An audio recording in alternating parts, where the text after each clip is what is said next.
Maybe it's you manipulating my mind with your omnipotency. So we did finish the fortress yesterday. Right. Now, there's two things I would like to highlight here before I start the new embark. Twitch chat, you guys can say hi YouTube if you want. I'm putting the marker chat in chat here. Say hello to the VOD watchers or the YouTube watchers or whatevers. But this is my YouTube channel right here. Right, this is the live stream for the new embark and videos. Over here on the Blind Extras channel, there is an adventure mode VOD that literally just went up. So if anybody's been dying for some adventure mode and you missed the stream of it last week, there it is. But right here, if I go to community, we scroll down, I put up this poll last night. 1,200 people voted. And it says we finished a fort on stream today, starting a new one in the morning. Where should we embark? We had three options. We had this, which is a volcano where it rains blood. We had a evil mountain where it rains acrid muck. And we had this glacier volcano with things below. All right. Now I have a question. Do you guys want me to do a test embark to show you what I mean by things below, or should we just dive in? That's the question. We also put up a poll on Discord, which obviously is a little smaller, and they also voted for number 3.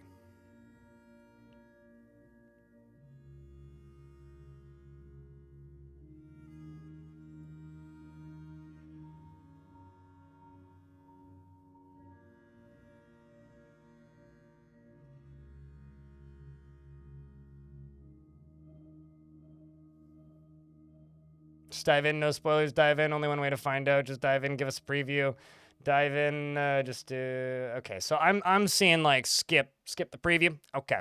Well, the bonus is, on the Discord, also, I probably need to fix this in the YouTube stream now that I think about it. On the Discord, in the announcements section, right here, so just slightly above where I said I'm going live, right there, this is the save file. So if you want to go download it, it's a tar.gz, but don't worry, Windows PCs can unzip that. It's just a zip file. If you download this and extract it using 7-zip or something, then you can put that in your dwarf fort, and you can settle in the same location, because it's the same world. This is just post-godly tombs. At least I think it is. Jeez. Anyway, that should be post-godly tombs. You can extract that file and find the location. And then what you need to do is settle in the same spot, and you can go explore it yourself. And ! Discord and Twitch chat if you haven't joined that. Is it native Windows 11? Oh, wow, that's nice. I've had some people freak out recently when they see tar.gz and they go, "What is that?" I'm like, "It's just a zip file." Like, what's the problem? It's a zip file. It's like, just don't freak out. It's okay. It won't bite you. It might tar and feather you. I was gonna say GZ you, but that doesn't make any sense. Anyway, so we're gonna start a new fort. So this is the location. Region 4. Post-godly tombs.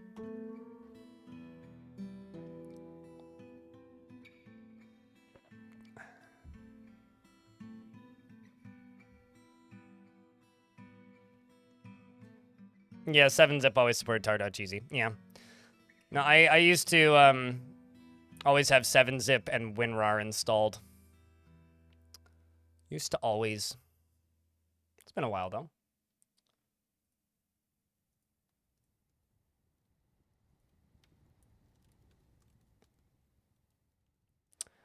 Does that also have the other embarks such as Blood Rain? Oh, yeah, no, this is all the same world. It's all the same world. I can show you where the other embarks are, too, if you want.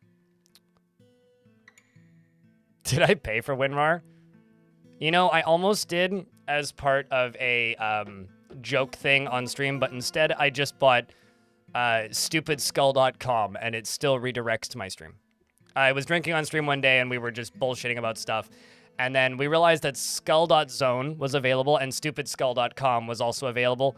And we'd been talking about how stupid my one skull emote was at the time, because at the time on Twitch, you only had one emote if you weren't a partner. And this was my only emote.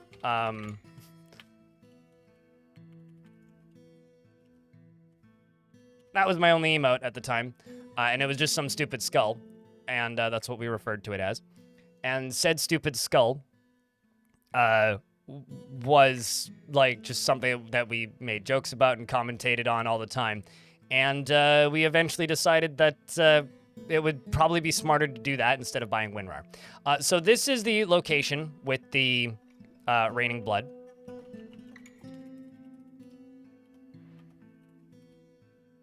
So if you would like to embark somewhere where it rains blood, that is right here, okay? The Acrid Muck Mountain is down here. It also has dark domes on it.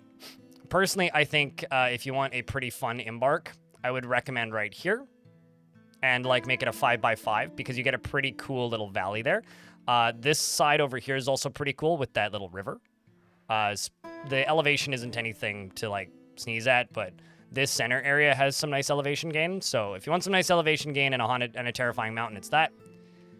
But this is what you guys voted on. This Tundra, which I actually realized I labeled it wrong. It's Tundra, not a glacier, but that's a glacier. There's actually a sinister glacier tundra down here, which was interesting. Another area that I was looking at, which I didn't put in the poll, was this. Well, actually, more specifically, this volcano and this haunted ocean, but it's not close enough to the edge. I was also looking at these areas. Maybe at some point it would be interesting to go from like here over to here because the mainland has iron and silver and this island doesn't. So maybe building a bridge for it there. You know, I've got lots of ideas on things we could do in this world in the future. But this is where we are embarking. Also, another cool spot is right here. This Joyous Wilds Forest. The only problem is it's only got zinc and tin, I think. Yeah, and a lot of it has nothing. So if you want like a weird no weapon metal challenge or only alloy challenge or something, that could be fun. Dark gnomes, not just gnomes, dark gnomes. So this is where we are. And if you'll notice, there's a heavy aquifer down here. So I want some of this heavy aquifer on it because this volcano is pushing the aquifers away. Volcanoes generally don't have, also the Blaze of Twine's a good name. Volcanoes don't generally have aquifers around them.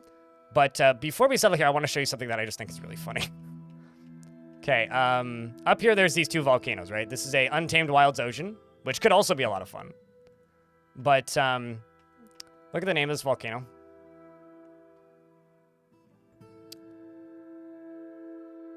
They're just edgy gnomes. They're the evil variant of gnomes. Gnomes just drink all of your alcohol instantly. They're the only creature in Dwarf Fortress that can outdrink a dwarf.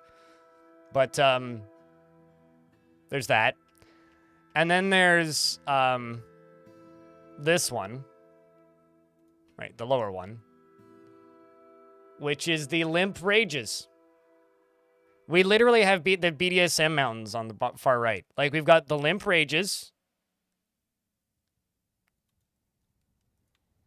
And the Torch of Shaming. I just think it's funny. we've got like we've got a very particular corner of the map over there. There's some other really neat areas too, especially if you want like good biomes, like this whole Joyous Wild region that is close to the Fallen Dragon Spike is pretty cool as well. I've adventured around here. It's actually kind of a neat area. Another area that I was looking at was I think just south here. Where was it exactly? No, it was down here. Yeah, this was another area I was looking at just because you can actually get Haunted, Wilderness, and Mirthful all in one embark, which is kind of awesome. Or just Wilderness and Haunted. But the problem that I had with this area is mostly that most of it rains this stuff that looks like maple syrup. Which, it was this area, yeah. So you could do a Haunted Tundra, Haunted Temperate Shrubland, and this with iron, silver, and lead. So this is a pretty cool spot, but this whole thing just rains like maple syrup that makes your dwarves feel sick, which is kind of crappy. So we might do that at some point, but not today. There's also like Mirthful Glaciers and shit here, which is awesome, and Joyous Wilds Glaciers and Untamed Wilds Oceans. So like various other like absurd things. But chat yesterday made it pretty damn clear they want a volcano. Are there any civilizations here? What, in this map? Like, in these areas. I mean, it's all interconnected, so it doesn't matter. I mean, this is technically a civilization. They're just very small. There's humans up here. There's elves over there. Yeah, there's tons.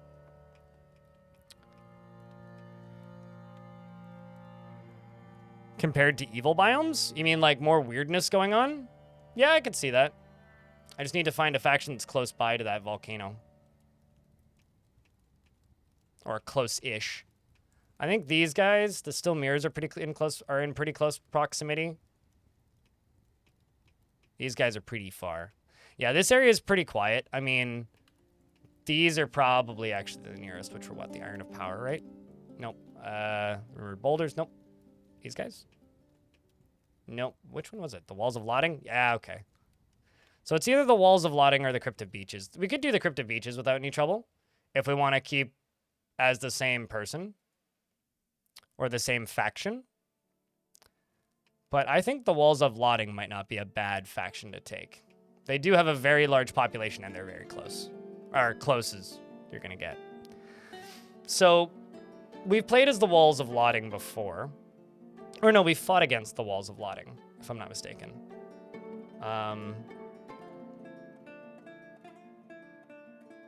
The Iron of Power is a much smaller fort. So I guess it kind of depends, right? Like, this is where the collaborative side of this begins, right?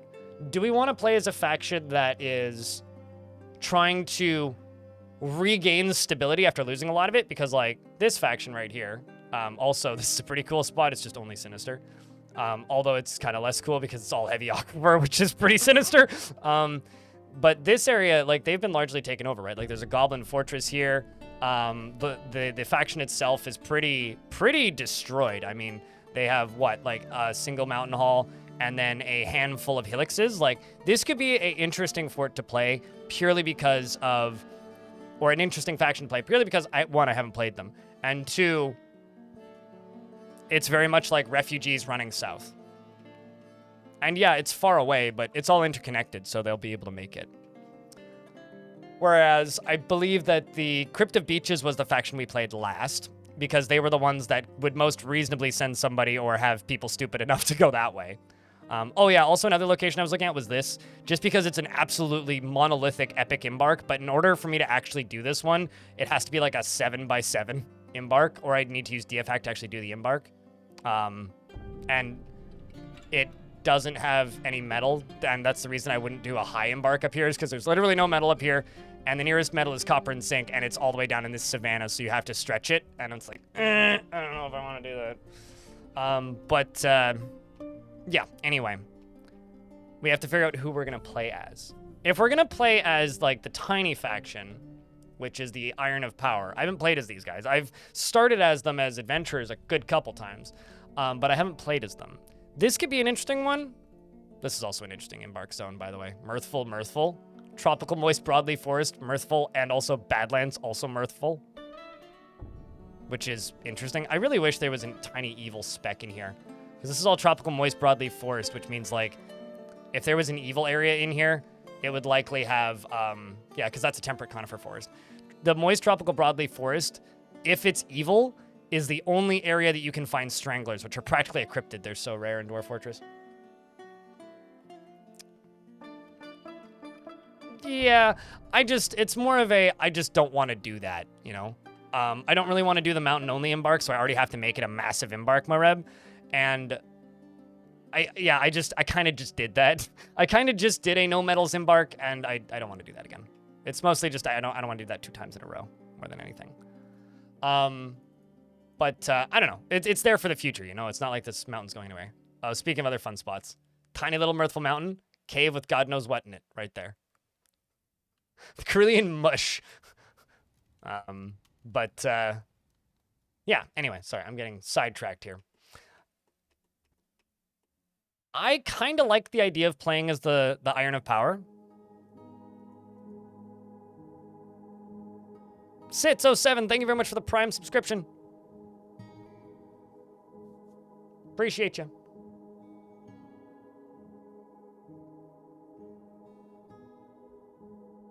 Is there a woman in the lake passing out swords as a form of governance? Is this like is that a the King Arthur quote? is that what that's from? I'm trying to figure out what you're referencing there. Oh, also this Joyous Wilds Lake up here is pretty cool as well. Pretty cool. Untamed Wilds, Joyous Wilds. You know, could be a neat future embark. I was looking around there last night. I stayed up for like another hour after stream ended yesterday, just like looking at different locations. But oh, is that what? But it's Monty Python referencing King Arthur, isn't it? Like, isn't that literally a king? Anyway, I'm probably wrong. Don't mind me. So I was like backwards, right? I wish I was more versed in Monty Python than I am. This is also a cool spot. The Monstrous Scars has iron. These haunted mountains have flux. So you could settle right here and just be like, you know, on top of a mega beast. Be pretty cool. This whole ocean is sinister and haunted. Varying levels of haunted and terrifying. This was another area I was looking at. Specifically like right here, but I wanted the lake real bad. And it only had copper. And there was iron like right there. And I want to do like a kind of a more military focused fort. So, but this terrifying lake, pretty cool in theory. Could have some really cool things in it. I'm using that as a system of government. Okay, got it. So it's Monty Python roasting King Arthur. I mean, to be fair, that's pretty easy to do. There's also a lot of cool little islands in this world. There's an island somewhere with a cave on it that I saw, but I'm not seeing it now. Anyway, if you want this save, again, you can just go download it. There's tons of really neat little spots. Like, you know, this is all just really cool. Like, this would be a really fun place to play. But this is our embark today. This is where we are starting. And I guess, based on the very brief discussion we had, we're going to be refugees coming from the Iron of Power running south, trying to escape. It looks like primarily the Goblin Tundra onslaught. Embark, let's go. Can we tame some mammoths and use M for war? So mammoths don't exist in Dwarf Fortress, but they are a mythical creature that exists in Dwarf Fortress, which means they were a planned creature at one point that never actually got added, meaning there is reference to mammoths in the game. Dwarves can draw pictures of mammoths. Mammoths can be used as images as part of Fortress images, I think. And where mammoths, I think, existed. Yes, you will get a dwarf pod embark. Yes, you will. Just not the expedition leader. But yeah, we are settling on the Blaze of Twine. We're playing as the Iron of Power, which is the source of a lot of my migrants. Or not migrants, adventurers. Gulf Roughness. Rough Crushed is a place I've started at in adventure mode. So I played a lot of adventures from this faction, but I haven't actually played as this faction. I'm also seeing a really steep mountain. When you see mountains like this in the overworld, that's where you get the really crazy steep ones. So if you can ever just like scroll around and just see an area like this. Okay, not quite like that. But wherever the embarkable zone goes right up to the edge of that, that's where you get the really steep shit. Whenever you see those like insane like vertical embarks, that's where you get those. And I'll bet you that there's some of those hiding on this map. Like that would be a really steep embark. Yeah. Found one. If you want a ridiculously steep embark, look at that. This right here. That would be a ridiculously steep embark. Because it goes from like yellow to almost white immediately in an embarkable region. I don't know why. I could just stare at worlds for hours and not actually get anything done.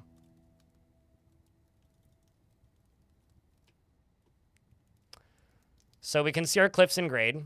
This is the steep side, down to the shallow. I want as much of the cliff as possible, but I also want some of this heavy aquifer, which is all the way down here. Okay. We don't have any sand, but we do have silver and lead. Silver and lead is everywhere in this area. And so I'm going to turn this off. I think we're going to do a 6x6 here. That should be enough. So if I place that there, that goes out to here, that corner right there.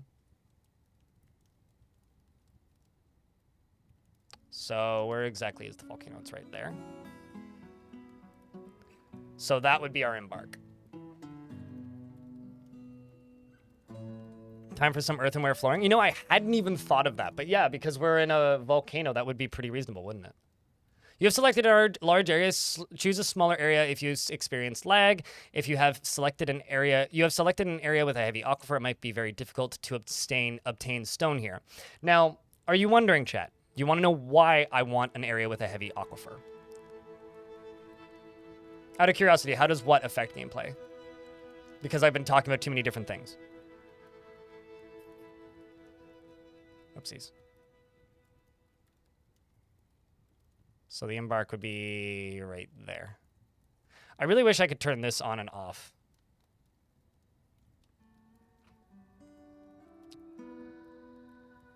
Making a water park?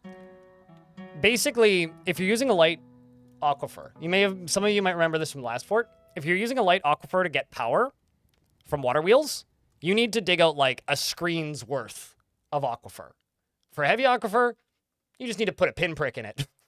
You need to dig like 3 tiles out, and whoosh, you've got a river. So, much easier creation of power, yes.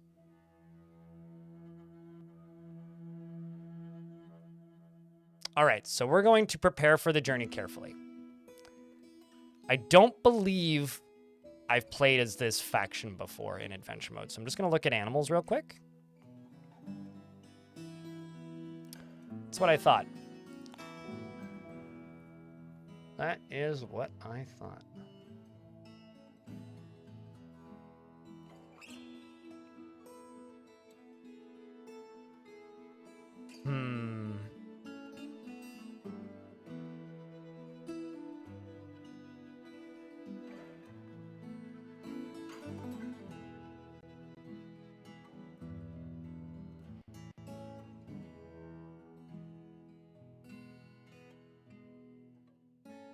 Are highly contoured embarks desirable? For me, varied embarks are desirable. Finding something different is desirable. And I think a lot of people end up playing Dwarf Fortress for a while and then looking at screenshots of other people's forts and going, whoa! How did you get that embark? Because they hadn't seen anything by it. Because like they were settling on the relatively flat or maybe slightly sloped like forests and valleys, right? People want variety. And what highly sloped embarks can do is they can bring variety. And variety is important in a game where everything is procedurally generated and thus not different every time. But if you play a lot of games with heavy procedural generation, you'll notice a thing that I heard referred to once as echoes. Echoes are, tuber, there is flux, it's just not on the center of the map. But I don't mind so much if there isn't flux, that's easy to import. Where was I going with this? It doesn't matter what is interesting to people, I think, is seeing something different. So if you're used to playing in a lot of temperate forests, or if you're used to playing in a lot of like forested mountainsides, or if you're used to playing in a lot of swamps, or near a bunch of small creeks and streams, when you see a major river, you go, whoa, what is that? Because a lot of people don't know to look for major river during embark, right? Major rivers are the ones that are half the size of the map. And then you get like to make these epic bridge forts and stuff and have huge access to water and often hippos and things. But, you know, in order to find those, you need to know how to look for them, right? So whenever I'm doing embarks, sometimes I go, here is a weird anomaly, and this is how to spot it if you're looking for that particular anomaly. That's all it is. Also, Yev, hello in the YouTube chat. Also, folks watching on YouTube, I realize this is a new fort day, so there's a lot more of you watching than normal. We got 78 people watching on YouTube right now. Do me a huge favor, click that like button. There's only 37 likes on that like button, and the like button tells YouTube to promote the stream. Meanwhile, over here on Twitch, we have how many? 205. Thank you very much, everybody, for tuning in today. Greatly appreciate it. So, I kind of want to bring 2 baby elephants, because I've got a dumb storyline in my head. Lick the click button. Yeah. Definitely. I have a bit that I'm going to do off of this. You know, the real question I have is, Strange Scaffold, are you okay? I worry about them sometimes.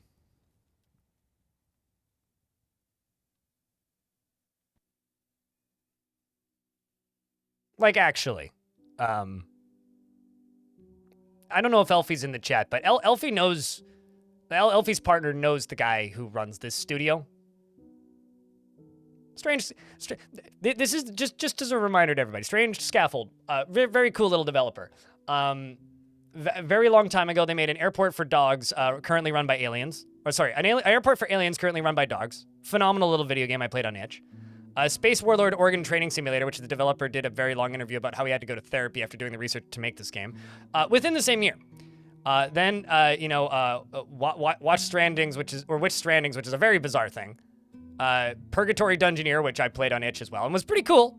El Paso Nightmare, which is a first-person horror game. Then I don't even know what Sunshine Shuffle is, but it looks like a card. It literally just looks like Poker Night at the Inventory. Followed by El Paso Elsewhere, which is my favorite homage to fucking Max Payne ever. It is wonderful, and you should play it if you like Max Payne.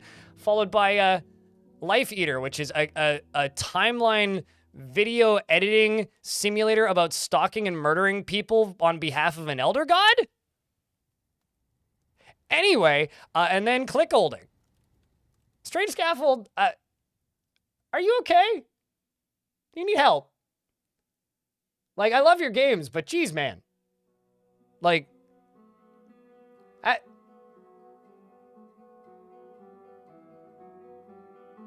are you okay?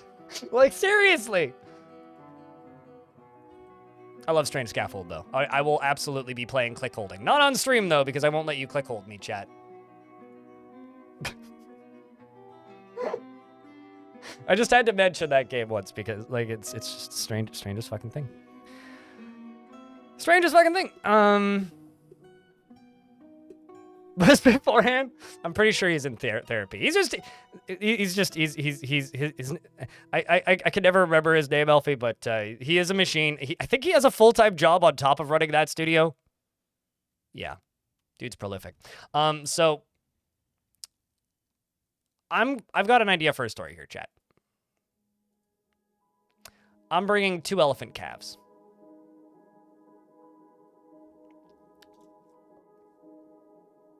Also, the rap album that comes with that he did for their Max Payne homage, El Paso Elsewhere, very good.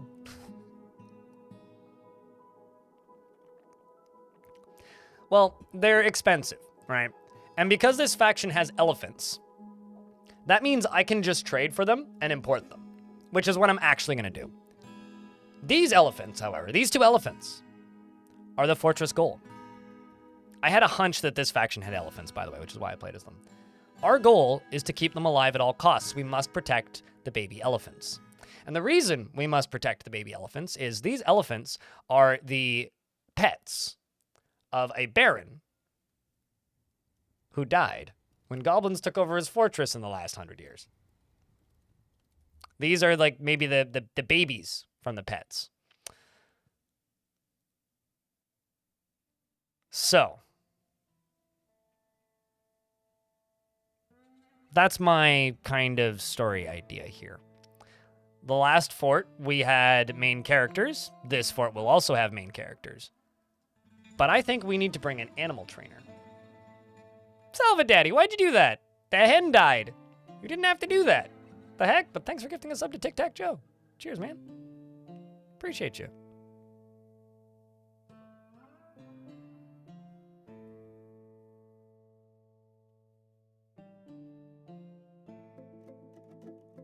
Is that what he said, Elfie? Because that's funny, if that's true. Well, I mean, so Daniel in the YouTube chat asks, what am I planning to do with this fortress? Well, that's kind of what I'm talking about. This fortress is the reconstruction of a dwarven faction. The dwarven faction is destroyed. It's been horribly invaded and ravaged by goblins. They have almost no fortresses left and only a population of 900. With like 5 locations. We are quite literally halfway across the world from them. And I would say that the idea for this is to rebuild and regain some of that former power by building an army and fighting back.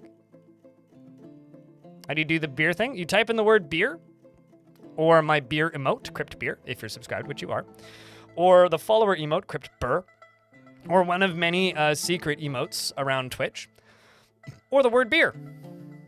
No exclamation point, though. The exclamation point break it.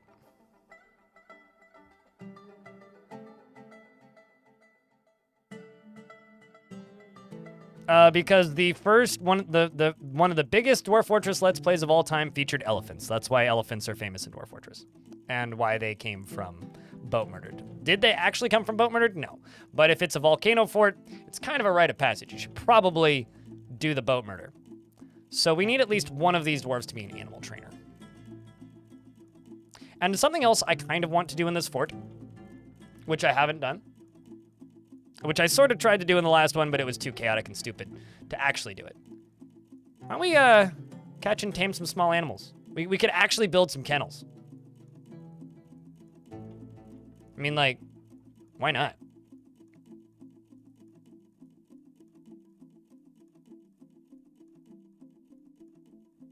Dark and Dawn, what's up? It's good to see you.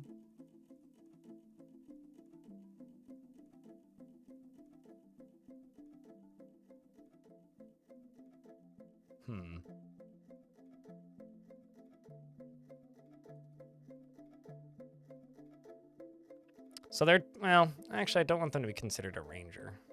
Is that because of caretaker? Gotcha. Let's throw some points into animal dissector.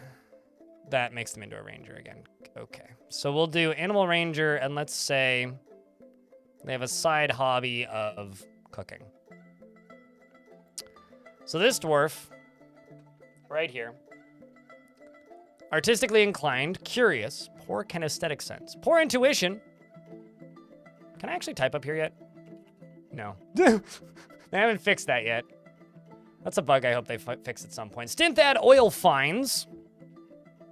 This dwarf is going to be our animal trainer and the trainer of the holy elephants. So I think the group symbol is an image of an elephant. Just a singular elephant. The great mother elephant, who is striking a triumphant pose. And a blazing sun. Oops, that's an action or relationship. I need an object. Ooh, let's say, and a curved blade. And a blazing sun. The elephant is raising or admiring?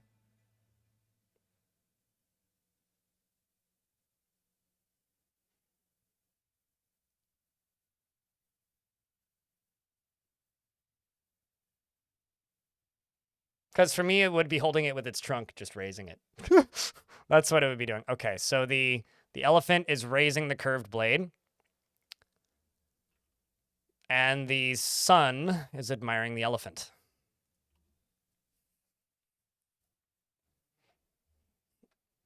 Can you use alcohol to satisfy the thirst levels? No, you do not need water for anybody in Dwarf Fortress ever, unless you're playing adventure mode, at which case you should probably mostly be drinking water because getting alcohol poisoning is actually really easy. The Wall of Tempest. Let's call it the... Actually, can I... The Iron... Let's call it the... Oh man. The Beast of Iron. Beast of Iron? Beast of Steel? Beast of Elephants? It's almost a USSR poster? Dwarves are commies. Works for me. If it's in poor taste, let me know, and then I'll back out, but... I mean, it's cold as fuck and we're on a volcano, and we're as far south as possible. So it's not actually that far off the triumph. We could call it the triumphant Beast of Iron. Triangular?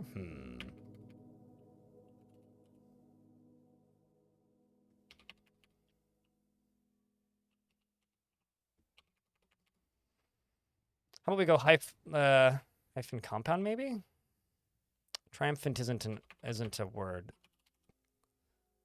The glorious beast of iron. How's that? It's pretty close.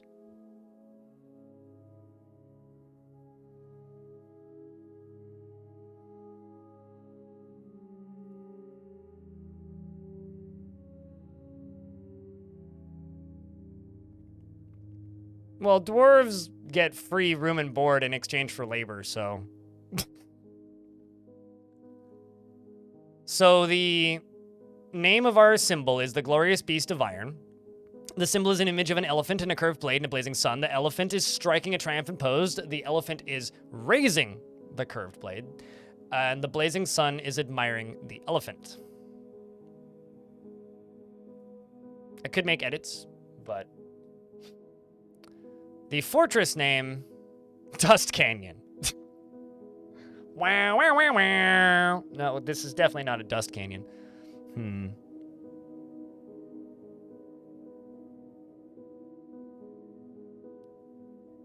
But then he would have led us astray and led us to lead point. I like chat. Okay, question. Beast of lead or beast of iron? What should we go with? The reason I'm going with iron is the name of this faction is the Irons of Power, which to me fits.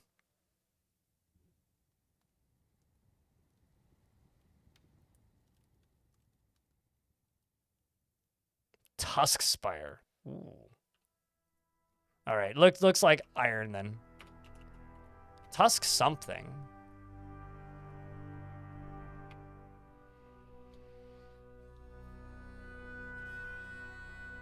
Yeah, everybody's saying iron. We could call that our, we could go with our symbol, the Iron Beast of Lead or something.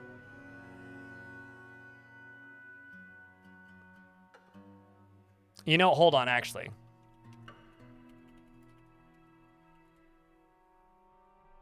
Because what I want this fortress to be is a warmonger fort. I want to take over the place that destroyed this faction. So, Wartusk? Goretusk?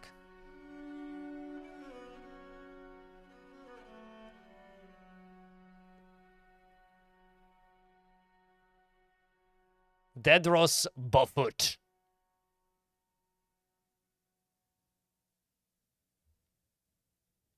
I feel like we've used too many instances of the word iron.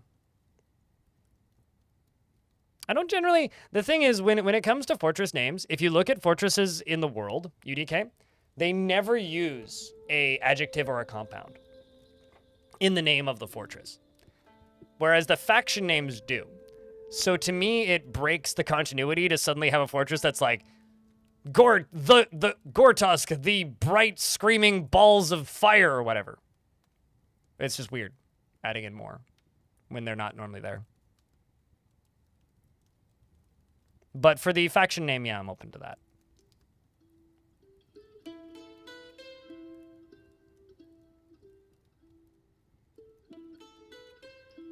And get real zug about getting the place back, pretty much, yeah.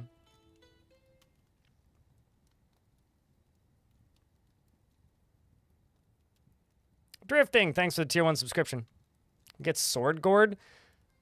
Okay, one, it sounds like you're talking about a gourd, like a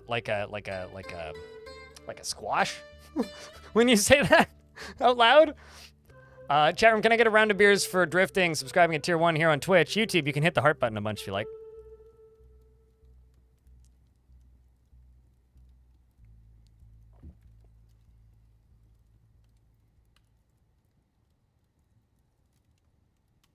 Let's look at other things that could work with the word tusk. We could call it Castle Tusk.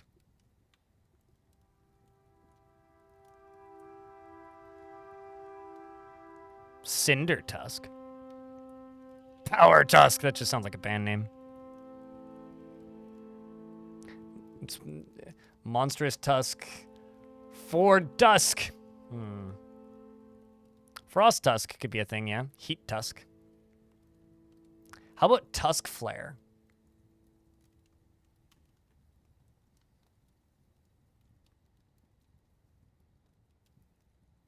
Or even stank. Where is it? I can't believe that stinky is a word. We could literally call it stinky tusk. At some point I need to do like a swamp fort and just call it Stinky Bottom. We once did Slap Bottom, that was pretty fun.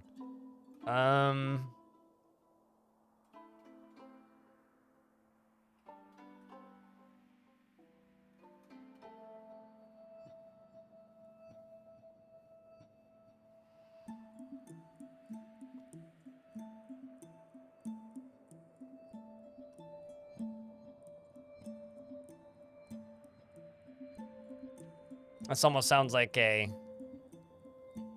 Egyptian pharaoh. King Tusk.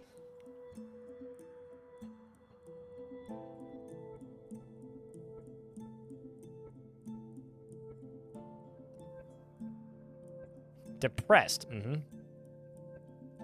It's more like the last fort.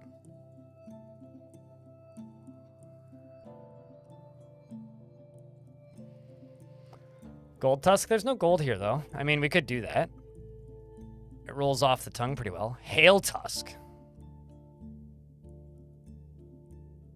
It's pretty good. Ilunbufut. Ilunbufut.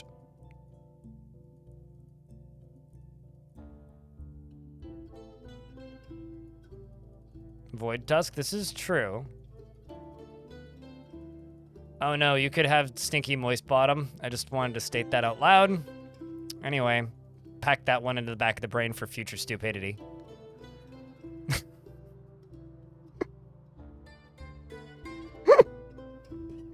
YouTube chat really wants Iron.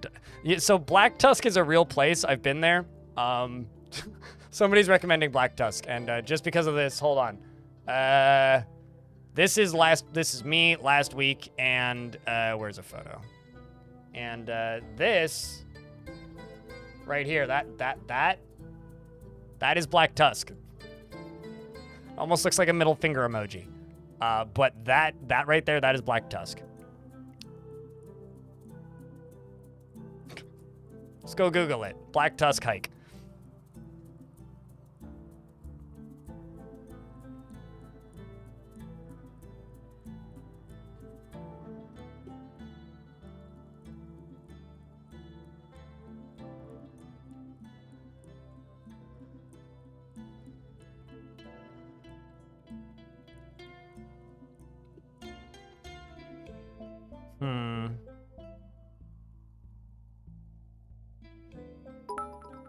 Thanks for the $10, Van Ori. Greatly appreciate that. Van Ori cheered. X1000. Cheers to the new Fort Crypt beer. Cheers, dude. Back at you. Chat, gotta get a round of beers. Thanks for, putting this stream on your shoulders the way you do. Means a lot, dude. No, we're keeping the stink for a different fort, I think. Oh. How about Honor Tusk?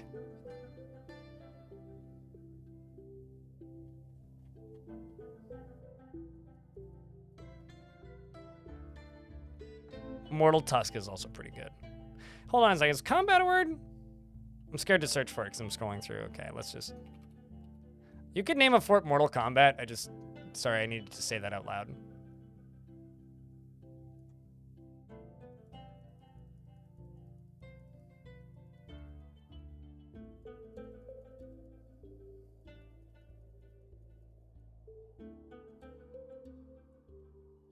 Blood Tusk is pretty good. Mortal Tusk is also pretty good.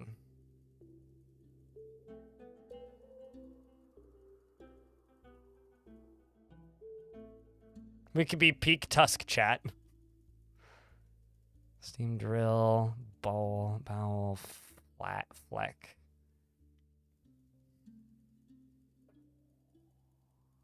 Mongrel Tusk.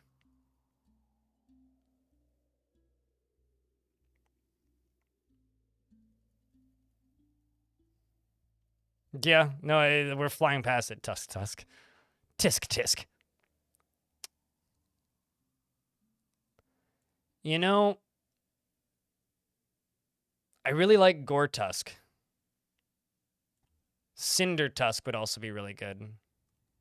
Clobber Tusk is just funny.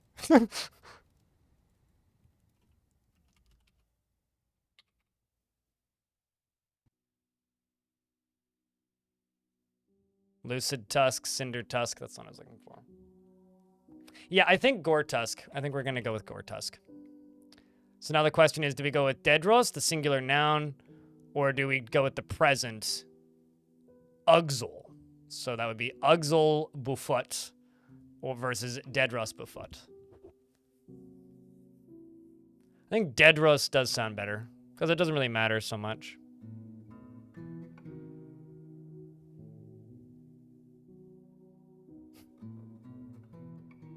Actually, so YouTube just suggested this. Rot Tusk.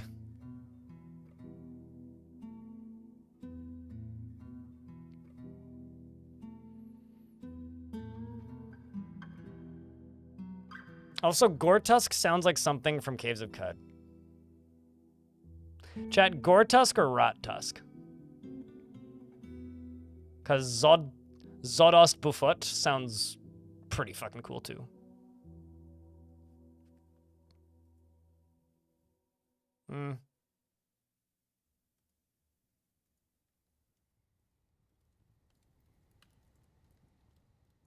That's pretty unanimously Goretusk. Okay. We're going to go with Dedros.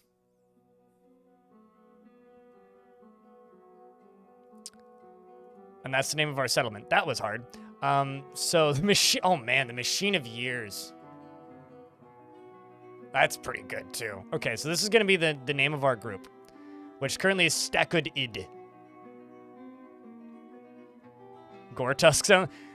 Goretusk is more like thrash metal-y to me, but maybe like a blackened thrash band like Torify or something.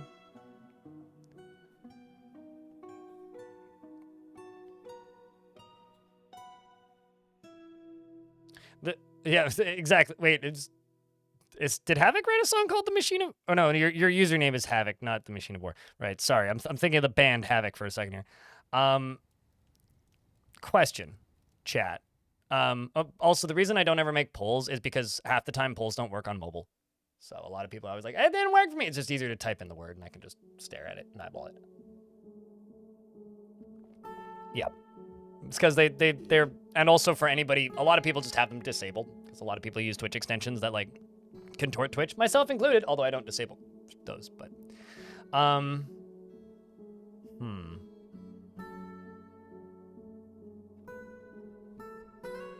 You know, honestly, the Big Machine of Years. The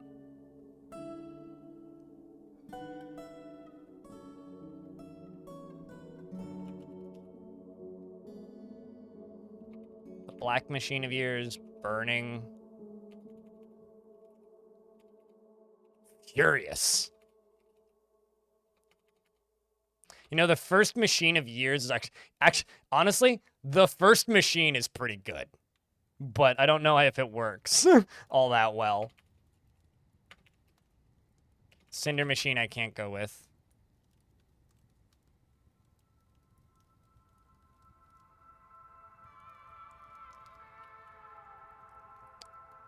The Ivory Machine is also pretty good.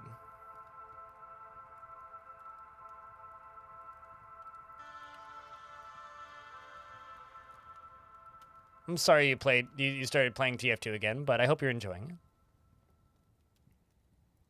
Just like an automated calendar. Yeah, that's pretty high tech for this world, though.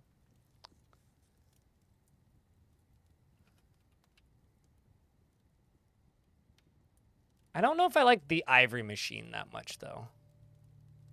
The ultimate machine of time.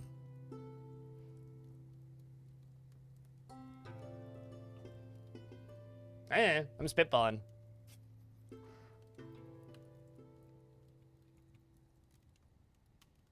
The ultimate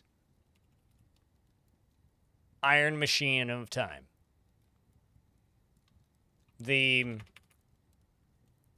ultimate angelic iron machine of time. The ultimate artificial iron machine of time. The ultimate bloody iron well, hold on. The ultimate frosty iron machine of time.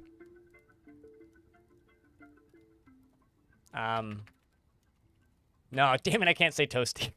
Toasty! Of war? Time? War? What diff? Mouthful? I don't know, I was just adding all the words. How about armored machine of death?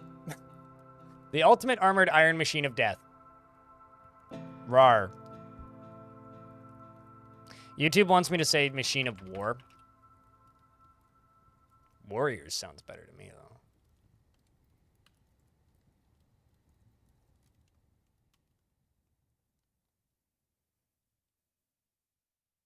Ultimate face punch wrestling, not Smash Brothers Ultimate, although I guess those are basically the same thing.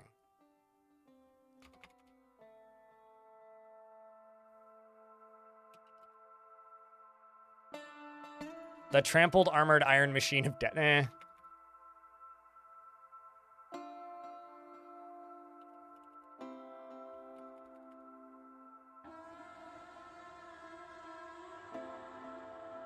Ultimate Donkey Kong? I'm glad that we finally figured your username out, UDK.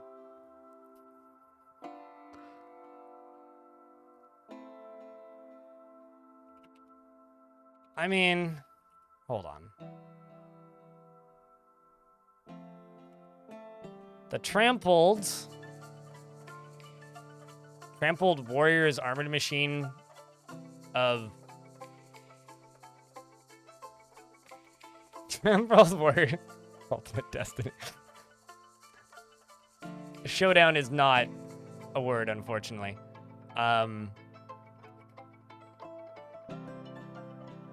No, I can't say trampled warriors. Chad, is this too wordy? I think I'm gonna remove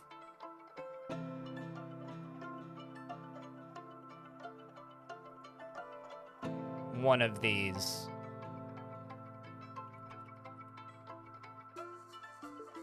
Revenge is pretty good. Oh, even better. Nah, I think honestly, time or deterioration. Ooh.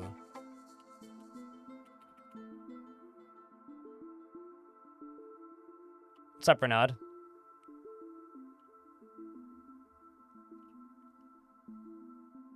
There's also, of course, just like, I've seen this suggested too, just the nope.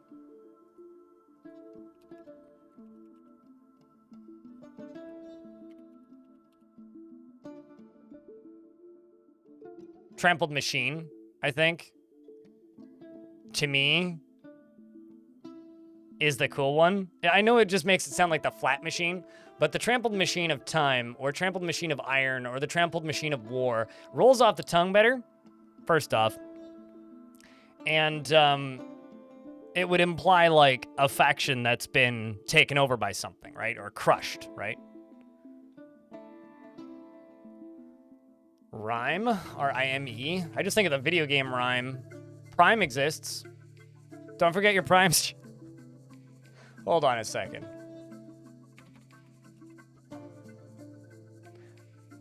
I can't name a Fort Prime sub of something. Damn it! It's just subtle. Subtle Prime reference. Anyway. But yeah, Rhyme's not in there.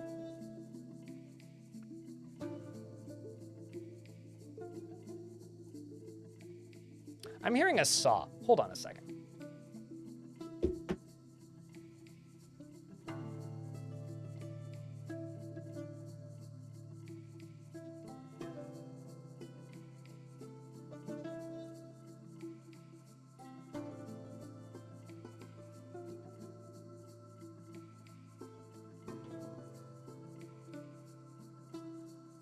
I was wrong.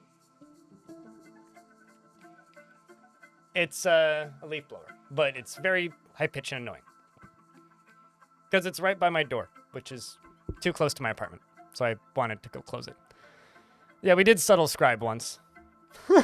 That was a fun fort. Say the name of it in chat's like, I see what you did there constantly. You know, I think the trampled machine might just be the best one we got here.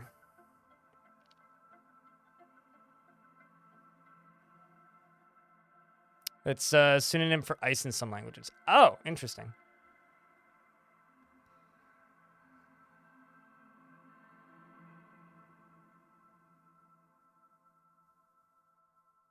Iron Hand of Time sounds like a Wheel of Time book. Yeah. So goal for this fort would be to keep the elephants alive, take over the goblins, and become a mountain home. That would be the goal. The question is, what kind of dwarves are we adventuring with? We've got the animal trainer, who's going to be assigned to those 2 elephants.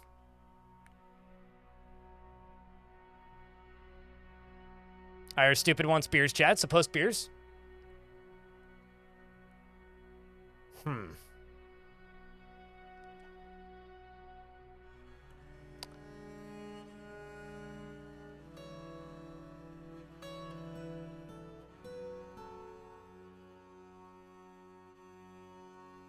Dreams of crafting a masterwork someday.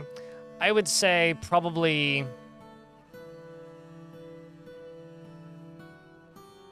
Oopsies, crucial. It's like, where skill I need? Weaponsmith, that's what I'm looking for. I would say weaponsmith / blacksmith / armorsmith. He's got 3 points left. Give some points in mechanics. You, what is your personality? Wants to create a great work of art. Maybe... Ooh. I never do this. Let's just bring an engraver. Just like a proficient engraver. We'll also give them a point in stone cutting. And stone carving. And... because they want to create a great work of art, they'd probably like the arts, I would think.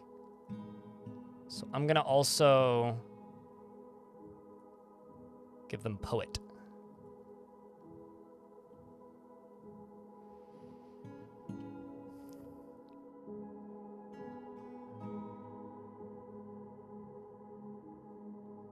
I would say Nox Luna, go to my YouTube channel and type in quantum stockpile is how it works. It's kind of difficult to explain via text. Without screenshots, anyway. There's a 5-minute tutorial on how to build one. All right, wish me luck. You're about to go read close to 100 emails after getting back from vacation. This should be fun to start the morning of chaos. You know, I'll be honest, when I go on vacation, I can't not look at my email. I stare at my email the whole time, and it freaks me out. Like, genuinely, it freaks me the hell out. It's something that, like, I can't handle. I have to look at it. The stress of not seeing my email is worse than seeing my email.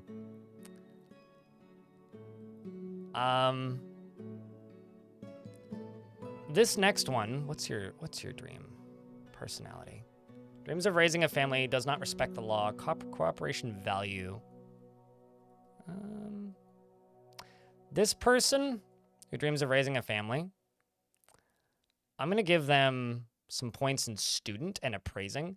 And I'm just going to say that they're going to be our, maybe some wordsmith too, and also writer. They're going to be our broker / probably.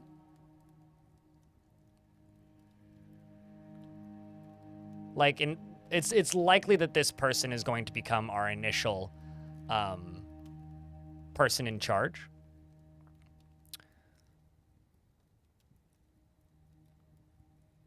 Which is why you hate your work not letting us do that while you're off the clock. Oh, really? Or are you, like, locked behind logging in? Got it. I like having a mental list of stuff I need to do, you know? So this is YouTube chat, and I'd love to hear your input, Twitch chat. This comes from Whitson, and they say, how is naming a fort for 25 minutes still a fun use of time? I don't understand my brain sometimes. It's called character creation, mate. Like, it's the same reason why some of the... Like, I've never played Black Desert Online, but I bought Black Desert Online and spent about 2 hours in the character creator because that game has a good character creator. I've never actually played... I've never logged into Black Desert Online, and I never will. I just wanted to fuck around with that character creator. I installed the character creator for Dragon's Dogma, but never played Dragon's Dogma and have no interest in playing Dragon's Dogma. Because character creation is fun. That's why. And that's what this is for Dwarf Fortress. It's character creation. We're coming up with themes and ideas, and that's what I'm going to spend the next, 2 weeks of streams of Dwarf Fortress doing, is making stuff. You have a queen that's a necromancer in your fort right now? There is at least one I'm here at the actual necromancer. embark of a new fort. Oh. Good times. There is at least one necromancer monarch in this world that I'm aware of. But relatively common. I mean, things that don't die have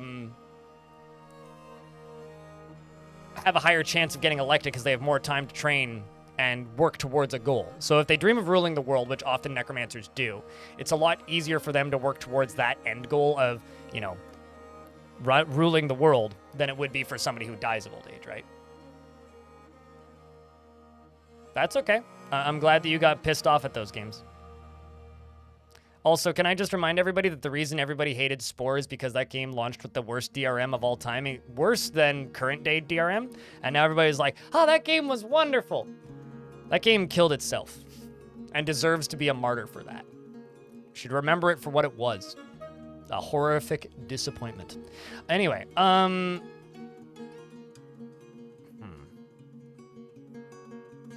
need at least one miner. What's your dream? Dreams of mastering a skill. Okay. This one can be our miner off the start.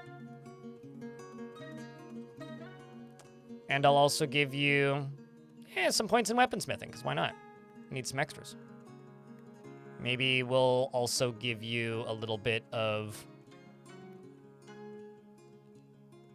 actually, why don't we give you some diagnosing skills? Slight doctor / miner. What about you? Dream of crafting a masterwork someday. Doesn't see the whole pursuit of art. Sees the whole pursuit of art as silly, and thinks it is of the utmost importance to present a bold face and never grouse or complain. Doesn't like art. Does like crafting. Yeah, and also the entirety of the game didn't live up to it. So essentially, so you know how No Man's Sky came out and it was shit? And then eventually they fixed it and made it good? And now they're rightfully forgiven for putting the work in? Spore came out and it didn't live up to any expectations and was shit. And they never really fixed it. They never updated it. They've never added to it. And it's really interesting seeing a game come out in real time and be awful. Not live up to expectations, fail to meet all promises, and be an okay game in its own right, but for what they said it was supposed to be, never even got close. Never even got close to what it was supposed to be. And it's really weird. Like, it makes me feel old, actually. It's like people saying that the prequels for Star Wars are good. And it's people from my generation saying that the prequels for Star Wars are good. Those are just bad films. Like, they're fun to meme at, ironically, but they're just bad movies. By, all counts. And it's bizarre, watching people forget so quickly. Spear, crossbow dwarf. If I see a dwarf that's good for, well, I mean, this dwarf dreams of crafting a masterwork someday, so I don't really want to give him a spear or cross dwarf skills. Let's say planter brewer. But I'll also give him gem cutting.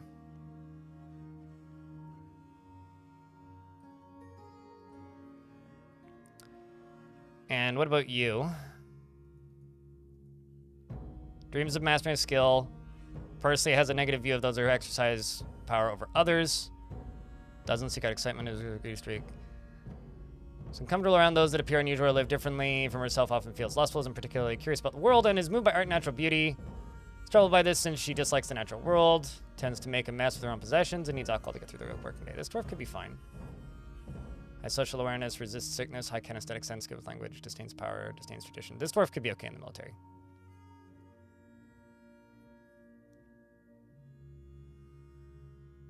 I'm going to say hammer dwarf, because I know this embark has silver.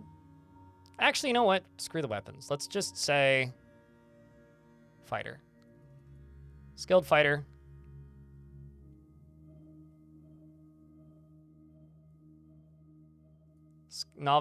Skilled dodger. How many points do you have left? 4. Other. Yeah, other is what I want.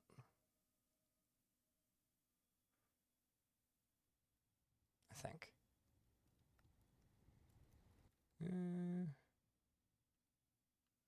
Well, okay, I could go Intimidator, but what I actually want is probably Ambusher or Leader.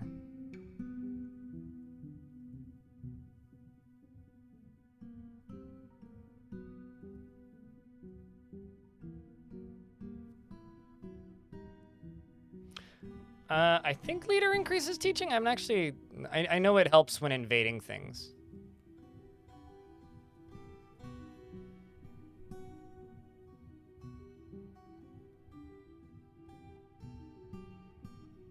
I mean, which section of this is Ambusher in? Why am I not seeing it? I thought it was in Other.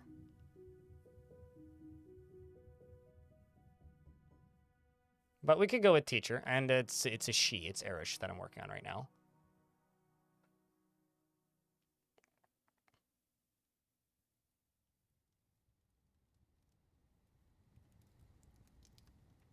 All right. So, we are Goretusk of the Trampled Machine. And our symbol is an image of an elephant, a curved blade, and a blazing sun. The elephant is striking a triumphant pose. The elephant is raising the curved blade. The blazing sun is admiring the elephant. And we have 2 elephants. And that leaves us with 92 points left.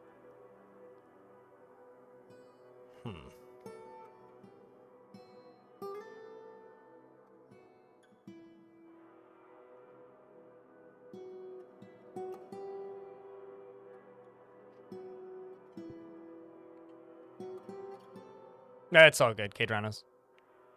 I'm just being a stickler.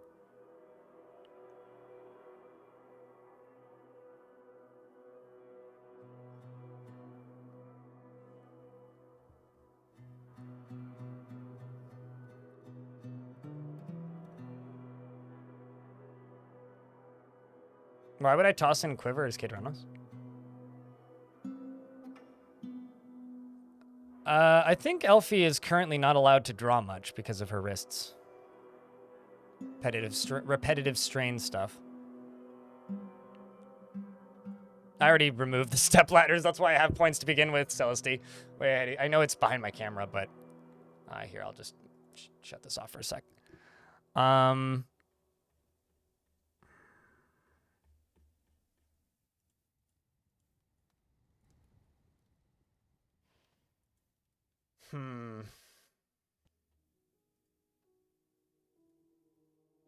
You know what I want to do?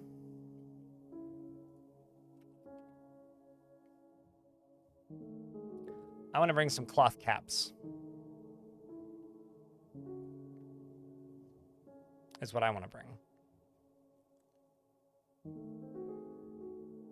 Let's just say 1, 2, 3, 4, 5, 6, 7. Because it forces me to have to make caps. And the last thing I'm going to do is...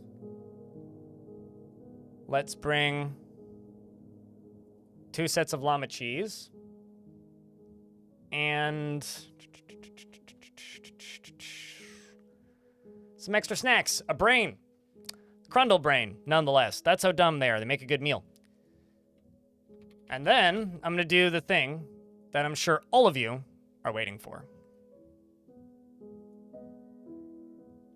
Which is go here and click this. I will be right back. I'm going to go take a piss. BRB.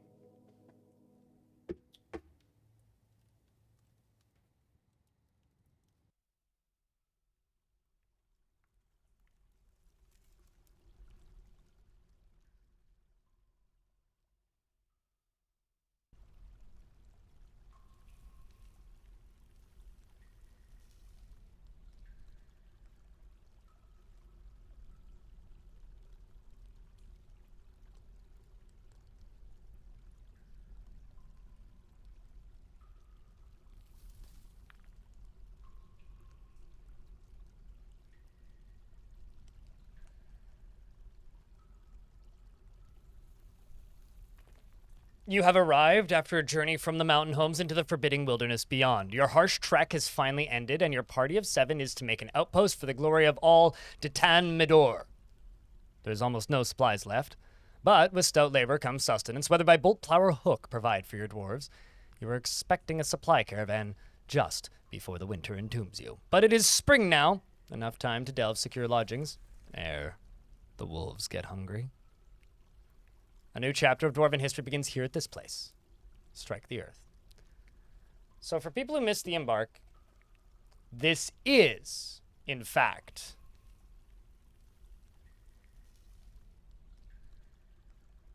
Untamed Wilds. You know, I've been thinking about this, Friscoborn, just because you said that. At some point, because I have a adventure mode video, or not adventure mode, a boat murdered video partially scripted and somewhat halfway planned, and I kind of stalled. Also have all the assets and art and stuff done for it. But at some point, I kind of want to try and make a fort that is a recreation of Boat Murdered, but I feel like I would just be, I feel like that would just be rude, you know? A roguelike in ASCII where you go down floors deeper into the dungeon, but there's holes you can see the floors below from. Brogue? That's the only one I can think of. DS! Boat Murder Jr. Sorry, that's just way too funny for me. That's way too fucking funny. Thank you very much for the 10-pack of gift subs. Greatly appreciate you, dude. Means a lot. But with Boat Murder, but with polar bears. No, it would just be kind of fun to recreate the layout and the events of Dwarf Fortress. Like, it would be a test of storytelling power in Dwarf Fortress for the player, trying to rebuild Boat Murdered. So the game, stuttered for a second when I did that, so I'm just going to do this.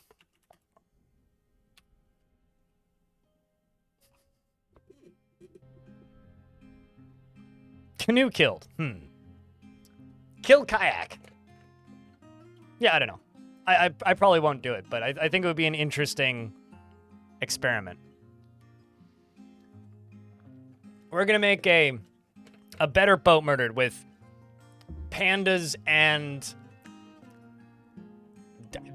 dingoes. Anyway, so we've got 2 dwarves that we need to name. It's one of the first things that we need to do now. We've got 2 individuals who have redeemed dwarves. This fortress is going to be running in the same kind of style as the last one, in that when dwarves do things of note, they get nicknames. Last time we gave the founder, the expedition leader, a nickname right off the bat. But we have 2 dwarves that we need to name, and that is Snail and A Darkened Dawn. So, Snail's got it first, so I have to ask, which dwarf would you like, Snail? I'm going to keep the expedition leader off limits, who's actually perfect, because the expedition leader is the elephant trainer. So maybe we give them the nickname like Stinthad Elephant Whisperer or something. With cougars and blow. Yeah, definitely. Lots of wind power. You want Metalsmith? Okay.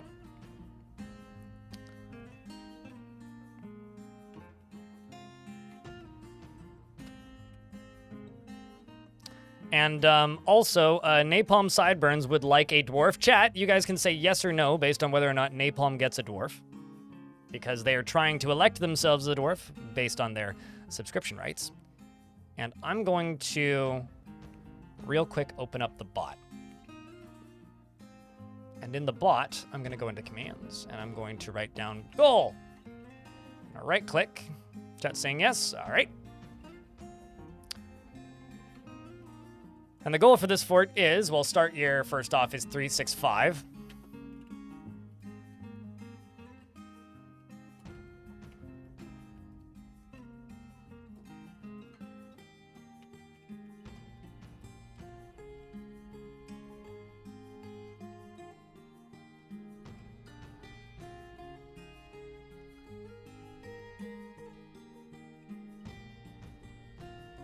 I will catch up with chat in a second.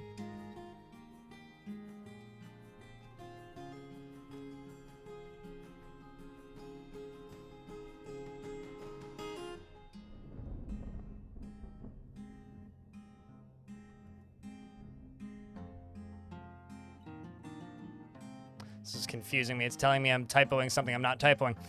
Traveled south to start. Okay, so I've got written here in start year 365. Refugees from the Iron of Power traveled south to start a new home, fleeing from goblin invasions. How about hordes? We'll go with that word instead. And goals. Protect the elephants at all cost. And become the new mountain home. I think that's fair. Exclamation point goal has now been updated, chat. And for this dwarf, Snail. Snail, the metalsmith. Is what a new... I mean, I can't make it a new sound command until I hear it and also have the... Send me an MP3 file and I could probably make that happen, but I'll get it done tonight. He is very impolite and inconsiderate of property and dislikes abstract discussions and would... he dislikes abstract discussions and would much rather focus on practical examples. He can easily fall in love and rarely develops positive sentiments. He often feels discouraged and generally is quite confident in his abilities when undertaking specific ventures. He likes to brawl, and he prefers that everyone lives harmoniously as possible, and he tends to share his own experiences and thoughts with others. He tends to be a little wasteful when working on projects and doesn't often experience strong cravings or urges, and he has a sense of duty. He runs his fingers through his hair when he's bored, and he needs alcohol to get through the working day. Likes working outdoors and only grumbles mildly at bad weather. Dreams of crafting a masterwork someday. And personally finds leisure time wasteful and has a negative view of those who exercise power over others and doesn't particularly respect commerce.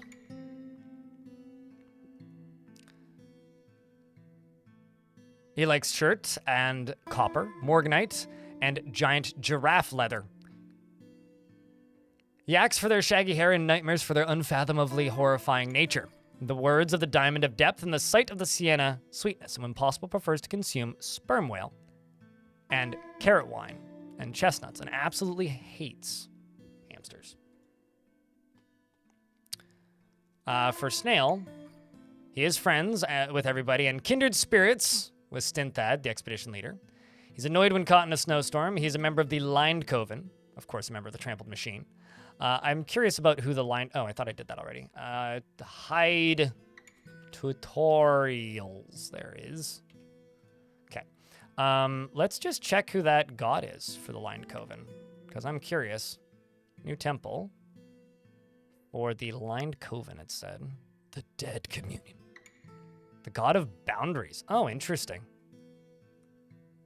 And then the Dead Communion is the god of death, blight, disease, and deformity. I like that 5 of these dwarves are all members of this religion.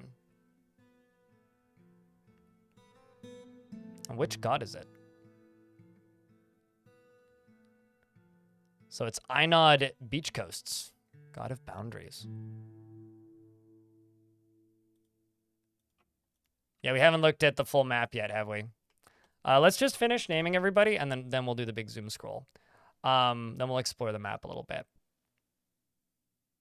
We are the boundary of the known world. Can we start a cult? Everybody in chat's like, can we start a cult? Can we start a cult?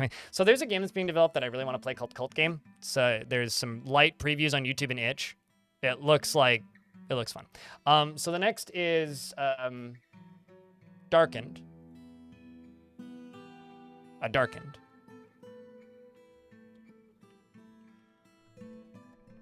So a Darkened Dawn.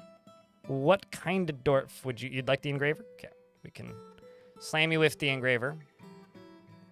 Did you just get an ad, Darkened Dawn? If you did, I will jump to the next one as well. Name them.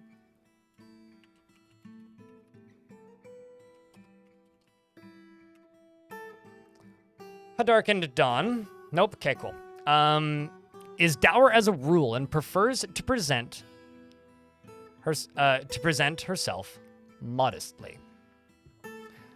She tries to do things correctly each time and is assertive, is somewhat quarrelsome, and is bothered by this since she values friendship. Does not often feel lustful, is very humble, and tends to hang on to grievances. Occasionally overindulges and is troubled by this since she values self-control. She laughs when she's nervous and she needs alcohol to get through the working day. She personally finds moderation and self-control to be very important, values hard work, and values tranquility and a peaceful day, and doesn't really value merrymaking. And dreams of creating a great work of art. Likes gold, clear diamond, and color mauve. Doors and llamas for their wool, and gray langurs for their social nature. And the sight of the couple of bewildering. We'll do that save, Ranger Rick, right after I'm done naming the third one. The couple of bewildering. And when possible, prefers to consume moghopper, dwarven beer, and absolutely hates bats. Dwarven beer is easy, though. Low cheekbones and a protruding, close-set raw umber eyes, which are round. You worship Ugas, so you like the god of death, but you are not a member... Oh, no, you are a member of the Dead Communion. So you worship Ugas, the god of death, disease, and deformity, all that lovely stuff, and you're a member of the Dead Communion. And I expect you to be drawing lots of pretty pictures of your evil god of death and doom. Lastly is Napalm Sideboins. Napalm. Everybody but the expedition leader is available. Who would you like? Well, and Snail and Dark and Dawn, obviously, but...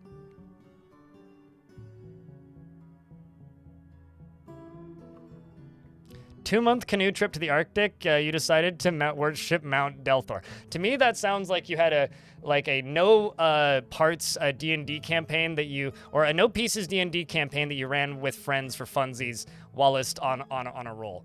Napalm. The traitor is easily moved to mercy and doesn't generally think before acting, is intellectually stubborn and rarely changes her mind during a debate, regardless of its merits, finds obligations confining, though she is, and she has a sense of humor. She is a friendly individual and quick to anger. She has a tendency to go it alone without considering the advice of others, and is assertive, enjoys the company of others, and prefers to present herself modestly, and has a greedy streak, and thinks that she is fairly important in the grand scheme of things, and tends to consider what others think of her, and repeatedly snaps her fingers when she's trying to remember something, needs alcohol to get through the working day, and likes working outdoors and only grumbles mildly at bad weather. Dreams of raising a family and personally does not respect the law, does not see cooperation as valuable, and does not particularly value loyalty. Can I just say I think it's really funny that our accountant doesn't respect the law? Anyway, likes quartzite, bronze, and red flash opal, highwood wood, and green glass thrones. Green glass and thrones, and rings and ballista arrows and nightmares for their unfathomably horrifying nature, and the sound of the wealthy vines. And when possible, prefers to consume shad and soft wheat beer, and absolutely hates snails. You have 3 kindred spirits, and you worship the deity Einod, which means you're a member of the Lion Coven, the god of boundaries. And you're caught in a snowstorm, blah, blah, blah, and yeah, that's you. Welcome to the fort. And we're just going to jump over here to nobles and add a militia commander real quick, who's going to be our peasant, I presume. Our peasant is a skilled fighter and adequate dodger. So this peasant isn't actually a peasant. They're going to be our first militia commander. So what was it? Somebody had a good name for the squad. Can somebody remind me what that was?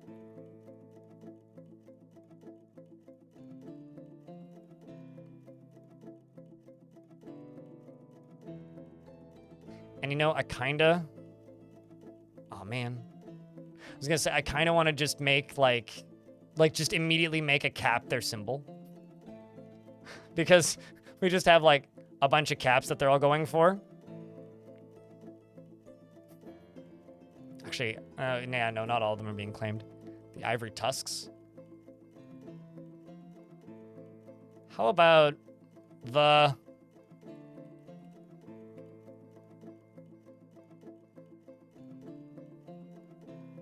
The bloody tusks.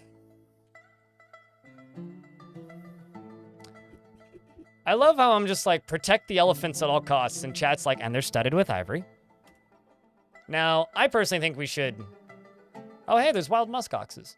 I personally think we should name the 2 elephants. Personally. But, could also make them available as pets. I don't know. Anyway, what I am going to do is I'm going to real quick just put them in a pen pasture right here,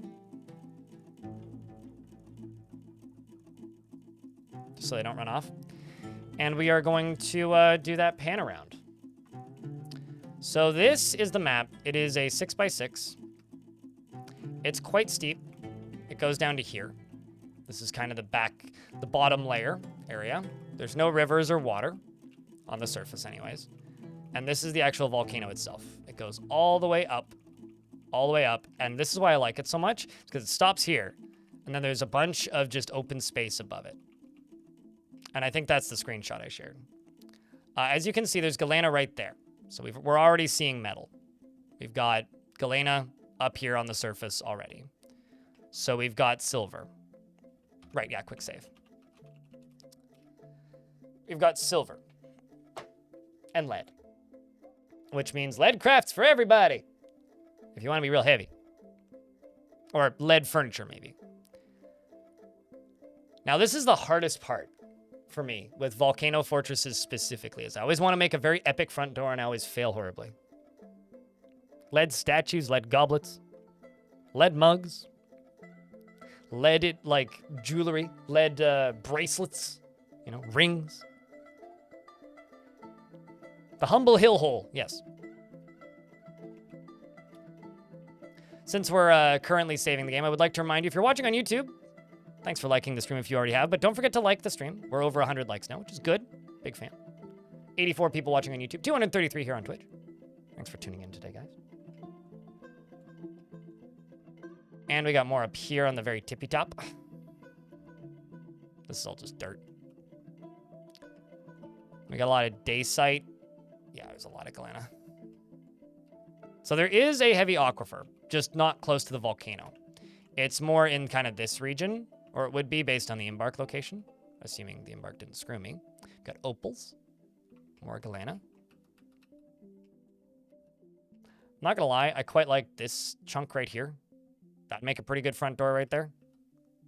Ooh, so with this. I just don't want to like start building where there's clay everywhere.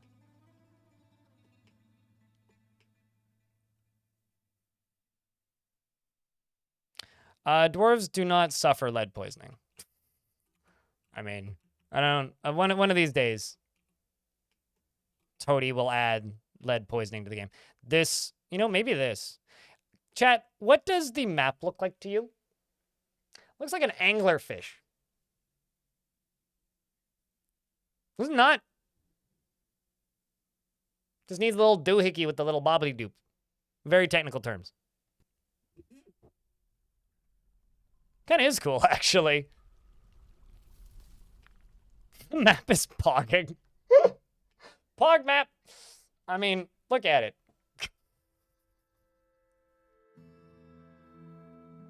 Does it look more poggy if... Oh, wow, that's even better. It's got emotions, chat. You can see what it's consuming. That almost makes it worse.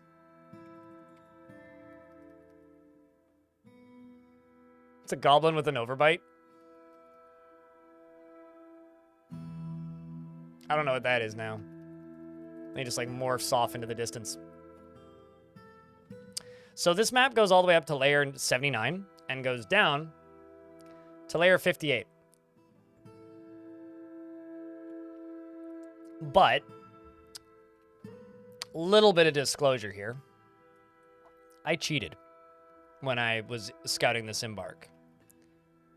And I have to say that the majority of things beneath layer, it's like layer 12 or something, is magma sea. So it's a really deep magma sea, which is the exciting thing down below. So the caverns are very shallow. The like actual cave layers are very shallow.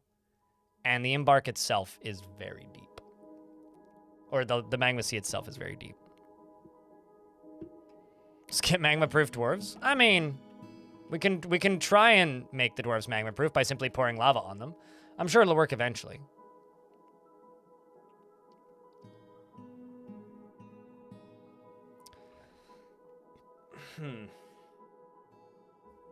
I'm just gonna look at the outsides here and see if I see any aquifer layers.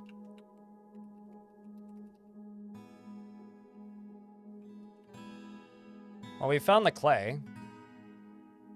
Wait, no, that's cotton grass. What's this? peat. Okay, well, we found peat, which is a clay collection zone, I presume. We could do a lot of galena mining down here. We're going to have so much silver. Holy shit.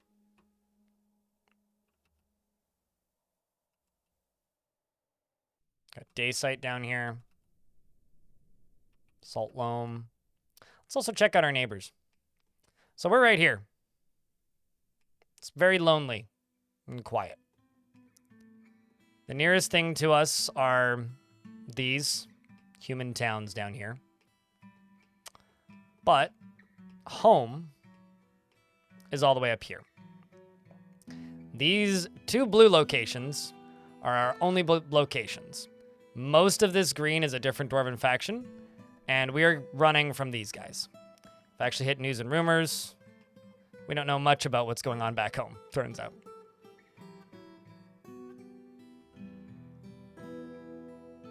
Clay was on top of the map where I first wanted to build. Well, I mean, where I was like, I could build something up here.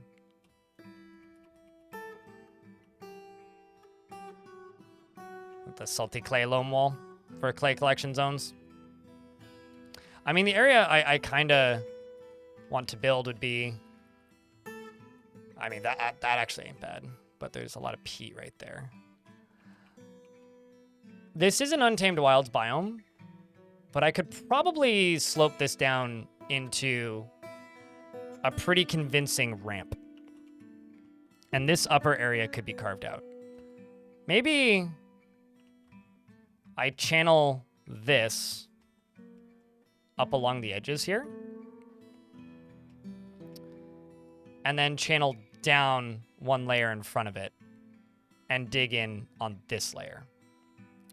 I have to be careful with too much outside construction right now. And there is a very specific reason for that. This is Untamed Wilds and I don't want to die. So, let's follow the expedition leader. And also, do we want to give the expedition leader a specific nickname? What do you think? They all get their caps. I've recently fallen in love with caps after the last fort. Manom is going to go do some ramp carving. I'm going to jump into here, and I'm going to give Erush mining, because that would make sense, being the militia commander and all. Just made some new friends, which is always good to see.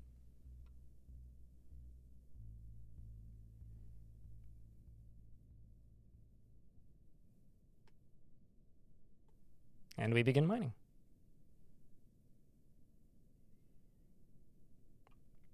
You know, I kind of want to get our engraver to just engrave along here. Something I'm actually going to do is say, only selected do this.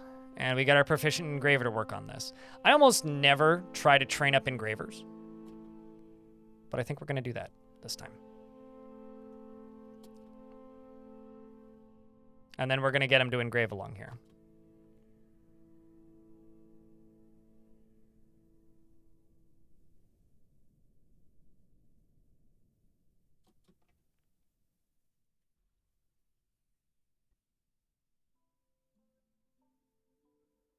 I don't know. Why isn't Twitch giving you your check-in bonus?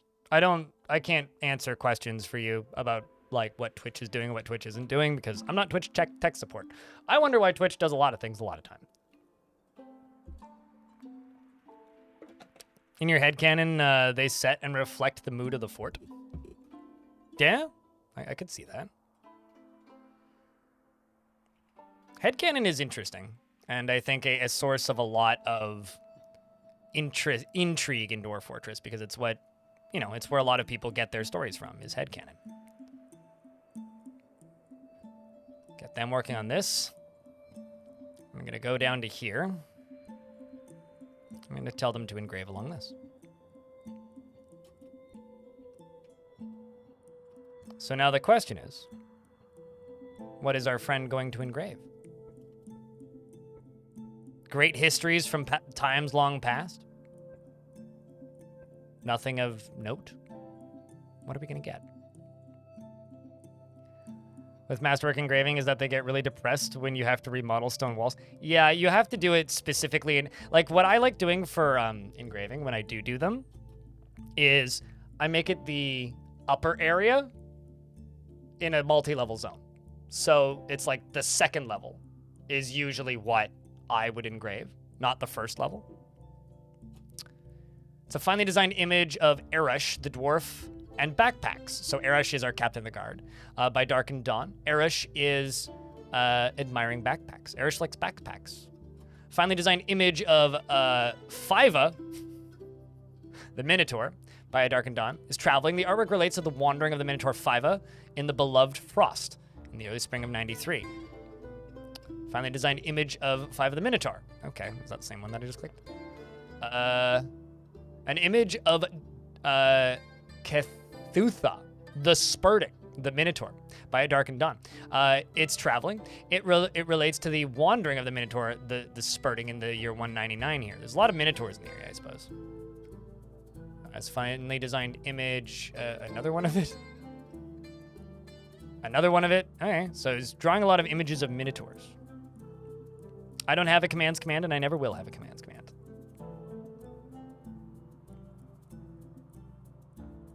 Done and sent. Okay, I'll look at it later.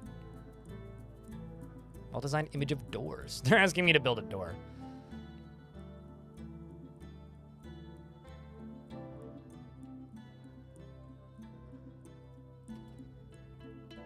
Although I will erase this and this because I do want to build a wall along here.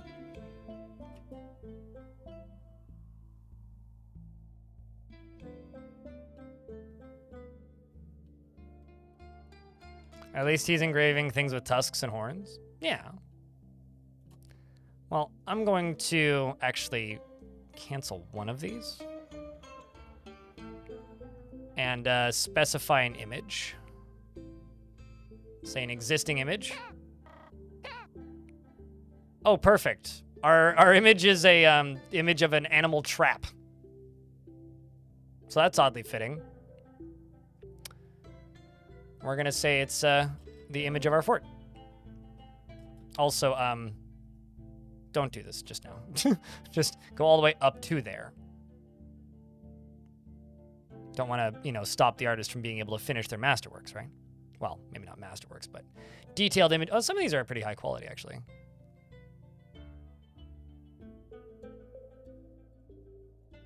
Like this particular image right here. It's a superiorly designed image of doors. I think they like doors. Engraved is a well-crafted Darkened Dawn rendition of the glorious beast of iron, an exceptionally designed image of an elephant, and whatnot.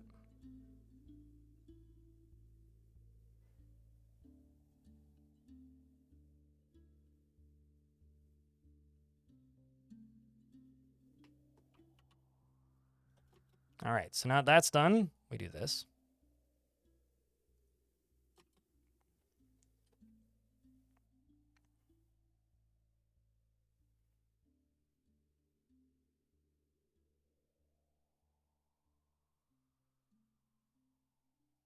Because you didn't have the assigned cart despite there being one on the track. Well, yeah, no. You have to make sure it's assigned.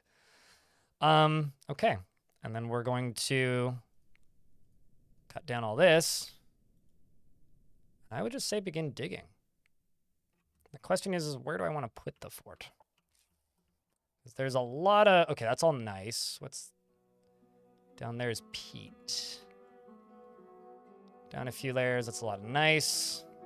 Or day sites. It's a lot of day site and nice.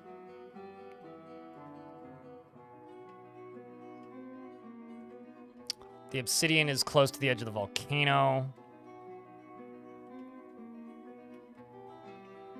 Well, I want it to be multiple layers high mostly, so I'm like checking to see what's beneath it. And this is probably going to be a big front entrance thing. But I also want a way around the front entrance so that my dwarves can get in and out quickly. What animals are on the map? Good question. I think it was muskoxes when we first got here. Yep, muskoxes. Wild pack of muskoxes. It is untamed wilds, so we'll see where that ends up going.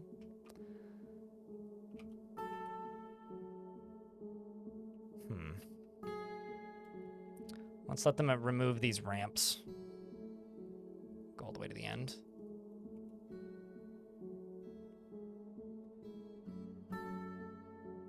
This upper thing is going to get filled up with walls along the top here. And probably also have a thingy on the roof.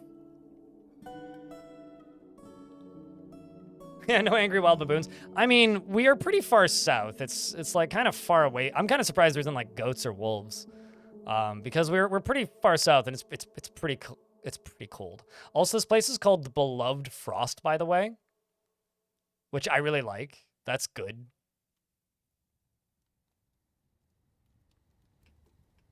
That's really, really good. I'm also just kind of curious. Is there anything in the area that I could raid for stuff?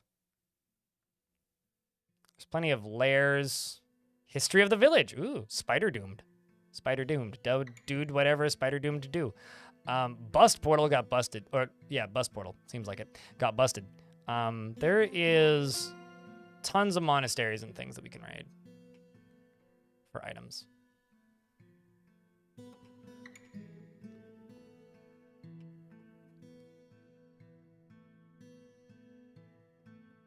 Decent numbers of places that we can go for.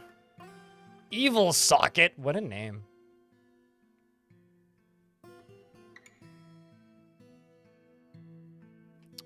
You know, I find it interesting. 47 days travel. Okay, so this stuff is accessible, but it's really far. So sending stuff up here would be kind of a risk.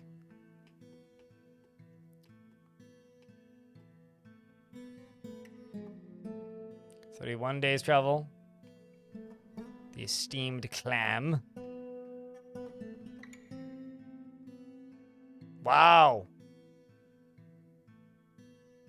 The Goblin Forest Retreat of Seared Carmine. Civilization, the Horror of Immortality. That's actually a really dark name, now that I think about it. The Goblin faction that we're at war with is the Horror of Immortality, which is really interesting when you think about it as like a curse. Like, that's kind of awesome. Because goblins are immortal, right?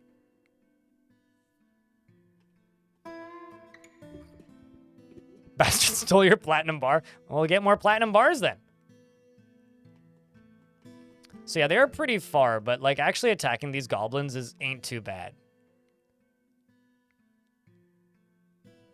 Actually going to war with these goblins ain't too bad. Because that is the goal for this force. I'd like to fight back and win against this goblin faction. Or as side goal, I guess. Revealed crew. I wonder if these guys are refugees from those goblins. That's always fun. Then there's also just these guys down here, and then also all of these elves down here have been completely taken over by this same... Sorry. The National Nightmare, a different goblin faction. So there's two. There's the National Nightmare. Oh, wait, sorry. No, I misread it. The Horrors of Immortality was the site government. But still a good name. Unless I'm completely mistaken. Okay, so there's two civilizations. There's two goblin civs we're at war with. There's the Horror of Immortality, and there's the National Nightmare. Both hysterical. You are correct. It says immorality, not immortality. But still, it's still a cry for help. Another thing that's close by is this. This is the Fortress of Dragonspike. I might steal my stuff. Did the old fort die? I mean, was it ever really alive? Was it ever alive to begin with? I don't know. Define die. I completely missed this, but Coherent username. Thank you very much for the brand new subscription. 30 minutes ago, I completely spaced on that. Looking for my epic voice. Well, cheers. I don't really think of my voice as that epic per se, but thank you. All right, so I think this is going to be the planned entrance. But I think what I'm going to do, maybe not 3 ticks, maybe just 2 ticks. 2 ticks up this way. And one tick that way. Just to make it look nice. Skibbity sub, yes, yes. Ay, ay, ay. Thank you very much, Master Spike, for the 19th month. Greatly appreciate you.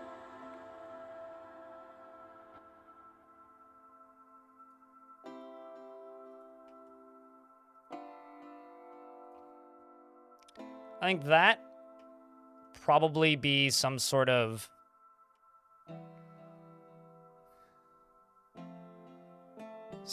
like meeting zone or barracks, probably.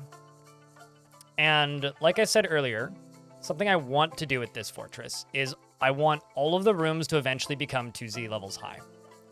So right now, this walkway is going to go into here. We're going to put all of our meeting zone in here, and then make a storage zone down here. But then I'm going to carve this layer down one. So let's dig into here and then carve this layer down one, carve this entire walkway down one minus the first 2 entry stairs.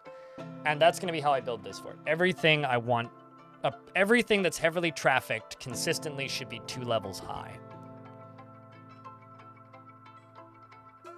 You're not wrong, but also you need to remember that all of those tutorials were created in an absolutely manic haze, and I don't remember most of them. I mean, you don't need to remember that, but I do. By that, I mean I don't.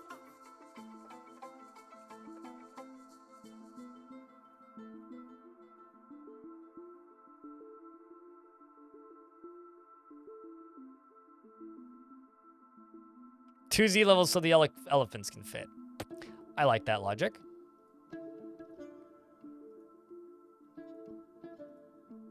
Which means our engraver is going to be busy.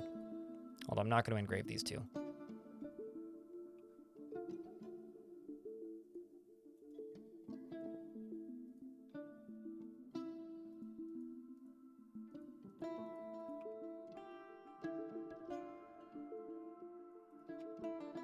It is higher priority, so they should stick to it. There we go.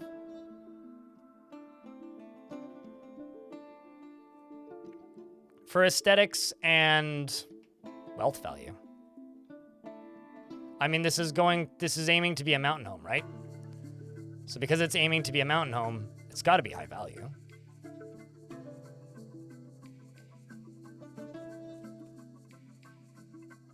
We've struck magnetite. Would you look at that? I suspected we might.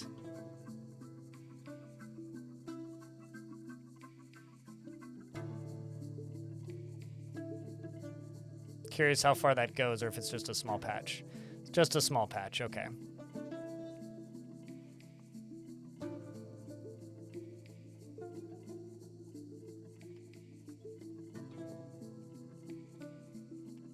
So up here, plop a stoneworker. Oh, also, some of you may have noticed this, but there isn't exactly a lot of trees. So we're going to have to go down to the first cavern layer. We're going to have to find a cavern layer. The first iron, yes. It's not a huge amount of iron. Very small pocket of magnetite. It's still iron.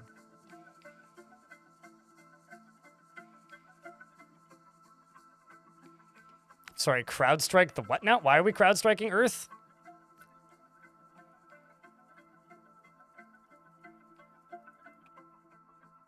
Let's go up and around. Oh, crap, I'm doing this on too high of a priority. It's fine. It'll just get done slightly quicker.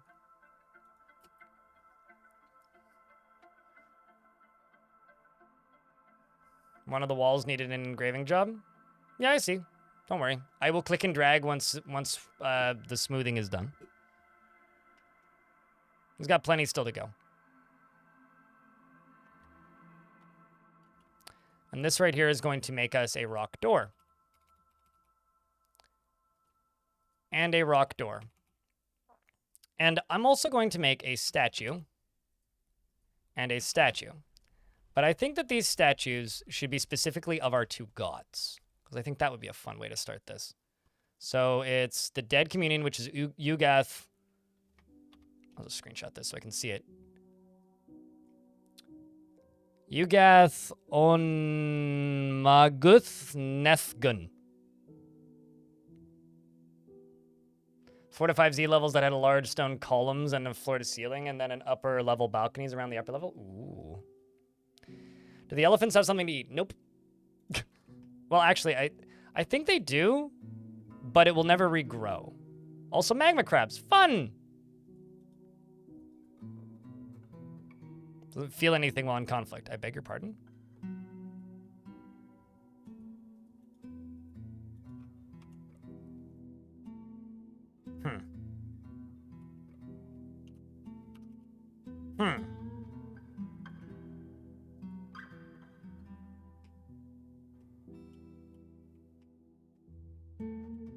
Well, I don't think they can get out, so that shouldn't be a problem.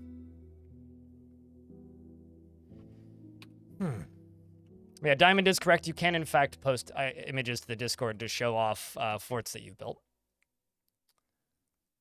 Let's go here. Specify image of a historical figure. Ugath.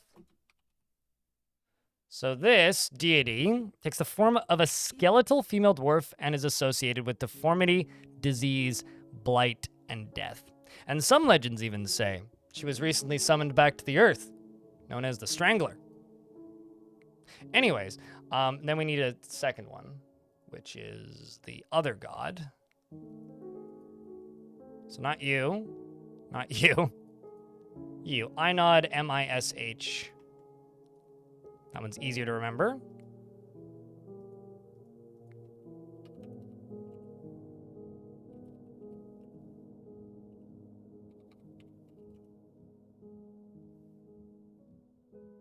Most often takes the form of a female dwarf and is associated with boundaries.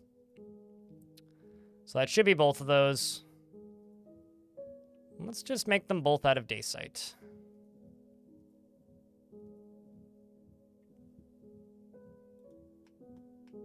Strangler and the barricade? Yeah. Well, the barricade was a male dwarf, but that would be more a god of valor, I would think.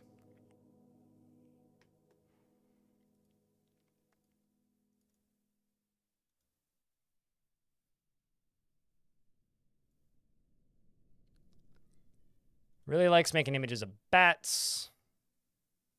A named Jabberer, which settled here. Another image of the Jabberer, a finely designed image of a round, brilliant cut gem. Of stockade music, the sleek, flowing metal mask. Ooh, fancy. It's gonna increase the priority on these two doors.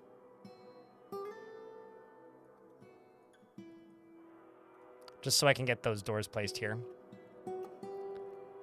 And I'm gonna place 2 floors right here.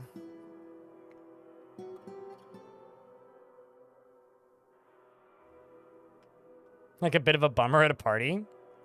You know, when you think real hard about gods and like as just as an example, like in Christianity, Old Testament God, like Old Testament God, air quotes, they definitely are a bummer at parties, man. Like, absolutely, they are a bummer at parties. Do I have a planned theme for this fort? Exclamation point goal. We'll probably answer that question.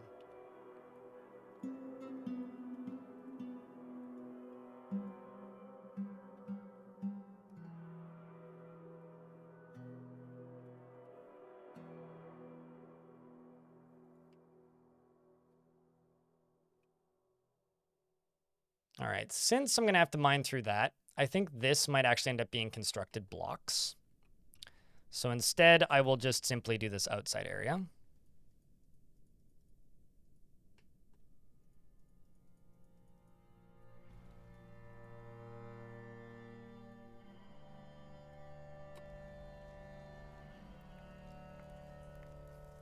Old Testament God, you'd be lucky to get it out. You'd be lucky to make it out alive? Yeah. I mean, I'm not talking about Jesus. I'm talking about Old Testament. That's New Testament. Like, Old Testament gods are like clockwork nightmares from beyond imaginations, practically Cthulhu nonsense.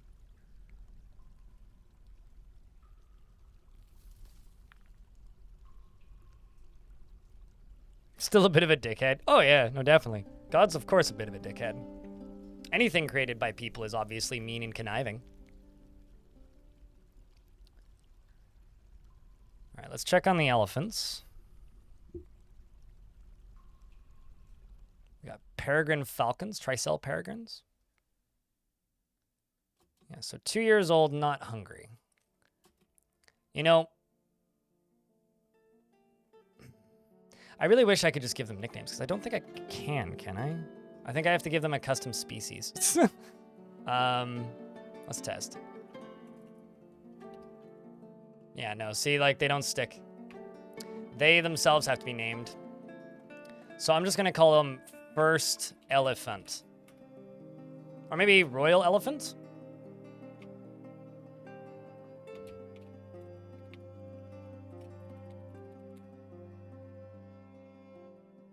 Yeah, we'll go with that. We'll call them the Royal Elephants.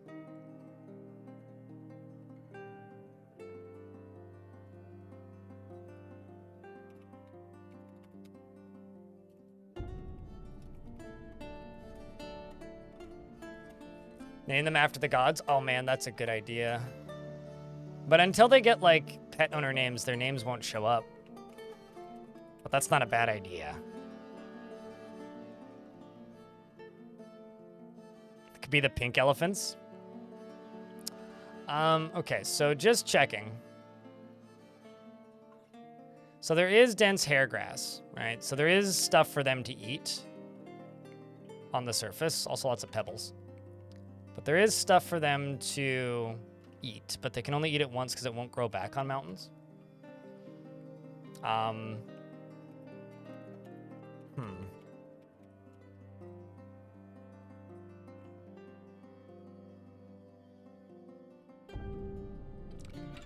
Trying to decide how quickly I should dig straight down.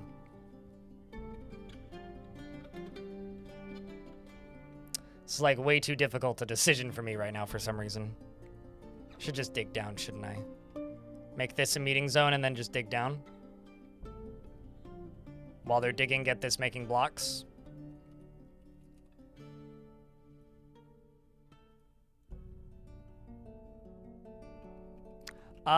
Need safe place for elephants to eat. Not beds, necessarily. The other thing that I'm trying to decide upon is, do I want to nerf the cavern invaders? That's the other thing that's kind of rattling through my brain right now. Is, do I want to / should I nerf the cavern invaders?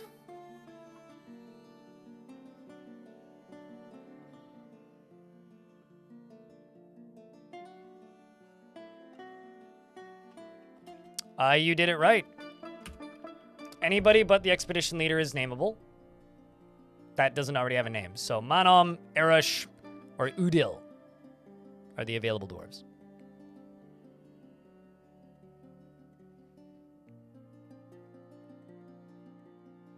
You always feel sad forcing surface animals to live in caverns. I would like to give them a greenhouse at some point. But because it's a mountain biome, that might be difficult. I could give them sun, though. Want the miner? Tome confine. You're the miner doctor. What's up, pastry?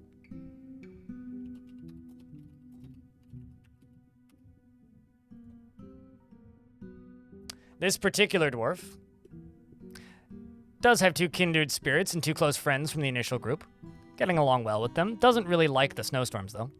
Wants to be creative and acquire an object, and desperately wants to help somebody. Which is good, because you're the diagnoser.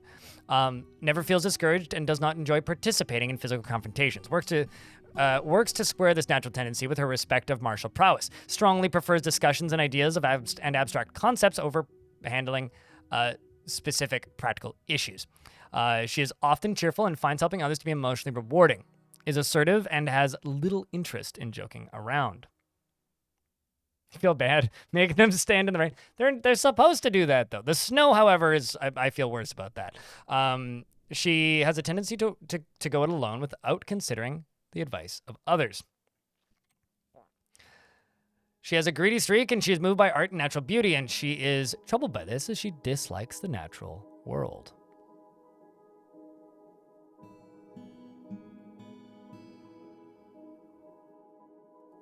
Yeah, unfortunately, I don't have a bot that can do 2 chats at once. She dreams of mastering a skill and likes hematite and steel, emerald and cowtooth, rhinoceros bone and the color charcoal, shields and chickens for their scratching, and billows for their ability to swing through tree. I know that these are monkeys, I just don't know how to pronounce it. It's one of those things I've never seen the word for until I played this game. For their ability to swing through trees, and the diamonds of depth, and the sight of the couple of bewildering. And when possible, prefers to consume wild carrot plants and peach cider, red beans, and absolutely hates slugs.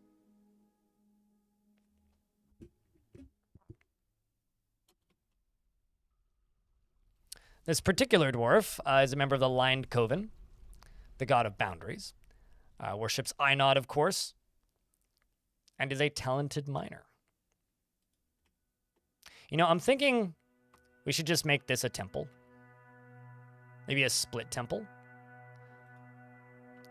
And then maybe make it into something else. You know, okay, here's what I will do. I'm gonna go to difficulty. We're gonna turn economy onto hard. So stuff is more expensive and harder to trade for, and rooms require higher value to satisfy. And I'm gonna go down into here, and I'm just gonna go to cavern dwellers, because we dealt with them a lot in the last run. Let's not completely turn them off, but I'm gonna nerf them pretty heavily. So let's say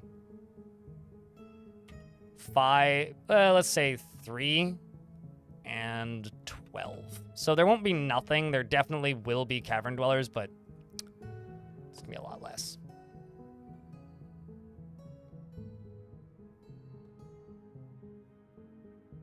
Make it split. I don't want to make it a permanent installation. I don't want to make it a permanent installation. I want it to be a, I would like it to be a, what's it called? Some other function building in the future. Right now, it's just in its temporary form. So what I'm thinking is that we start going down, start going down, start going down. Go down to about there. I think that's right. There we go.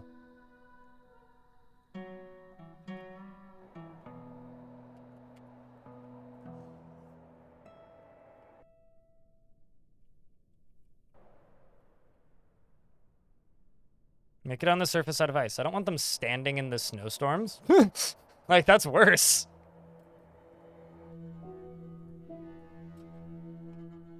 I would actually state that standing in the snowstorms is a worse alternative.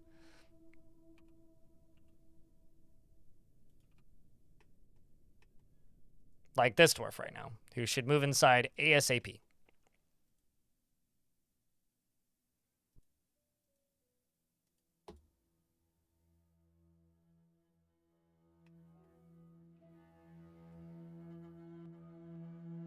Oh, there will be tons of lava, don't worry. And also, I think we're going to do early temple and guild hall in this fort, instead of an early tavern. Maybe we'll make a tavern when we get a mayor. That could be the line there that we draw.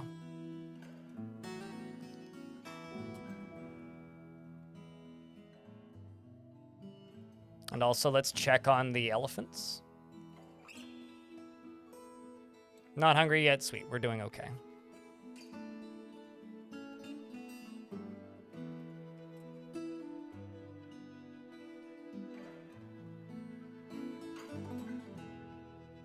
I was going to say, those jobs are going to get claimed pretty quick, I would hope. One thing I will do, though, is I'm going to make this into a meeting zone. Just to get these dwarves inside.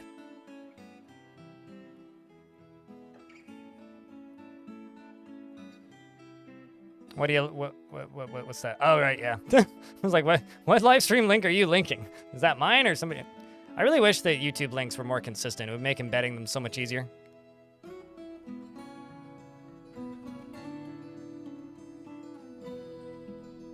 So these dwarves come over here,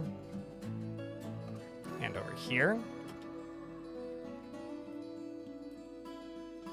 So that's going to be 2-day site. And 2-day site. And then 3-day site and 3-day site.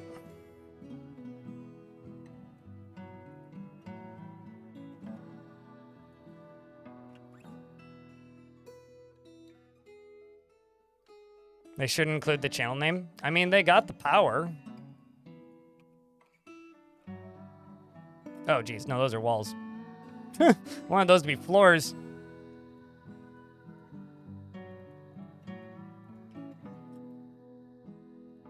I might actually dig that one up one more because I left it unengraved. And then put a statue in there. Then put the other one over here. Yeah, I'll do it that way. Block yourself in. I mean, this isn't a haunted fort. It's just Untamed Wilds. We're actually relatively safe because I'm not, or there are no trees on the surface, right? And a lot of the reasons why Untamed Wilds is dangerous is because trees are one of the biggest, like, causes of wildlife agitation.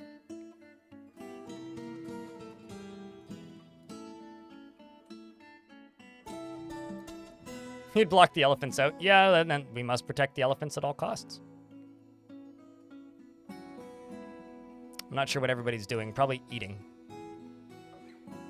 Or sleeping. Yep, looks like that too. It's like him goes, coming back up.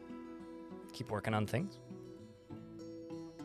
Doesn't really like sleeping on grass, just took a nap, clearly. Nat Fraser, thank you very much for the 5th month with Prime. Don't forget to check your Primes, chat. Thank you very much for that resub. Chat, can I get a big round of beers? You missed this game. Why'd you leave?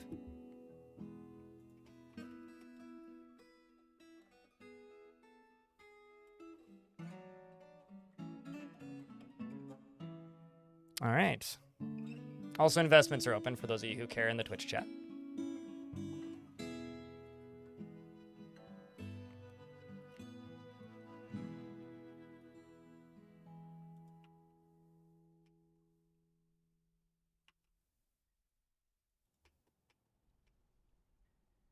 I thought the game just crashed, just like force minimized. It was kind of weird. All right, I'm going to go. It's always been interesting to me how much they prioritize construction with this job system. It's like it doesn't matter the priority levels. They will go construct over literally anything else.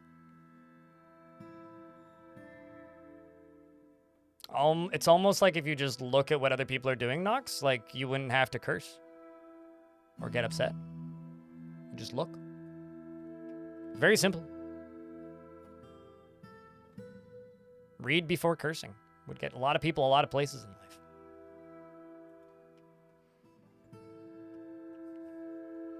Okay, so they are rapidly digging down. Ooh, look at that, microcline. That's exciting.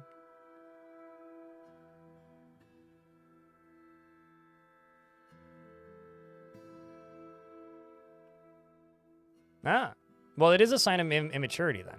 As somebody who's used to swear a lot, trust me, it's a sign of immaturity. Cursing is a tool. Use it when warranted.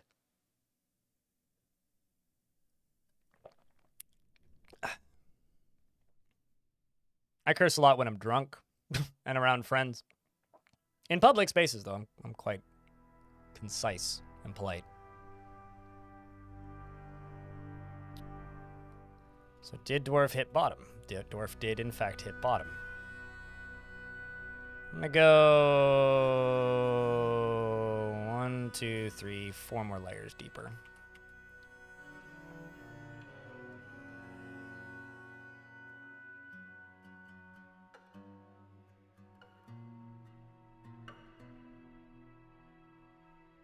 We've got quartzite. I love the color spaces we are stumbling into down here.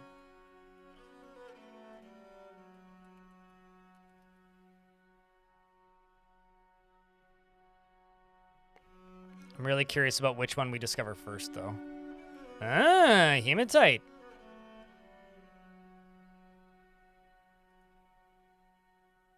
Oh, I paused the game, apparently.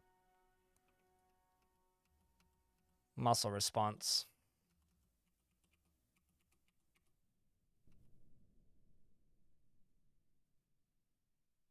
Got a weaver beating the living out of a giant crow with a copper...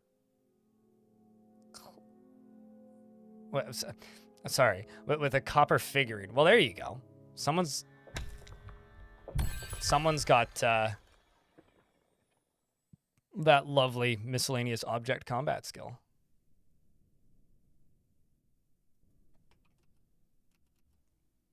So I expected this. This map has a heavy aquifer. There's going to be some wet caverns. Also, yeah, that's some wet caverns.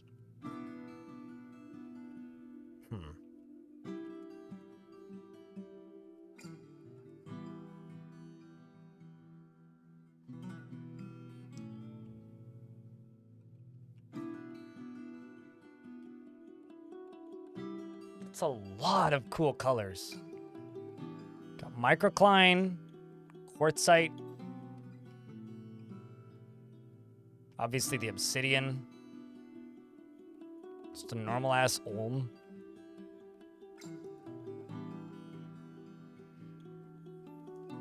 Time to drain the caverns? Yeah, possibly. I mean, that would be relatively easy to do off the edge of the map here. Just with pumps, right? Start pumping and then start walling. But there is some dry areas up here, but there isn't too much growing. So I think the best way for us to actually do this is to build a place for the elephants to live.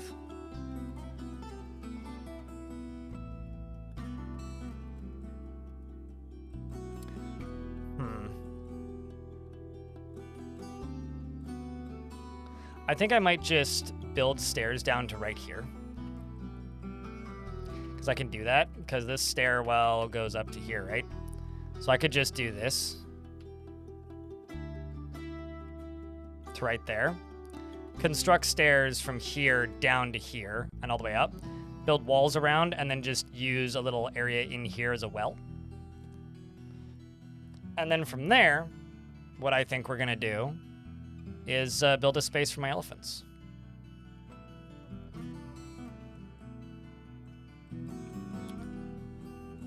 So I'm thinking the Undertusk, maybe. I don't know. I just said a series of words that sounded like they would sound cool in my head.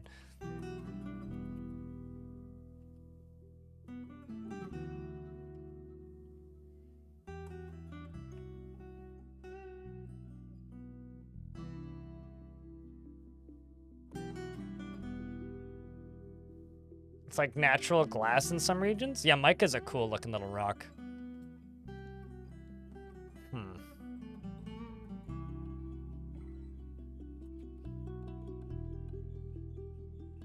The problem is actually with this cavern layer is I have no wood, right? Because it's flooded, we're actually gonna need to go onto here and get wood.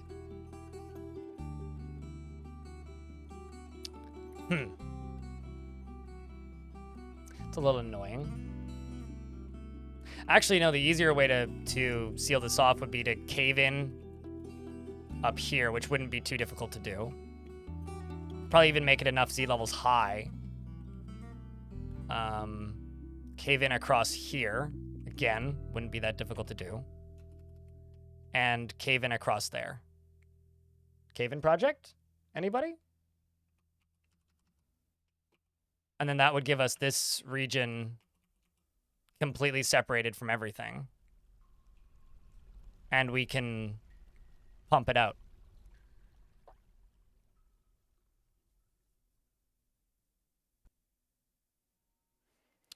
So this would need 1, 2, 3, 4, 4 Z levels for this one.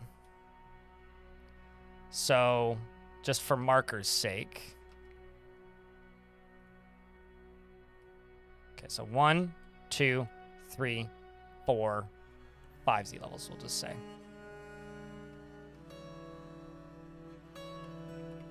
We'll just do that for right now so I know what I'm looking at. This one over here would need this zone basically all the way across. 1, okay, so this is what, 1, 2, 3, 4. Okay, so 1, 2, 3, 4, 5.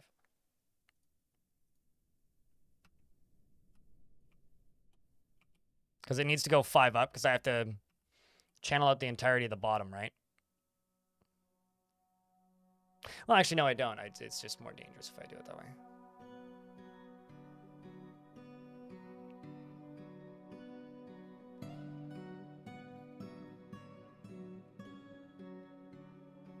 Am I missing the ends? Am I? Yes, I am. You are correct.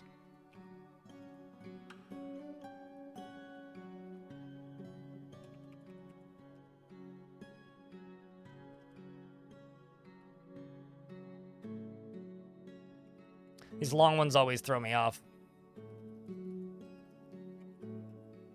Yeah, so that should go across to there, right? Then the other one would be...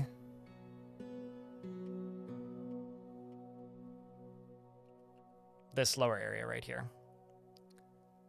So it would need to go 1, 2, 3, 4, 5. Okay, so this will go 6 layers high. So basically right here. 1, 2, 3, 4, 5, 6.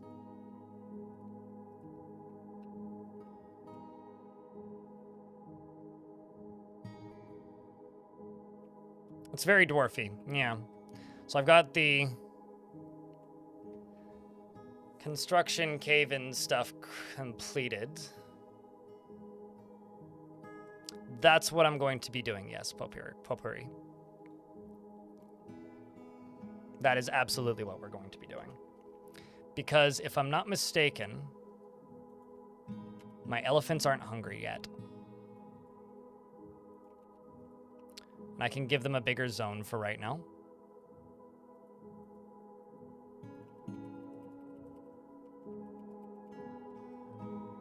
And that would give us...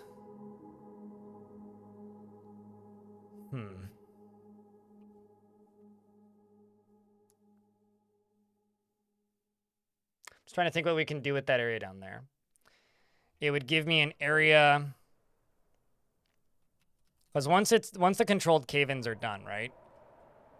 I could dig all the way up and down in these pillars and dig them out entirely, right? That's the first thing I can do. Second thing I can do then is I can chop down the trees and trees will grow in here. Third thing we can do down here is farm. But if I'm pumping the water somewhere, right? That gives me two things. It gives me easy access to this side or this side even, to just get more water. But it also, if I pump the water somewhere where it can be used, then I could put my elephants there. Problem is, it's a very dingy solution. Whereas this initial stairwell that I'm digging, which is going to go down to here, this will allow me to put mud somewhere. I mean, this is nothing to do with aquifers. This is literally just caverns and water.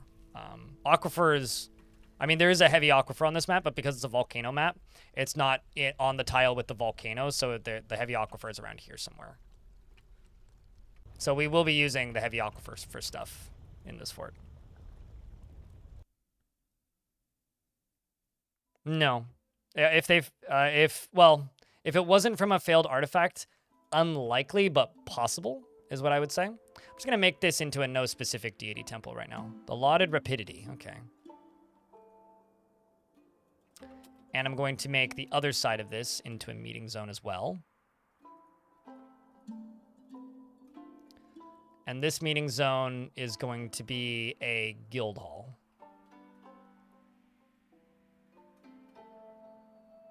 Why not? Let's make it into an engraver guild. All right, now I just need to check this. No visitors welcome. And citizens only. And I'm going to unpause the game. Well, actually, I'm going to pause the game because we're in an ad break. In YouTube chat, my dwarf child is stuck, thirsty, and in a fey mood. Your game is running at 2 frames a second, and you're trying to make a path for her, and it's still running at 2 frames per second. Is she trying to get something that's behind a locked door? That's probably what's happening. Like something that could be accessible, but currently isn't. Like maybe something from above ground or through a drawbridge. That's likely what's happening.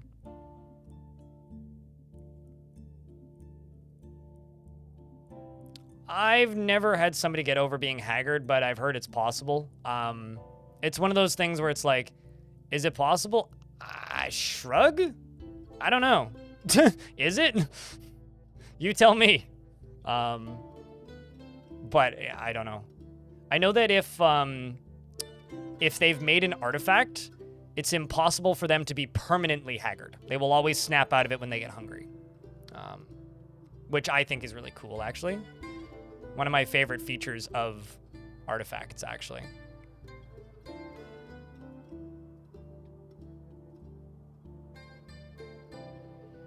Can't wait for a gremlin mare. Yes, we can. One day we'll get a gremlin mare. We'll appease your ultimate desire one of these years. For right now, you're just gonna have to settle for that one time that we had a gremlin captain of the guard.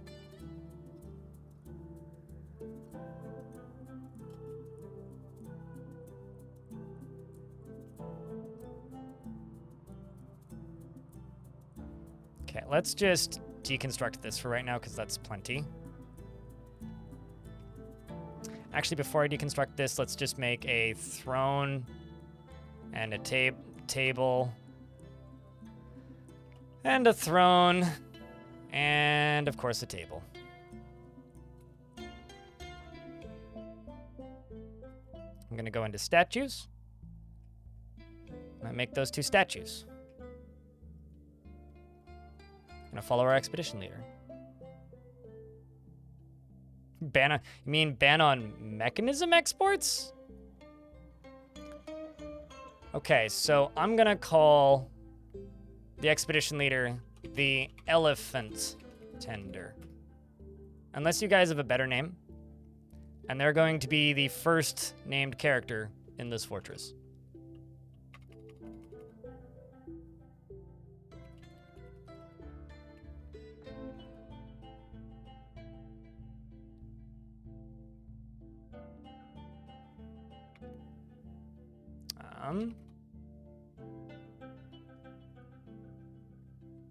So the characters command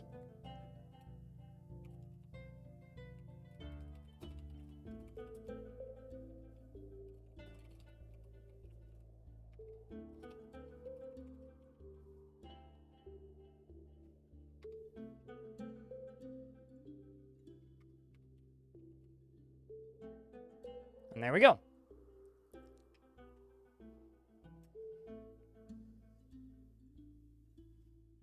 Yeah, it was between like Tender and Whisperer. But I don't know. Whisperer is harder to say, Tender is easier to say.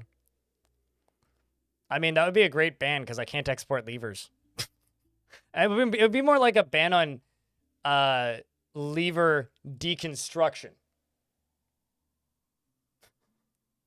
I wonder if I'm going to get a migrant wave because it's early spring before the first caravan. I might, actually. I'll have you know that elephants don't whisper. They go, ha! They kind of honk pretty loudly, in fact. This dwarf wants to learn something. Well, that's interesting.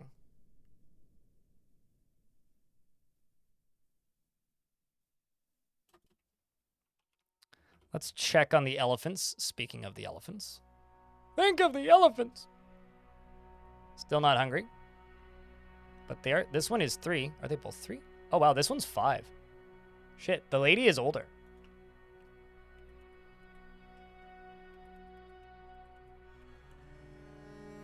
The trumpeter. They're not a musician, though. Okay, let's go across the top here with priority 1s.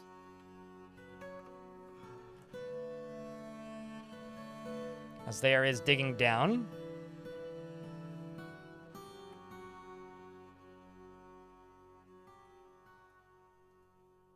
For right now, I'll make this a water supply.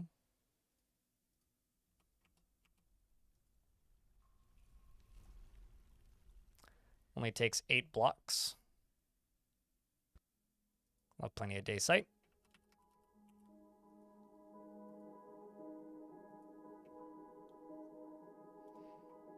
Can learn to be a musician? True. A valid point has been made.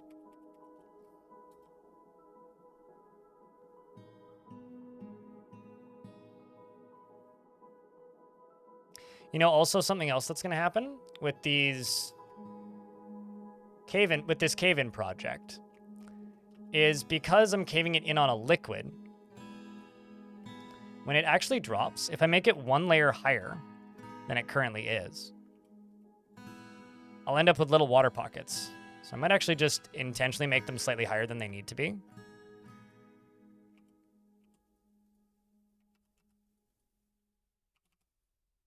Going 2 levels on that one.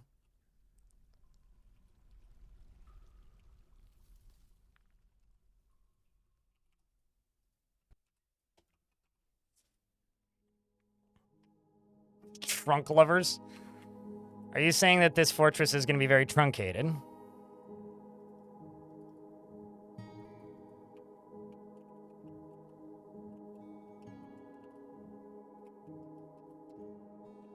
Or that they're big fans of, like, long-distance travel and luggage?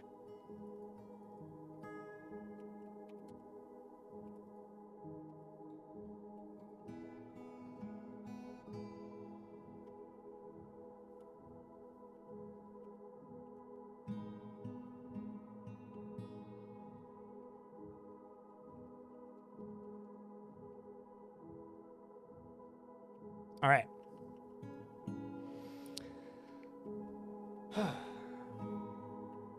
It fell. It was planned to fall. Designed to fall, if you will. Oh, look at that! Should we allow fishing? I often don't.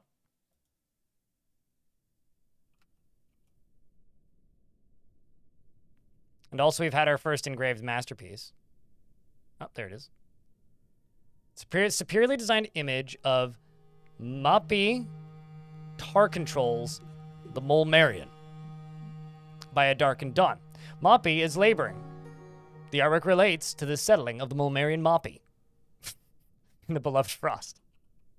Of course it is. What else could it possibly be?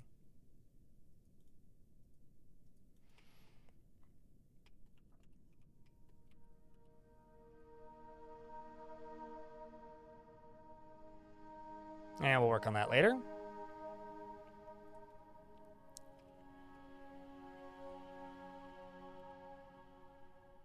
Hunting elephants.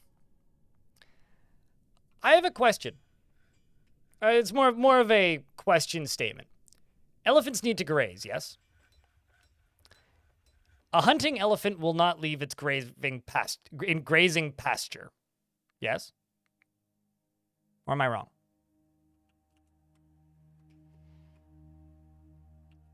Because if a hunting elephant won't leave its grazing pasture, then that means that I would have to unassign them and remember to reassign them when they get hungry, because they won't feed themselves otherwise. That seems real tedious. The item is an image of Godin, the dwarf, in Daysite, the elephant tender. Godin, town walls, is making a plaintive gesture. The artwork relates to the moment when Einod cursed the dwarf monster. Okay, so this is an image of Godin town walls in Daysite by the elephant tender, my dwarf. And Godin is making a plaintive gesture, and the artwork relates to the moment when Einod cursed the dwarf Godin to assume the form of a skink-like monster every full moon in Slipped Tower in the midwinter of 270. And this is a well-crafted image of Dodok, the dwarf, and Ugoth, larval phlegms, lovely. The lustful, larval phlegms, the lustful, the deity of deformity, disease, and blight, and death, depicted as a skeletal female dwarf in Dayside by the elephant tender. Dodok is embracing Ugoth, the lustful. The artwork relates to the belief of the dwarf Dodok, Wireguard, in Ugoth, larval phlegms, the lustful, in the early summer of 188.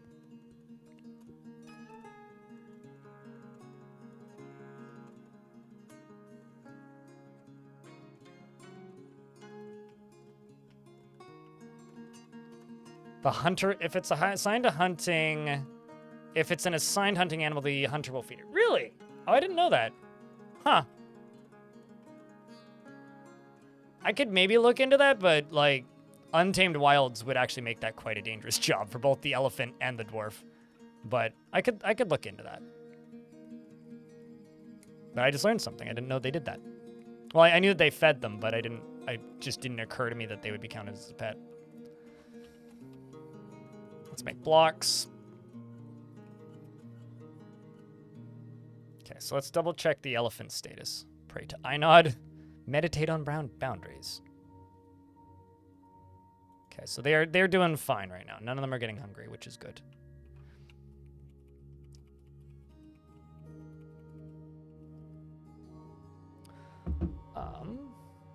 My tea's done. I'm gonna go put this in the sink. I will be right back.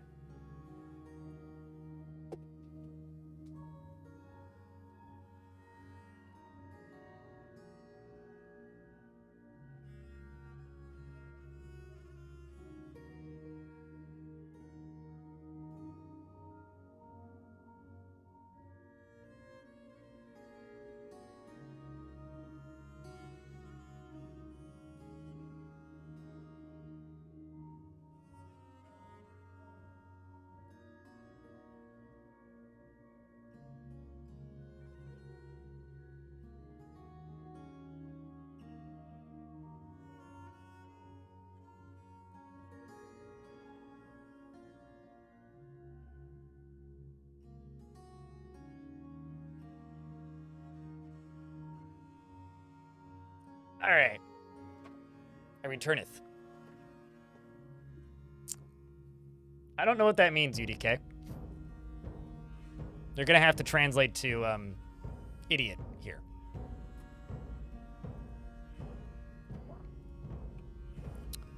All right, so let's just check this. So I think starting on the bottom for these two is probably the best way to do this. The problem that I'm having right now with this cave-in project isn't the cave-in project. The project's fine. The problem I'm having is, how do I dig tunnels to the cave-in locations without them looking awful?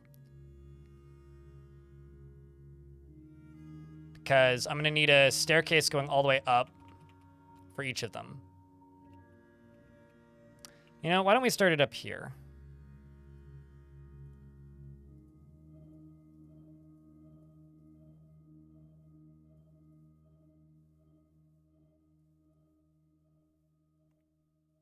And start at the top and work our way down.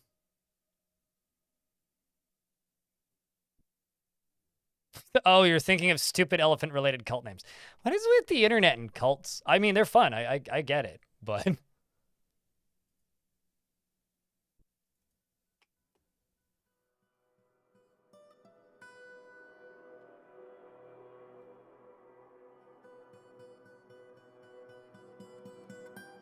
But not everything has to be a cult.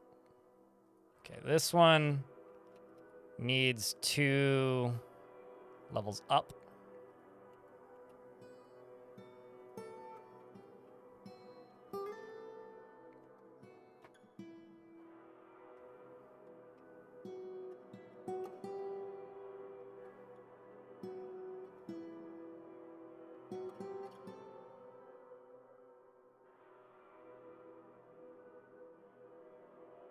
Should be a cult? I don't know. I don't know if I agree with that. It should be a cult. Cults are a very fascinating form of human psychology, though. Or human psychological manipulation, I suppose. Let's jump up to here.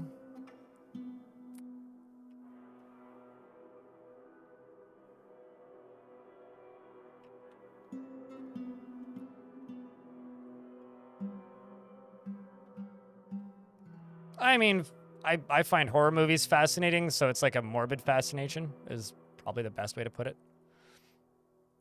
But sure. Terrifying also works. So while they're doing purple jobs, they can't actually cancel halfway through. Unless they're kids and playing make-believe. The Ivory Saints to me sounds like a band of old-timey pianists that would use like ivory keys on their keyboards. Or a sports team, yeah. Or a sports team. I could see it right now. A woolly mammoth or an elephant with a halo is their image.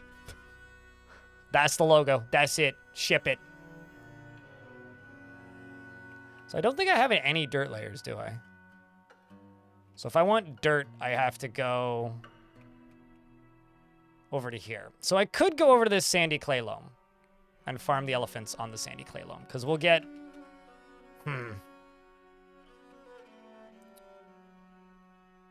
It's nice right there.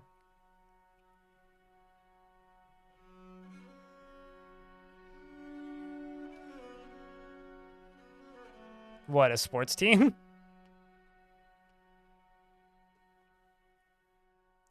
Because I don't know how big this will be. But this might not be a bad pasture zone.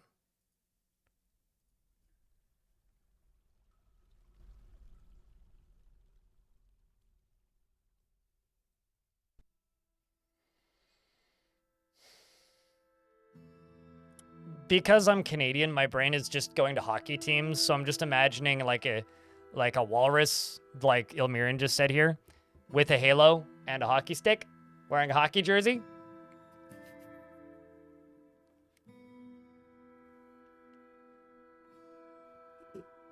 I think maybe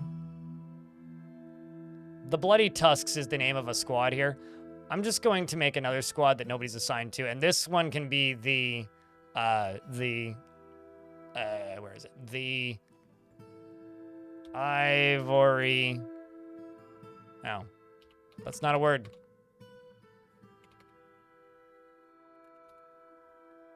The Tusk.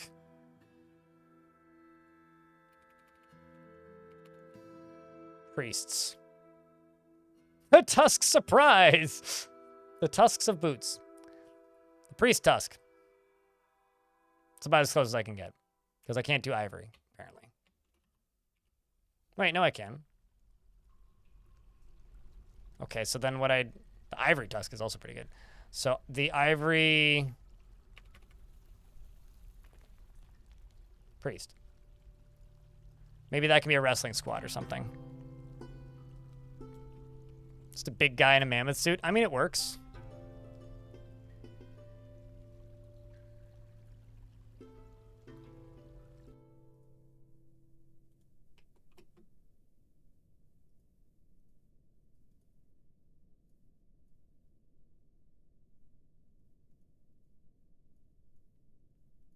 This is going to break my double high rule, because this is not a area that will be conducive to double height. But what I'm going to start doing in a little bit here, actually I could start doing it now, is start channeling into here, but I'm thinking we'll start doing that once the construction job or the cave-in job is done. Because that should be priority number 1. No, I'm planning to go down instead of up. That's the plan. That always was the plan, yeah. Let's go down. I mean, usually the way I do it is I go in, smooth everything, and then channel down, and then smooth. Or build stuff and then go down. Yeah, going up would be tough. You'd have to go up an extra layer above.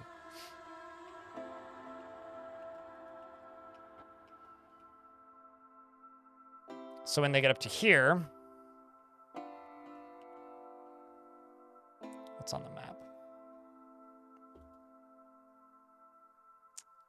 little bit worried about drinking food here, but maybe I could start farming in that area that we're digging out. Star sapphires. That's definitely just a fun tube, a fun box, right? Yep.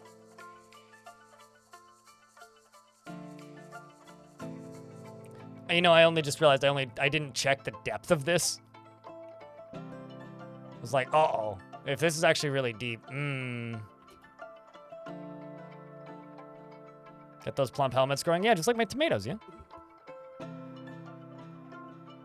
Also, thank you, by the way, everybody, for tuning in. I know a lot of people tune in for the new fort starts, but just thank you, everybody, for showing up. And then if anybody watched any chunks of the previous fort, I have all of that footage without camera and without chat recorded, and I'm going to be editing that into one big video, which is why today is my last stream of the week. Normally, I would stream tomorrow as well, but taking the Friday off to get to editing is what I'm doing. I need constructions support.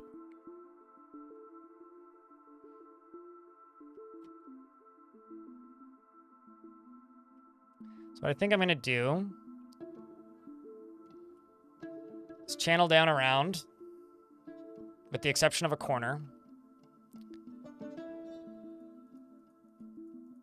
Then dig a stairway in the corner, because the corner doesn't support. Dig a stairway. So that they can... Ooh, I still need to be able to get up here, though. But basically, it's going to dig a stairway, and then I'm going to channel around the edge, and then do the next one. So this is going to be kind of a slow process. So I'm just going to let them finish the beginnings of all of this nonsense. And once they're done with the beginnings of all of this nonsense, then we can, you know, begin working on better stuff. Because I need to get down there so I can actually chop down trees.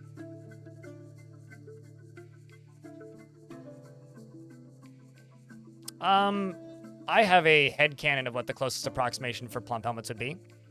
And I would say that would be... Strophyrarugosanaludalata. I don't know. I'm butchering that. These guys. Wine caps. They're giant and the right color. And they're edible. And you can make wine out of them. And they're good with wine. So... that's my take.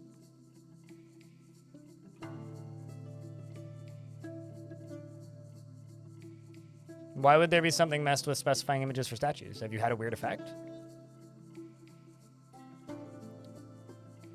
I want to say that there's like one type of statue, and I think it might be the clay ones, where if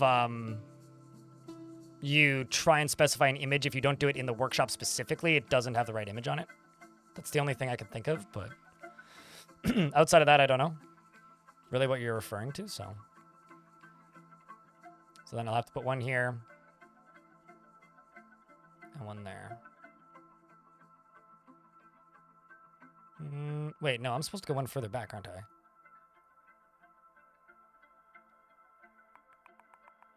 Yes.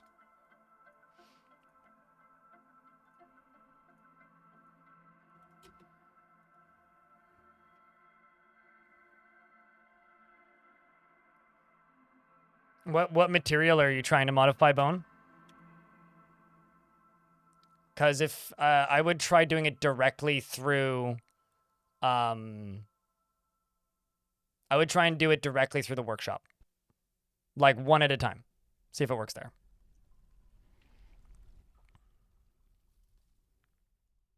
Well, if you're specifying a specific image, they're not allowed to do that mechanically. They're not allowed to, like, put their own spin on it, if you will. I'm just gonna throw these in here. Just for right now, they will get deconstructed. One is going to be an office, and one is going to be a dining room. And the reason I'm doing this is so that we don't have complaints about lack of tables.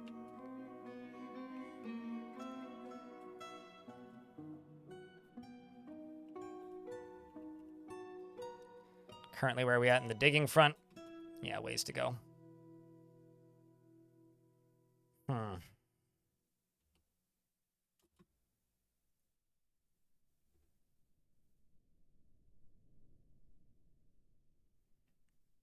Yeah, if you specify like a character, it might give you an event from that character's life, which isn't the event that you're necessarily expecting.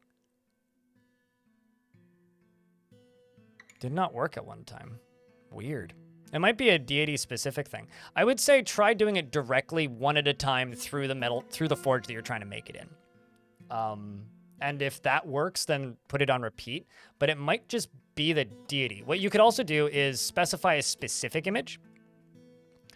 And when you specify a specific image, I'm actually just going to pause this construction by doing this. And this. We'll go back and finish that later. You can specify a specific image, and if you do that, then it's likely that you can, or it's not likely. If you go to historic figures, deities are a historic figure, so you can specify a specific image of a historic figure. That would be another way to make it work.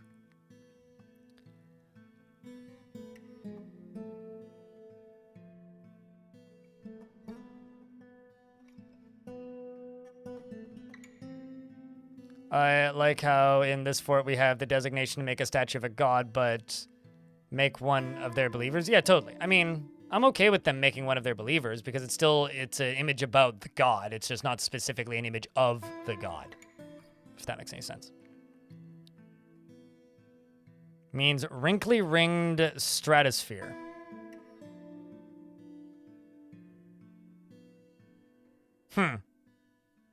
That's interesting. Thanks for sharing. Boom, boom.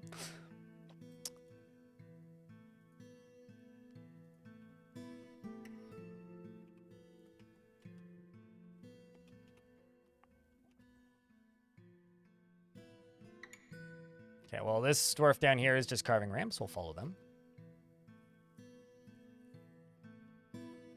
Maybe make some quick carts. That would require me making space for it, actually.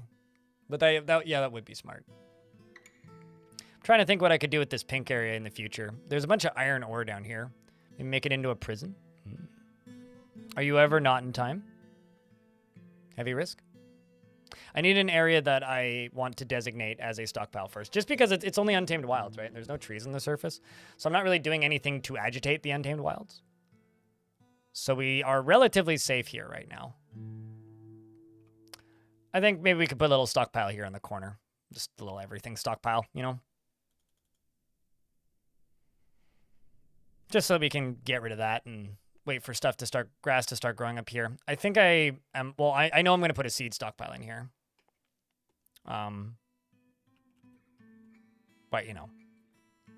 I also need an area for crafting and stuff.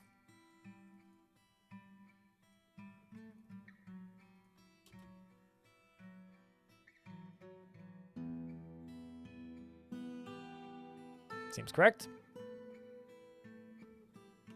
Well, the giant animals are not, by default, angry. Although I haven't actually seen any giant animals. Because this does split over two biomes. One is the volcano area, and then one is the non-volcano area.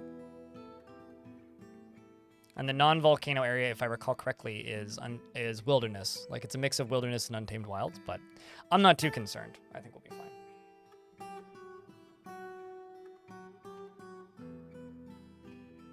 Yeah, that's correct, Tiger. Yep. We will protect every beast with a trunk. So if any tapirs walk onto the map, we gotta trap them and train them, is what you're saying.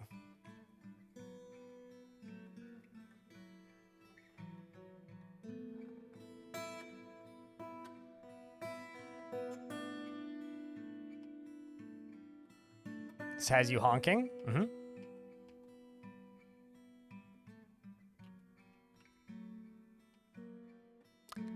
I may actually just roll one further outside of here because I'm not seeing any dirt in here. I was kind of hoping we'd get some sandy clay, but...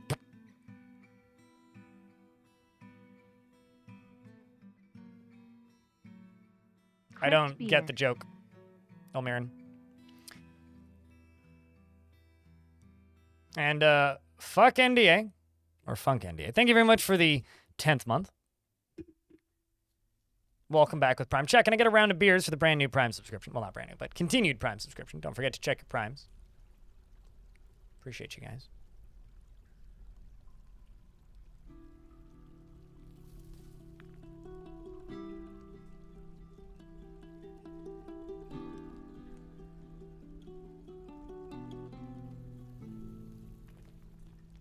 I love being sent an email like, strangest RTS you'll ever play. Well, you've got my curiosity, so I'll leave it up for later. Also, apparently KitFox sent out a newsletter an hour ago. Did any of you guys see this?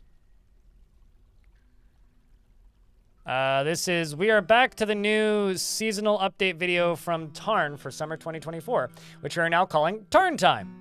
Huh. I see what they did there. The latest, Tarn shows off all the latest adventure mode updates over the past few months, including butchering, trading, composing, and the ability buttons. He also outlines what's left to do in adventure mode before it leaves the beta onto the main branch. Huh. And then they also add, we have another patch coming soon, and even more details about the future of Dwarf Fortress development, so stay tuned. Tarn's growing a beard again, chat. And discuss the update on the Discord. Okay, well, do you guys want to do a Tarn video watch-along? Okay. It's 5 minutes, and I think it's before he is obviously moved because I recognize the background. Just let me mute the old VG game for a second here.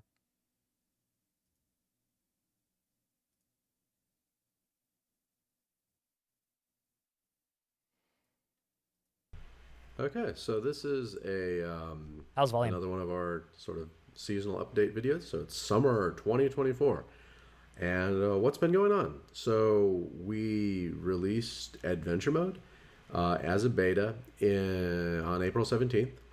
And we're continuing to work on it now. We're trying to get it out of beta. That's the focus now. I've got to get that done so that everything is sort of graphical, has menus and so forth between Fortress mode, Adventure mode, and Legends mode, and that we can just continue on with the project as sort of a unified project. So I'm just working focused on Adventure mode now. And the last few months, May, June, and July brought us quite a bit of the way toward getting that done. In May we did the trade and barter menu. So you can exchange items and so forth. We cleaned up the shops a little bit. We have some more to do there, but they've got tables with items on them and so forth again. And then after that, in beta 15, I believe we'd added the abilities menu. So you can, if you learn the secrets of life and death, you can use them, and you can raise the dead. You can pet animals again. So that's always the most important thing about a video game: pet animals. You can spit, you can breathe fire if you've got those abilities. So it's an important button. We got that working, and then after that we did butchery. So you can eat again if you're out hunting and so forth. A little bit of crafting. There's not a lot of crafting in the game, but mods love crafting, and so you can chop down trees again. Can't build the cabins yet, but that's after beta. Right after beta, we'll do that part, and that's good. Got composing poems in again, music and choreography and so forth. You can do more composition things. These are sort of into the esoteric buttons now. The wrestling buttons work. You can see your speed again, encumbrance. There's the movement indicators, attack indicators, dodge indicators. So that's almost everything from the adventure mode complete. We have a few sort of stranger things left: tracking, odor, full personality customization. Those are important now, have you know? Assume identities, like pretending that you're a monk or something like that. You can just go ahead and do it. It's all part of this sort of strange adventure mode game. That's sort of a curiosity and odd experience. And kind of the last big thing to handle is softening that a little bit so that we have sort of a tutorial kind of mode when you can do this sort of chosen mode where you assume a character of some more importance than normal and can sort of talk to your deity or to a priest in a temple and get a more focused experience that has a little bit of the sort of myth generation that we wanted to do, not the full. Odor helps with hunting. Spend a lot of time on it version of myth generation, but just enough to make that experience make sense in the game world and get you out talking to people, finding dungeons, learning how combat works, learning how to move, learning how to ride animals and like your horse and so forth, and basically touch a number of the systems. For the can you be a dragon? In arena mode, yes. And I assume that he was just using that as a way to show off that, yes, you can breathe fire if you have the ability to breathe fire. But it's something that you'd have to mod to play as a dragon. But yeah, you could do that. I'm sure that wouldn't be too difficult to mod them as playable creatures. So you feel comfortable with the mode, adventure mode. And then when you go back and play a regular character who isn't sort of guided by I'm definitely not interviewing Tarn this you video. understand how the game works. You can go visit your old fortresses, and yeah, just tie the modes together as you wish. And once that's completed, we'll get adventure mode out of beta and get started working on both modes again. Got a lot of fun things coming in fortress mode as well. And that's where we're going. It's not as far away as some of you out there think, and I think we're making good progress. Also have to do some audio. We know Linux has problems now. Thank you. In the adventure mode beta. Gonna clean that up. Wait. You know, I okay. My camera's covering it. That's the wrong button. Right here. When I unpause, you'll see it. There's a little encumbrance icon. I didn't realize there was actually an icon that popped up when you were encumbered. Huh. From that last update, I presume. Anyway, let's continue. And finish some more artwork, and that's it. It's not super far away, but there's still work to do. And yeah, cool. We get the quest log back. Yeah, the information screens and so forth. Yeah, it's all coming. And that's what I'm up to now for the next bit, and yeah, it's exciting. So see you again in a bit with the next update. All right, thanks. Just about to talk about the quest log. I was like, yeah, he hasn't mentioned the quest log once.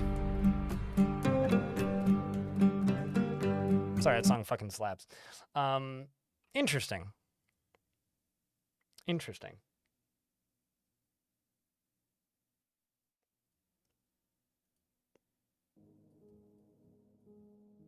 That makes me curious as to what's going to be in the next update, too. Yeah, that went up an hour ago. Here's the link if anybody just wants to skim through it. But, I mean, there's no new information in there. It just kind of sounds like he's reassuring. I like this comment. Having a Tarn time over here. Ain't no time like Tarn time.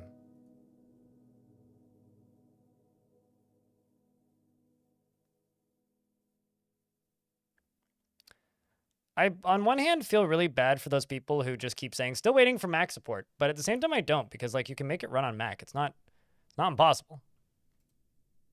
Like, it's quite simple to do that. Just have to run it in a compatibility layer. Updates are good regardless. No, totally, I agree. But, yeah, I don't know. To me, that almost seems... The one comment that he threw out there, he's like... less time than some of you might think. Really sounds like he's talking to, you know, the very impatient children out there. That's what it seems like to me anyway. So I can start farming here, and that's going to start growing. The elephants won't be able to survive there for very long, but they'll certainly be safer. You've been playing on your M1 Max since Steam release. You see, exactly! It's like, it's a self-report of being really goddamn lazy. That's all it is. Like, I don't own a Mac, and I know you can do that. Just use Wine or Simulator. Exactly. Just use not a Windows emulator. But, yeah, I don't know.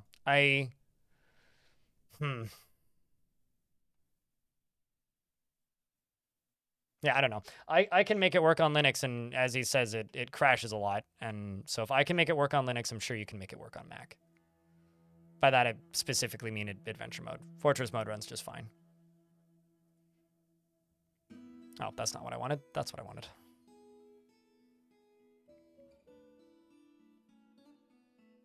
Here come the dwarfs.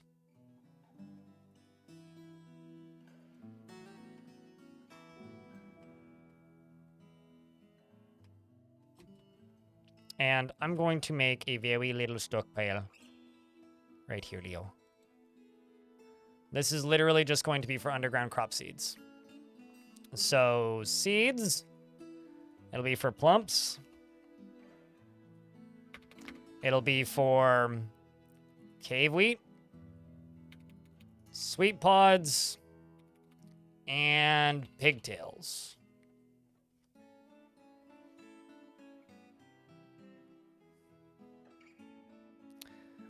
Mac Gaming requires you to update your device. No thanks. You were happy until Steam stopped working. Mac Apple Mindset is one you don't grok with. I have no idea what you're even talking about, Hunter May. All right, so we're going to put these seeds into here, and I'm going to use my old habits and remove barrels. Then right down here, I'm just going to make a low-key everything pile for right now. This is going to be for just about everything, with the exception of stone. And I'm actually going to put wood in here, because there's almost none. And I'm just going to remove seeds. Yes. Kind of biome is this? Tundra. Volcano. Tundra Volcano. The fortress of Goretusk, of the trampled machine, of the iron of power. If you want to know the theme of the fort, exclamation point goal, lazy man. So when you say chunks or blocks, you mean like boulders or blocks? Boulders make rough walls. Blocks make smooth walls.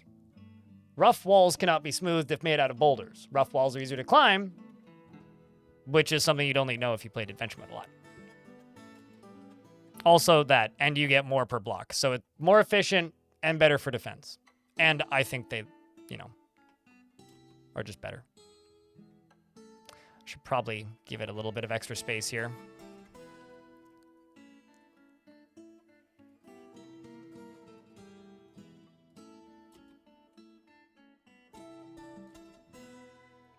And I'm going to make a little pasture here.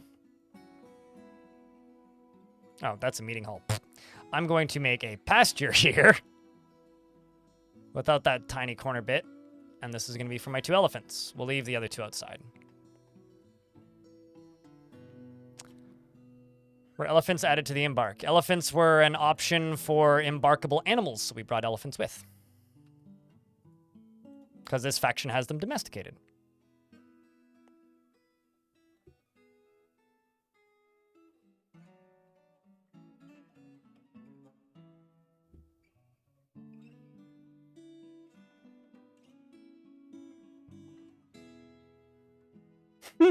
I like this comment in YouTube chat from Mandevil. Mac users are waiting on support. The rest are waiting on updates. I'm waiting for my breakfast. Christians are waiting for the rapture. Everyone stop waiting and live your lives. Yeah, exactly. I agree. I support this message.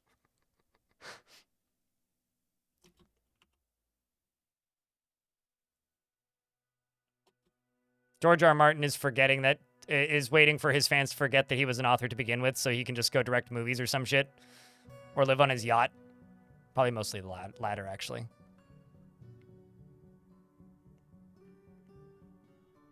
I'm pretty sure I already have a clip about that, actually. But thanks for that all the same. I'll feature it. I mean, I appreciate it. Uh-oh. Gather amount of booze if you're drinking water. That's bad.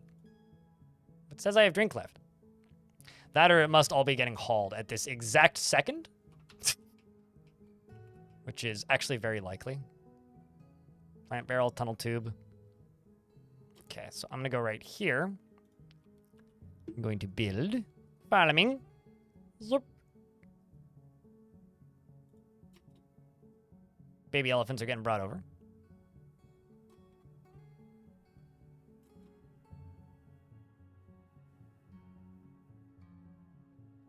It's like, that is just horrifically bad timing right there. And I'm just going to go up to here, and I'm going to go to standing orders. And I'm going to change something. I think it's under other. Only farmers harvest.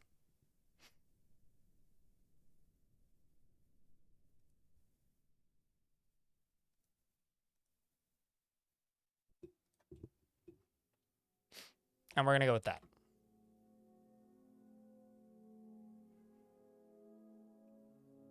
Okay, so you... We'll do sweet pods, plump helmets, pigtails, plump helmets. And our one farmer will be the only one that can actually do any of that work, which is Udil. Udil, Udil, Udil.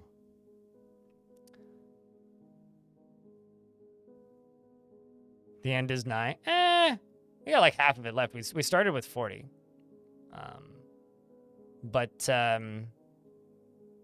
Yeah. I was just wondering when you guys were going to notice that those are available. Engraver, please. Our one engraver is named. I don't think I have a secondary engraver.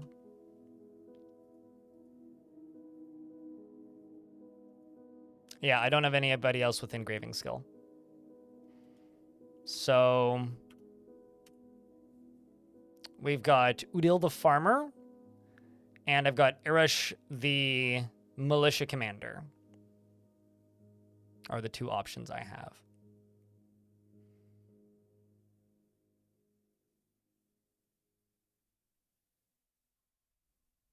Commander then? Okay.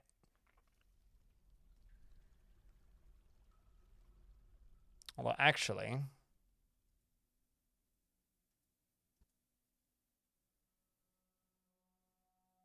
Just looking to see if this person actually wants to, yeah, they do want to practice a martial art. Okay, that's good. Irish is going to be neither.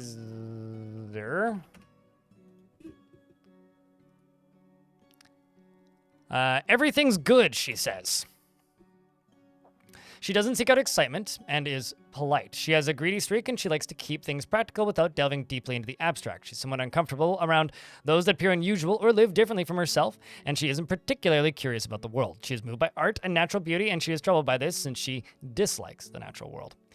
She tends to make a small mess with her own possessions, and she needs alcohol to get through the working day, and likes working outdoors and only grumbles mildly at bad weather. She dreams of mastering a skill and personally has a negative view of those who exercise power over others, and disregards tradition and values sacrifice. She likes sylvite, sterling silver, green diamond, muscle, leather, and hemp paper, the color sepia, backpacks, beds, llamas. I like beds too. Llamas for their wool, and the words of the diamonds of depth, and the sound of the flute of sweetness, and the sight of the glittery style, and when possible prefers to consume giant eye and cranberry wine and finger mullet flour, and absolutely hates bats. She does have some friends around the fort. Every single dwarf in the fort is a kindred spirit, so she gets along quite well with everybody. Isn't super thrilled about this whole snowstorm thing, wants to craft an object, and is the leader of the Bloody Tusks. She has a great feel for social relationships and an affinity for language, and is hauling a crutch currently. Welcome to the fort.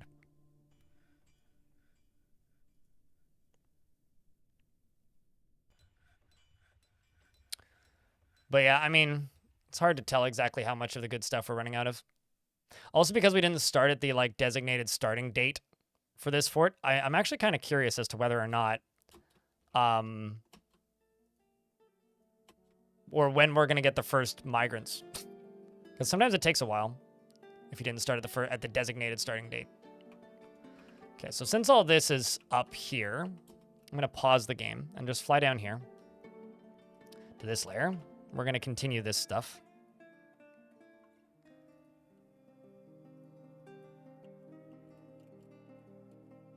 That one's a wait.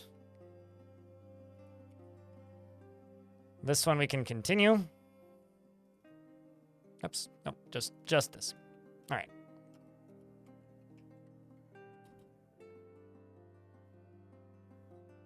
You're allowed to ask noob questions, yes. That's partially the point of this stream. Oh, man.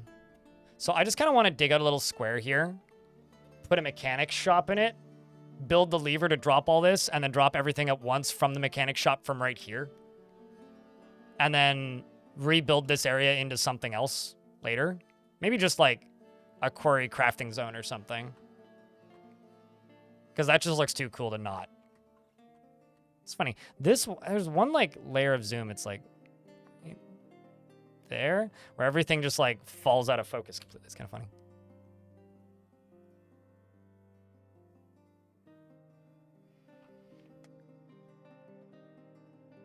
Does that even matter? It depends on the thing, right? Some things, probably not. Some things, yeah. Like, if they encounter that thing, yes, they'll have negative thoughts.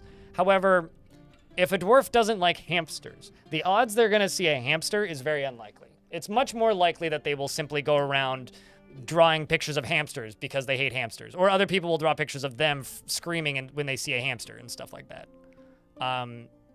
But I would avoid, you know, maybe buying a hamster and putting its cage in that dwarf's bedroom, as an example.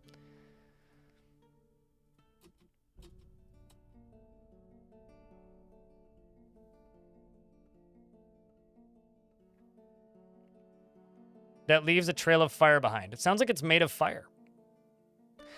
Wait until they walk through water, because all of the water that they touch instantly evaporates, usually. So you see these little flowers that are popping up? These are the things that are edible for grazers on mountain embarks. The problem is they only grow once and then never grow again. Like, they go extinct really quickly.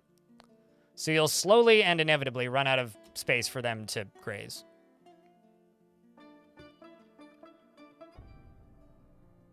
Okay, so that's getting done. I can now go up to here and place one of these supports.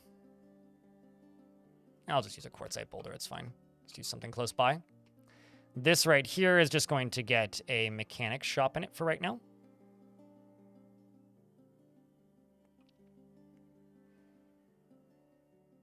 What about underground sources of food? What do you mean, what about underground sources of food?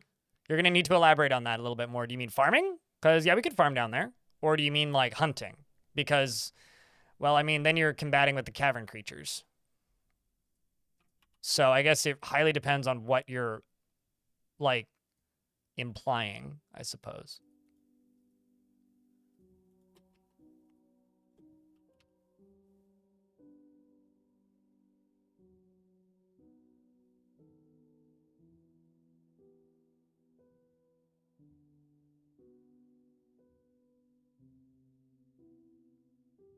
I mean, we've already done that, yeah. But caverns, you do get a higher amount of, what's the word I'm looking for here? You get a better amount of value, I guess is what I would say. I'm just going to put a stone cutter and a carpenter's up here. But you get a better amount of value, or not value. You get more, higher quantity of harvests is the word I'm looking for here. A higher quantity of harvests if you are, yield, that's the word. You get a higher yield if you're farming in the cavern layers specifically. They get a 5 times modifier. I'm pretty sure it's just a flat 5 times. So this is like 5 times less efficient than farming in the caverns. Which I could absolutely do. I got no issue with that. But I mean, the reason I dug down there so quickly was specifically so that they could, you know, let the elephants not starve to death in here. Incompetently performing the rites of the lined coven at an undedicated temple. Curious if anybody's going to sing a song or something. Because this on this side is just a meeting zone. Which is assigned as a engraver guild. So our engraver is going to come over here and teach some engraving, potentially. Or they're just going to stand there and meditate on disease. Whatever works. Honestly.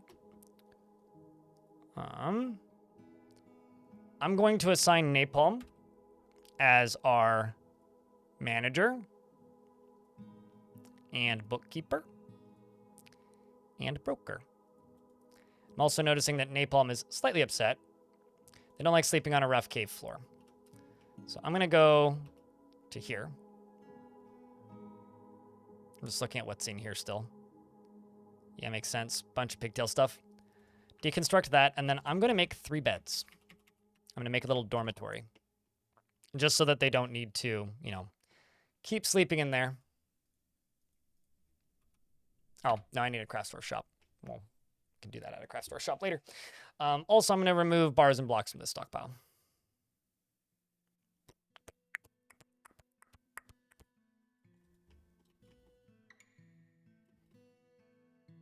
Gonna go update the stockpile records. There is no above ground crops that grow in mountain biomes. So I can't make or have above ground crops. Don't like to be obligated to anybody. Well, you're still the manager. It's not like a how is it? It's like it's not possible in this fort.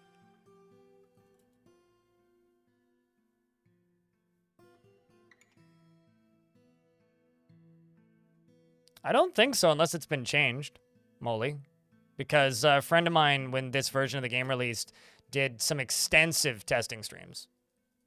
And that was not the result he gained from it. Okay, so now that we've done that, let's just go back up into here. And what I'm going to do is I'm going to assign this to hotkey 1.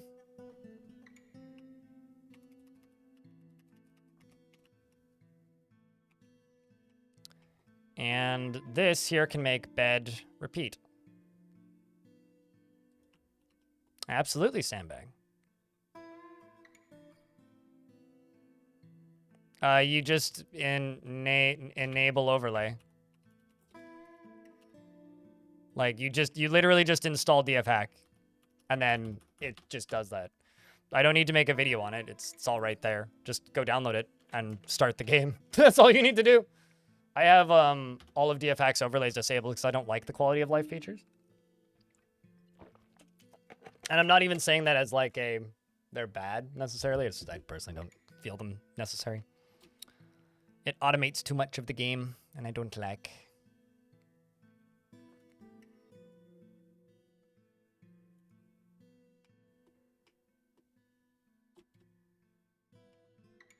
It's not efficient on the plot. Really? Poor soil. Oh, hey, it's got the numbers there now. Or is that DF hack with the numbers? I don't trust it. But I think that's a DF hack thing. Could be wrong.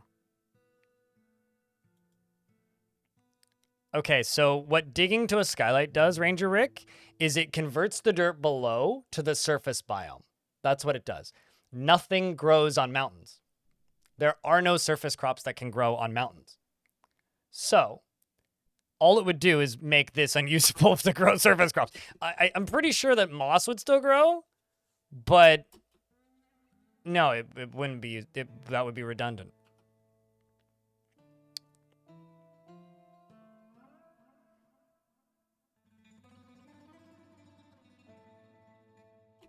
Ah, okay.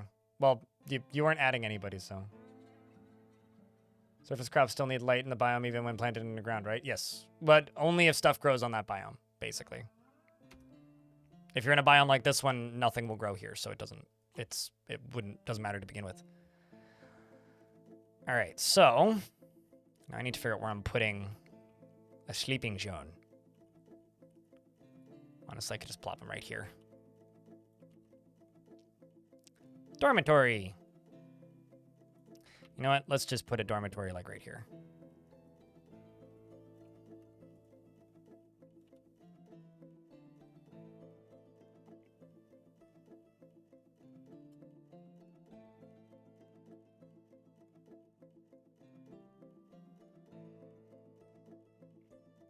I have no idea, UDK. I have to say this like 3 to 5 times a day. I have no idea about your issues with Twitch. I generally don't have issues with Twitch. I also ignore all of those features that people generally have issues with, and I'm not Twitch tech support, so can't help you. But maybe. Who knows?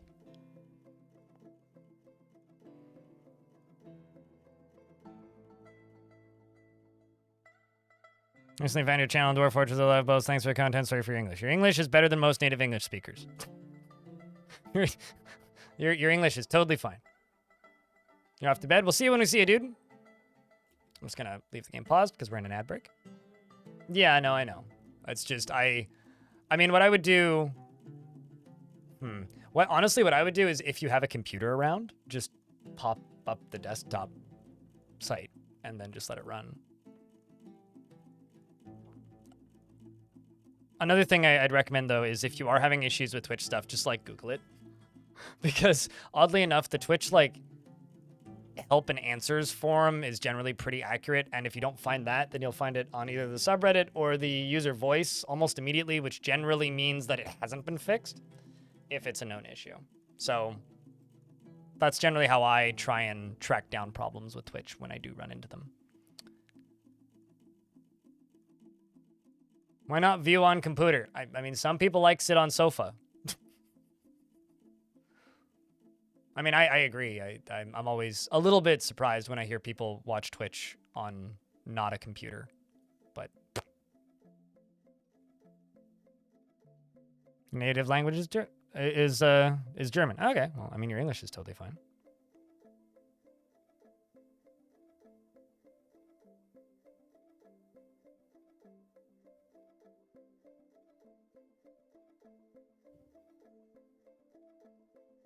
Almost 15 years into this fort, and you just made your first military squad? I already have 2. Just because the second one was a funny name.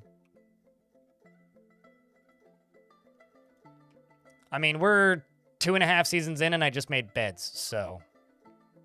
And also mugs. Ah, god damn it.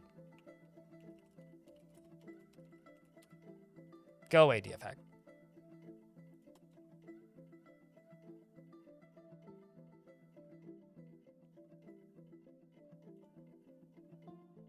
Okay, let's get that placed right there. Let's see where my dwarves are. Okay, how much have they dug out? Because they've probably actually caught up. So I'm gonna need 1, 2, 3, 4. 1, 2, 3, 4, 5, 6, 7. 1, 2, 3, 4, 5, 6, 7. Let's actually just make 8. This up here needs a support pillar. That one there has one. That one there has one. Okay, so this one, I'm going to go and erase this for this layer. And I'm just going to channel all the way around, except for this.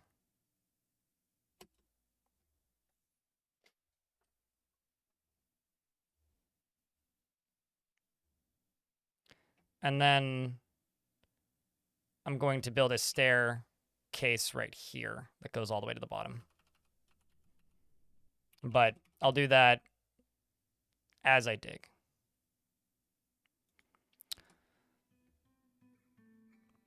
One layer at a time.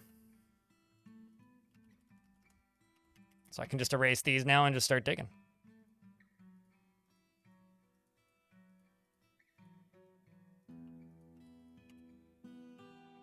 Until we hit the one right above the bottom, at which point I need to be careful and dig carefully instead of keep digging. What's the good word? There you go. UHM is how you spell it. What's up, Coomsby? Doing okay, YouTube chat. Yeah, we watched it on stream not too long ago. In regards to the video that Tarn put up.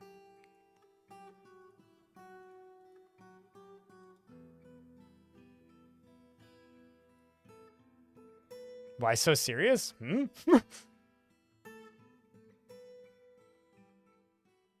Playing on your TV so you can sit on the sofa or do chores around the house while lurking? Yeah, I mean, I don't own a TV, but my equivalent of that is just running the phone app, but I haven't done that in a long time. I used to use the TV app when Roku had a TV app, but then, 1, I stopped using Roku, and 2, I got rid of my TV. So, you know, who's the happiest person right now? It's Udil and Neezer. Ah, it's almost always why. Udil and Neezer seem to have become a couple. They feel fondness when speaking with a friend. Look at that. Felt love after remembering a new romance. Do they worship the same god? I nod and I nod. Yeah, they do. Both members of the Lined Coven.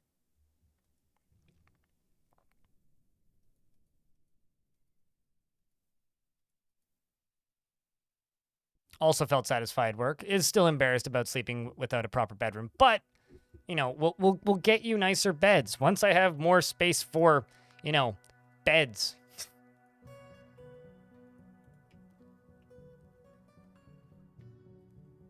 You lurk while driving DoorDash, usually chime in between orders. Oh, really? I didn't know that. It's kind of funny, like, you know, hearing that you deliver for DoorDash while while watching Twitch makes me wonder if any DoorDash drivers are listening to Twitch when they deliver crap to me. Although I don't generally order from DoorDash, only really in the depths of winter when it's pelting rain and I have no food in my house, which isn't common.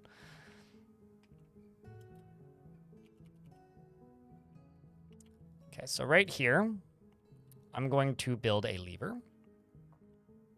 Just have the one.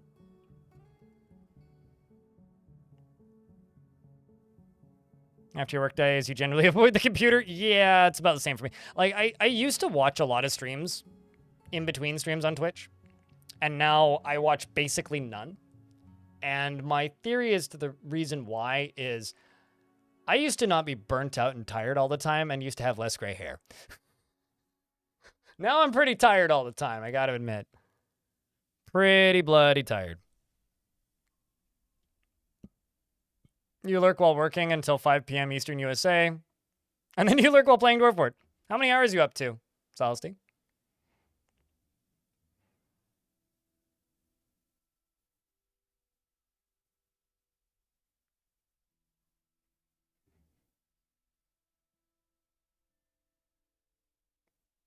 Used to listen to the Yahtzee Crowshaw's Let's Plays while driving to and from work.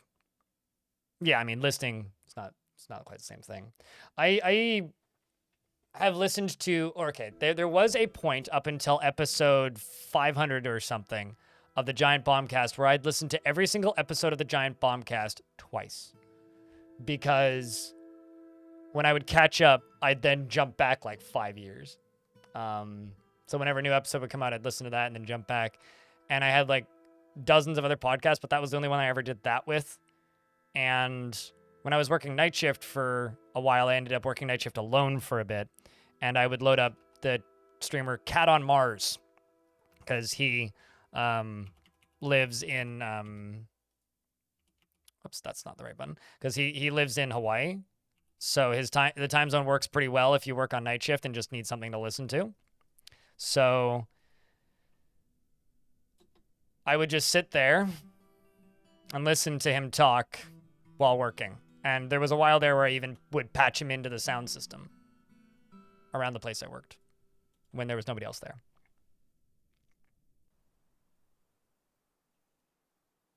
I think it'll take a lot to stop Yahtzee from doing what Yahtzee does.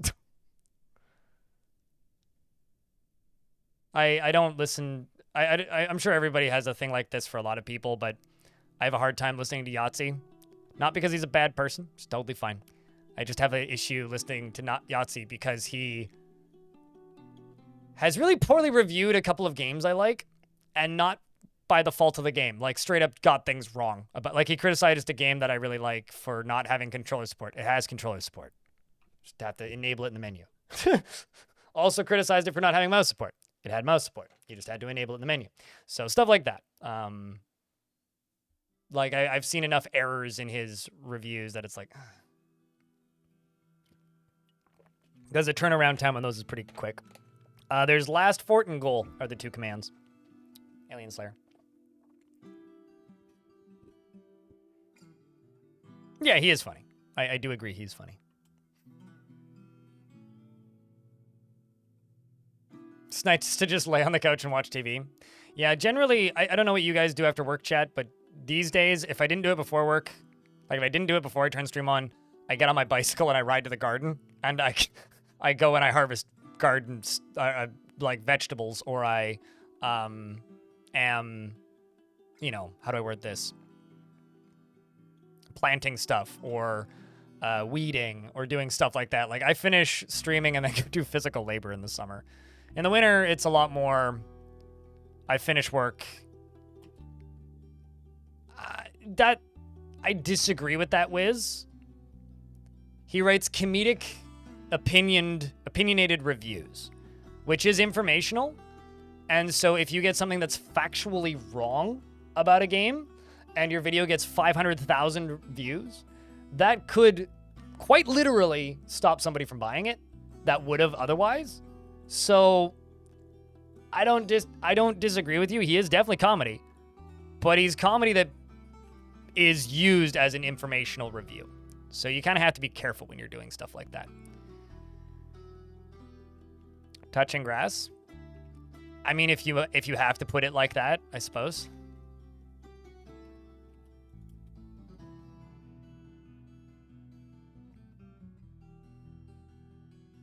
At least I'm not a gym rat. You wish you didn't have computer burnout. You need to continue studying for some certifications, but computer burnout is hampering that big time. Oh, I have massive computer burnout. I have a hard time staying on the computer a lot of the time. There's part of me that wants to save these boulders, but whatever. Just drop them.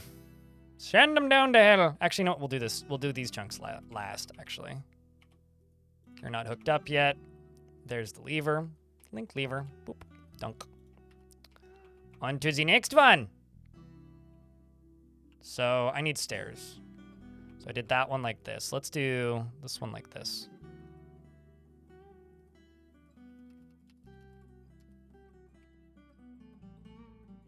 Let's do that.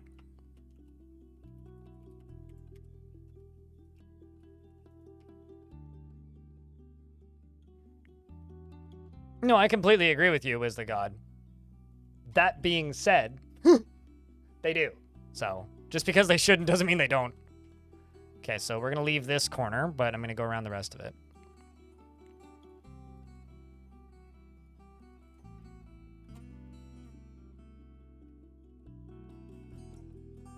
Let's watch this dwarf linking it to trigger. That's going all right. How's your day going, Bob? People can't tell the difference between the hard drive and the Verge. So, of course they're going to think that Yahtzee is being serious when he's talking.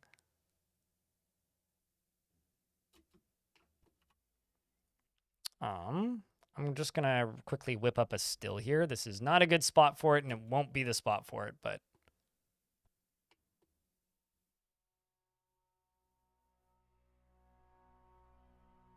Chilling and cleaning your room a bit? Hell yeah.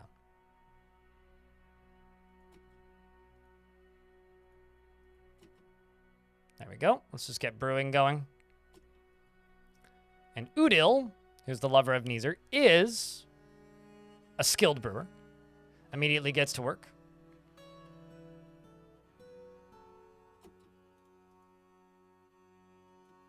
I'm assuming is... I was going to say, I'm assuming they're running off to go do something else, but maybe not. Oh, I see. Snail took the job. Well, okay. I mean, Snail needed the gig too, so it is fine.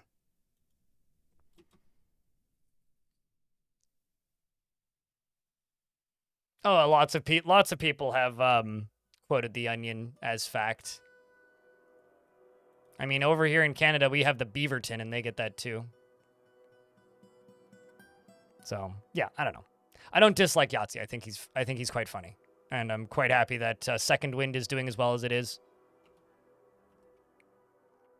Although, what I did think was kind of funny was when Second Wind got, like, you know, forced into existence by just business decisions at the Escapist. When they got forced into existence, I'm still very amused by the fact that I literally said out loud when I saw the news pop up while on stream, so how long until they all go to Patreon? And it had already happened. Like, it was within 90 minutes of me saying that I found the Patreon. I was like, well, there you go. People are predictable these days, I suppose.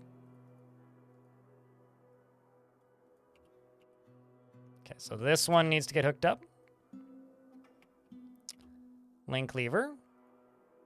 This is like kind of a big project for a brand new start. And link lever. There we go.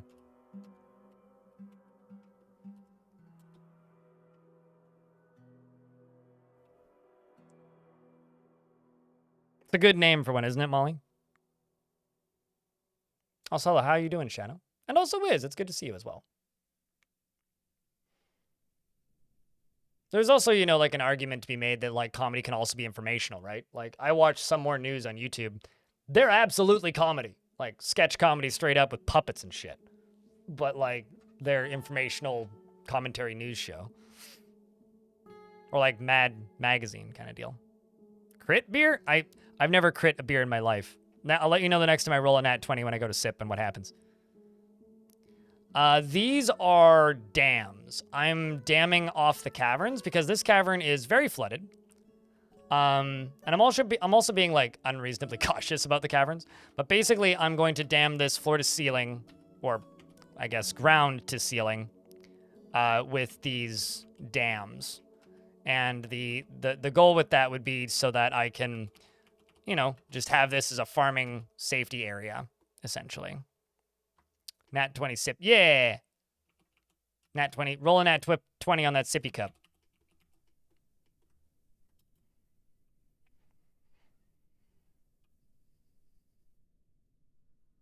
Mandalore Gaming has the best reviews on YouTube? Mandalore Gaming has very good reviews, but he's what I call or think of in my head as kind of like a nostalgia reviewer. Where, yeah, he'll review new stuff, but that's very rare for him. The majority of what he's doing is like, he almost makes retrospective content more than reviews. Like, they're great reviews. Don't get me wrong. Like, they are fantastic reviews, but they're closer to a retrospective a lot of the time than what a lot of people would consider to be a review. So we have lore. This is one of our first dwarves. Also, it's a former holy seal of the Lined Coven. Would you look at that? Was a former member of the Strong Balls. Can somebody please tell me which of my forts I named the Strong Balls? I cannot remember which of my forts was the Strong Balls. Was it Fire Orb? Might have been.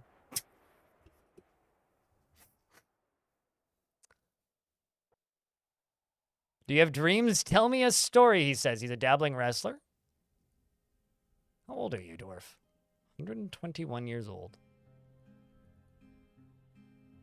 Well, welcome to the fort.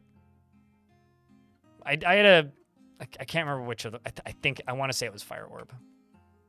This one has 2 pets. A piggy and a pupper. A member of the Dead Communion. Hold on, let me double check.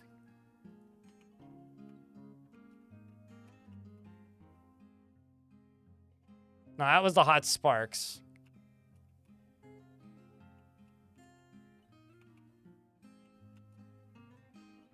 Can't have been Spirit Home, was it? It may have been Dragon Spike, actually.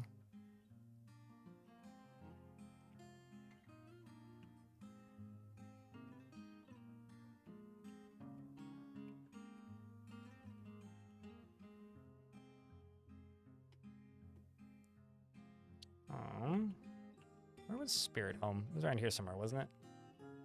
That was the Big Fall. Which one was the Strong Balls? I mean, if nobody tells me which fort it was, then I'll have to keep saying it. I mean, I won't, but clearly I'd have to.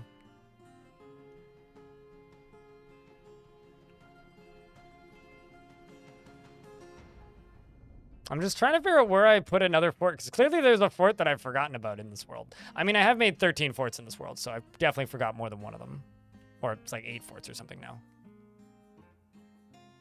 Tangle Bell? Okay.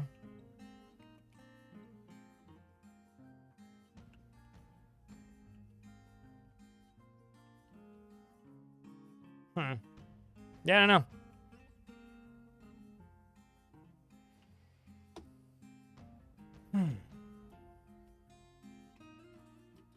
Maple syrup old fashioned. That seems offensive depending on the whiskey you're drinking. There comes the pupper and the piggy. 'Tis 5 o'clock somewhere. This dwarf's nice, years old. Is also a member of the Dead Communion. I have a feeling all of my plans are going to have a wrench thrown into them in a minute, because I keep getting members of the Dead Communion in here. This one's a member of the Doctrine of Fortresses, though. Someone's got to change it up a bit. Worships Coulsome. Talented Boyer. So I think the way the projects for this fort are going to go is finish making the caverns usable so I can make beds. Build a lava reservoir and get stuff smelting. It's probably the way we're going to work. I mean, it's 155 here, so that checks out somewhere. It's put off by family. A decent number of skills. Weak but hopeful. Swayed by emotions and disdains sacrifice. And my worst enemy! Goddamn cavies. Volbach the Traitor, 129 years old, worships Thethrus Bardicus Ognet, which is... Ooh, you're a former member of the Rooms of Sacrifice. Formerly forced to train in a danger room? Dreams of mastering a skill. Personally, values hard work and disregards tradition. Has a relentless drive completely consumed by ambition. Doesn't generally think before acting and is sometimes cruel. She is somewhat scatterbrained and is swayed by emotional appeals. Often nervous and is quick to form negative views about things. Likes to brawl and is not inherently proud of her talents and accomplishments. Tends to hang on to grievances and tends to share her own experiences and thoughts with others. Is not particularly interested in what others think of her. Careful about zombie migrants. That's why I'm checking them all. But I have a question. You say that. Have you looked to see if they're going to be an issue? Because I know you were looking for that save this morning. I'm still pretty convinced that they're not going to be an issue here, considering we're also playing as a different faction. This one, I think I'm going to check into the military, though.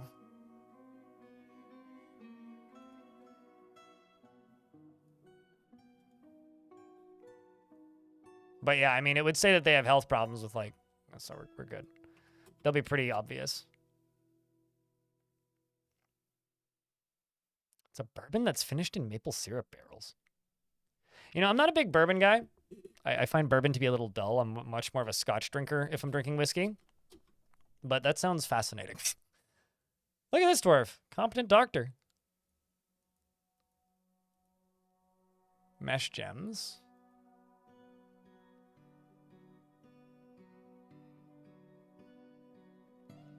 So question. Have you played... So Vakrak. Have you started a fort as the last faction I was playing and seen a zombie migrant? Is my question to you. Because otherwise you're warning me about something that we're not even positive is possible.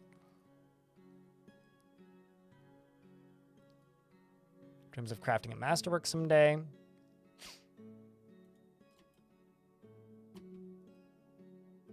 Ooh, competent furnace operator and armorsmith. I think Tun might just become the chief medical dwarf.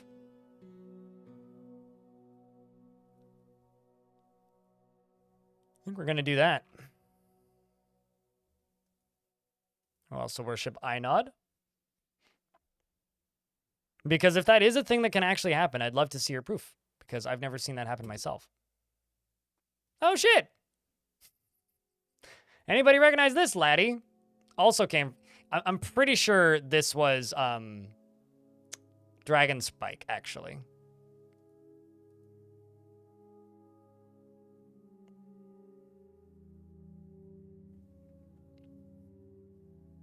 We found Budgie, chat. It's happened in an older version. Okay. Hostile zombie migrants. Dreams of mastering skill. Personally is put off by family. Doesn't really see the point of working hard. I was wondering why a beard just strolled up.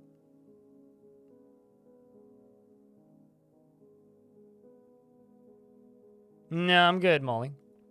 That came from Dragon Spike. It has to be Dragon Spike.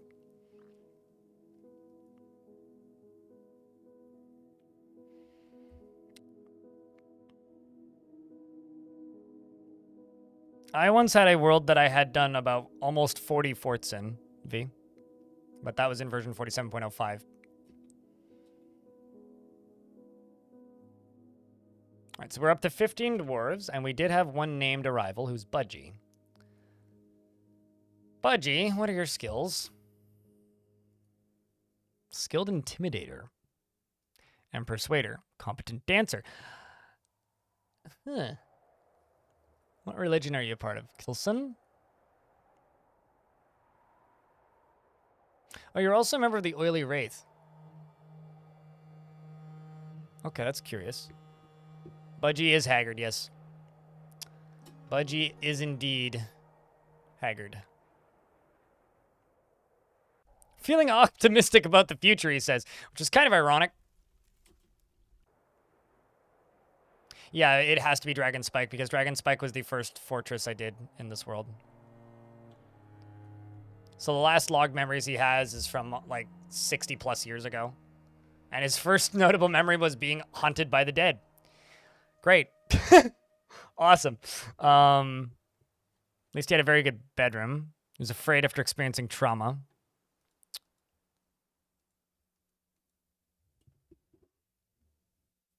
Going to need to, yeah, you are correct. We will need to make some more caps.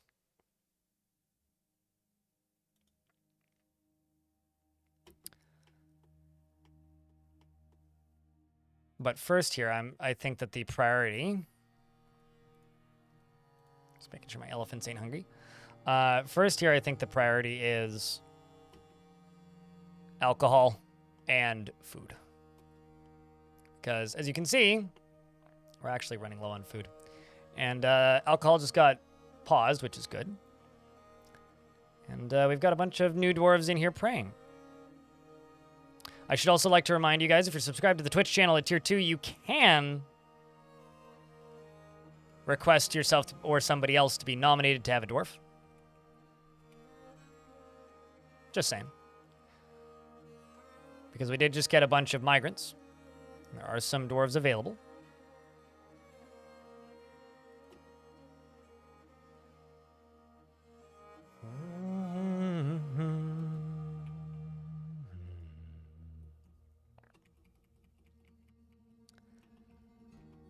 So I'm going to have some stuff I'm going to need to butcher pretty soon here.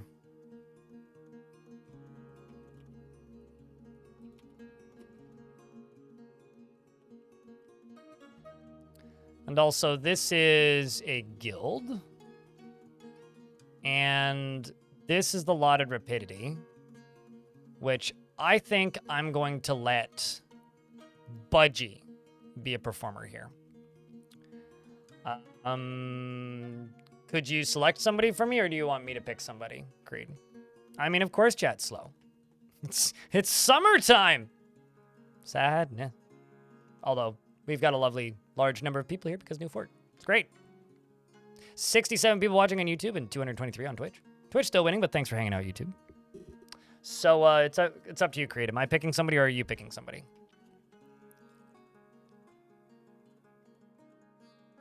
Creed, are you there? Also, something else I should check. We do actually have 2 engravers now.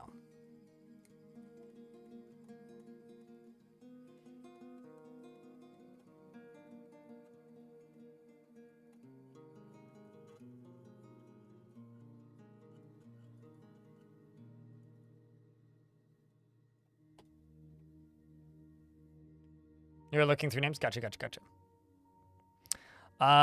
Okay, so Twitch chat and YouTube chat.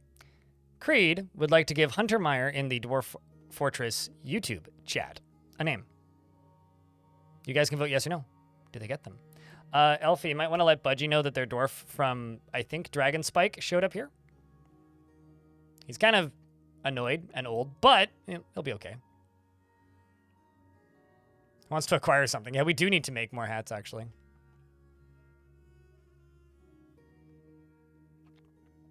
Hunter in YouTube chat, if you were listening, would you like a dwarf with a beard or a dwarf without a beard? What's up, Maz? How you been?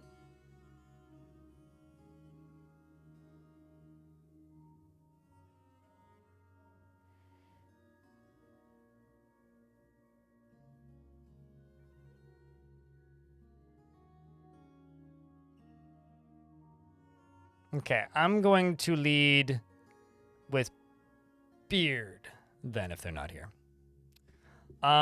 Chat, which dwarf do you think we should give to Hunter Meyer? I mean, if they're not here, they're not here. It is what it is. Unless you'd like to swap for somebody else. But since we've already named them, Getting over a cold? That sucks. Some colds going around again. Nish. Which one's Nish? Nish is the Stonecrafter. Could totally go with that. Anybody else want to weigh in? No? Oh, okay.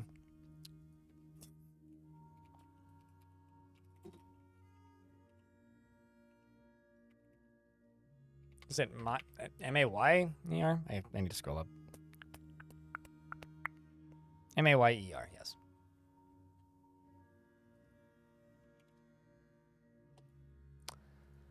Confused Boot. I'm also confused about Boot.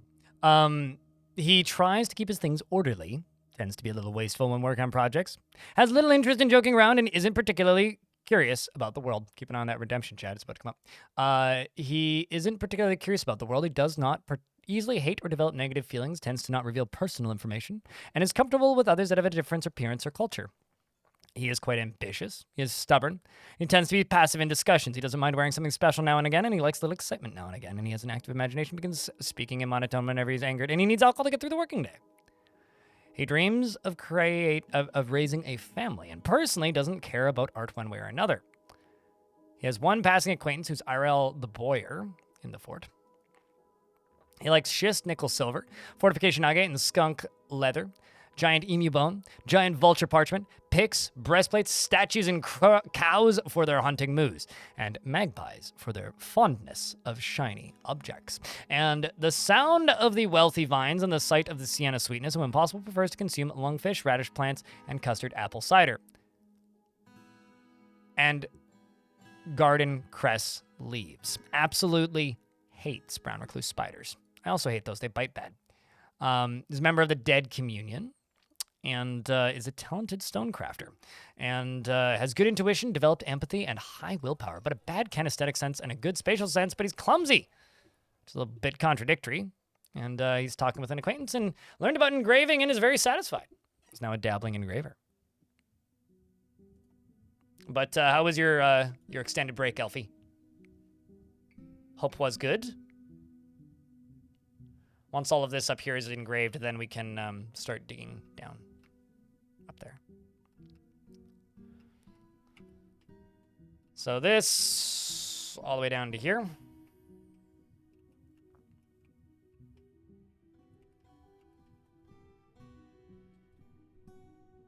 Haunting moose. Haunting.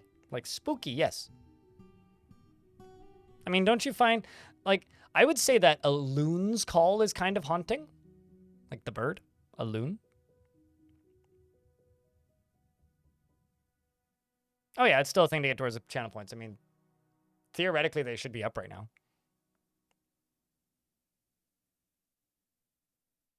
They're only up when there's dwarves available, and there hadn't been dwarves available for quite some time in the last fort, so I just disabled it. They sound very loony. Well, they don't sound poony. That would be two loons.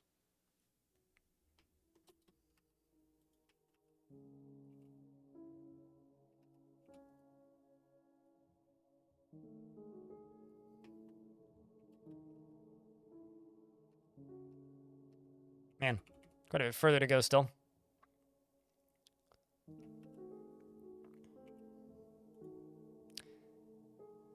Indiridius got another dwarf. New dwarf, new you, they say. What dwarf want you be? Boyer? Alrighty.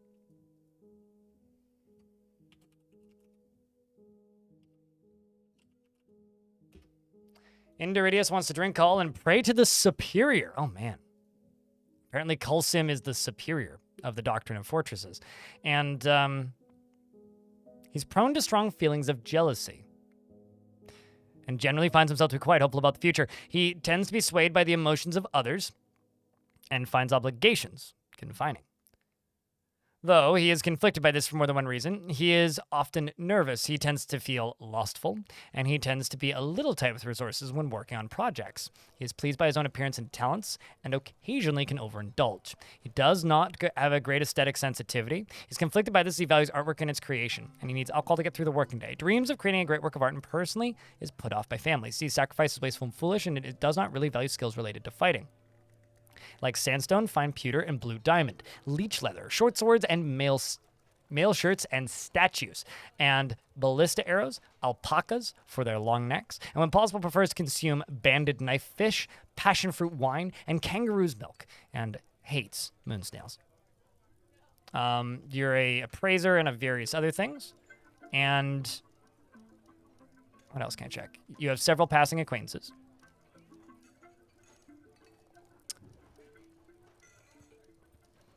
But we're not going to be making bows. And the reason we're not going to be making bows, or crossbows probably, is because wood is going to be kind of a premium until we get down to the caverns. But even then, I'm probably just going to use lava cannons. It's been a bit. So, you know, probably just do that.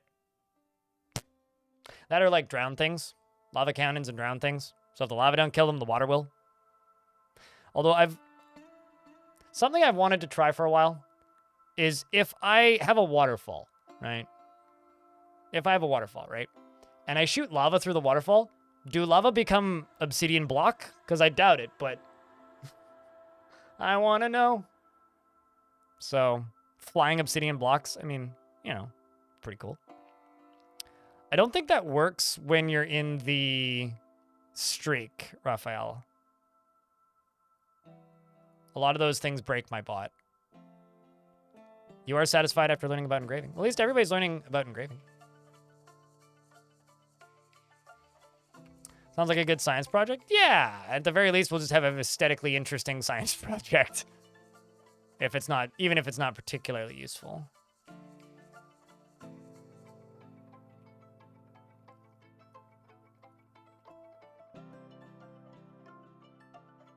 We got bone opals here.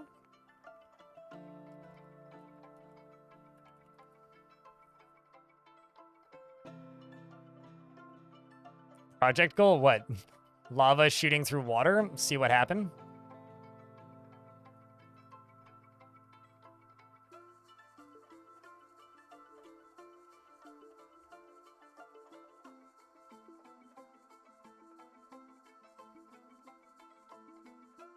There we go. Okay.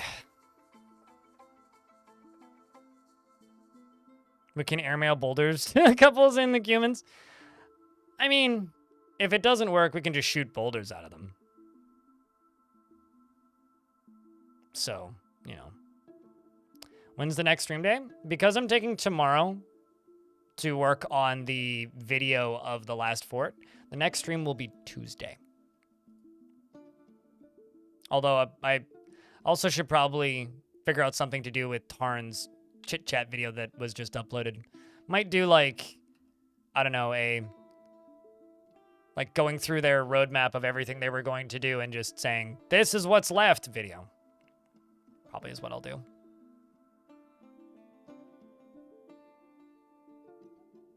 But I'll figure out something for the weekend.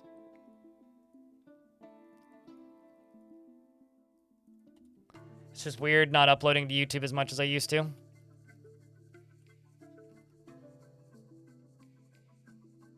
Just a floating cap hopper right there. Not mog hopper, but cap hopper.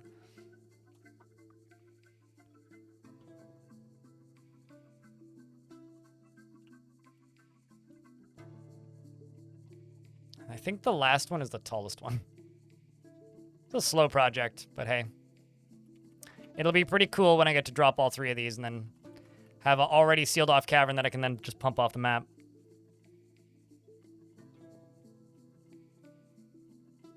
Which is the hope here.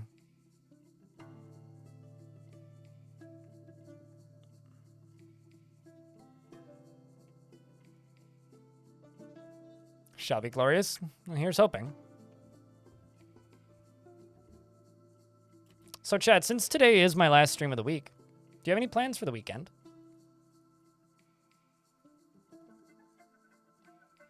Anything in particular you're going to try and do? Mine's, honestly, I'm probably not going to get much of a weekend again. Most of my weekend is probably just going to be spent editing. Assuming I have even remotely decent discipline this week. I'm also, just for the sake of right now, and due to lack of farming capability currently, I think I'm just going to make us a real quick fishery, just for like right there or something. Because if there are fish on the map, I want to know what kind of fish. Board games with friends? Sounds fun.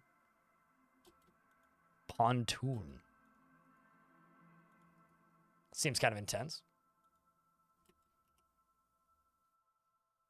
Got one dwarf detailing wall. A lot of dwarves just chilling. And you know what? I'm totally okay with them just chilling. Because none of them have proper rooms right now. So we need to compensate for sadness.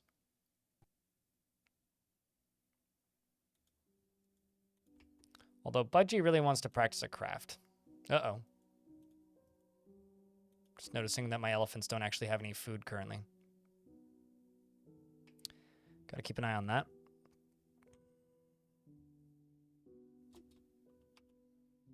Hornworm caterpillars on your tomato patch. Get more wasps. But yeah, no, that's an important thing to do. Gotta say. How's our engraver skills doing? Efficient and skilled.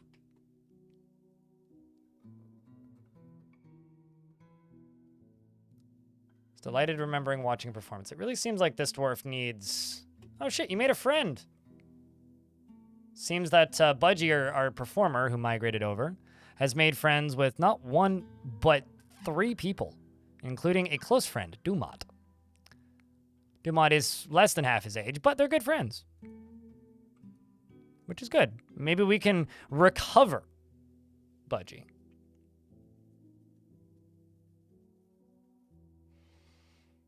Just bought a bike? When you say bike, do you mean motorcycle or bicycle? Because I try and go for a long bike ride once a week, yeah. But on a bicycle, not a motorcycle. Might go to one of the local parks and zip around it a bit.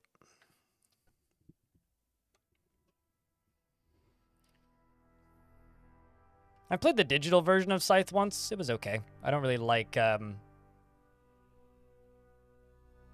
digital board games, though. You should have specified. Yeah, the reason I ask is because it's a very... It's like... I get that question a lot. It's like, you talk about riding bikes. Do you ride a motorcycle? I didn't know you ride a motorcycle and stuff like that. And it's like, everybody just presumes it's bikes a lot of the time, I find. An image of a finger lime. An image of turnip plants. An image of dwarves. A finely designed image of slabs.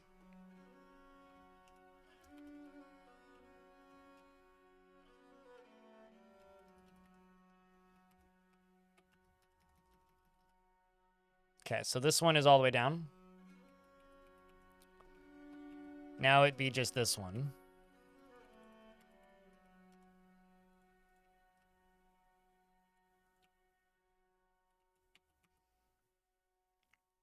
So now I just need stairs that they can get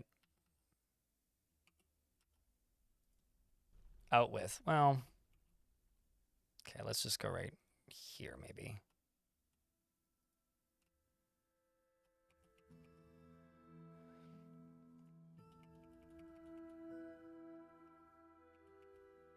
Yeah, this will be fine.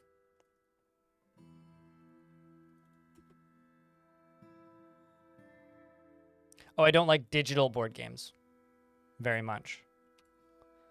Because board games are... The reason board games can be interesting, even though it's not my favorite activity, is because they have to work within the constraints of cards, whereas digital board games just feel bad to me, because if you're going to make a digital board game, you might as well make a board game that has features that you couldn't do with just physical pieces.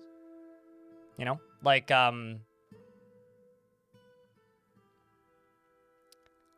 as an example, Civilization is a video game, right? There's also a board game conversion for Civilization.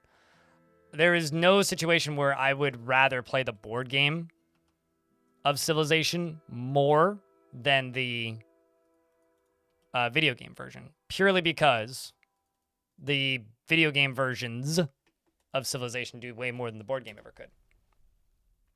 That's why.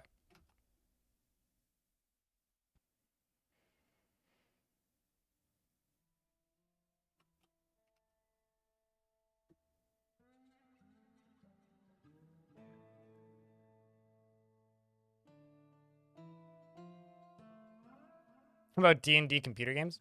Well, see, D&D computer games can cheat, and if they don't cheat, then I'm confused by it.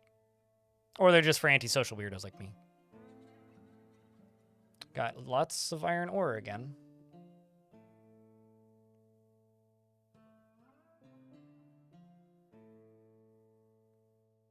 I mean, I literally just stated that I don't like digital conversions of board games for a reason, and I gave a reason, and you're like, what about digital conversions of board games? What? I'm confused. What about just asking the same question again? That was what the whole topic was. It's all good. It's like I've started thinking, it's like, did I imagine that? Did I think that out loud to myself? What happened?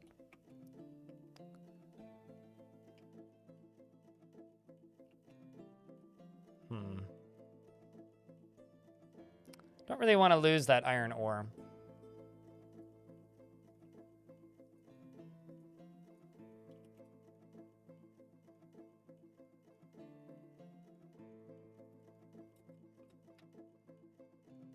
That should haul these two out specifically.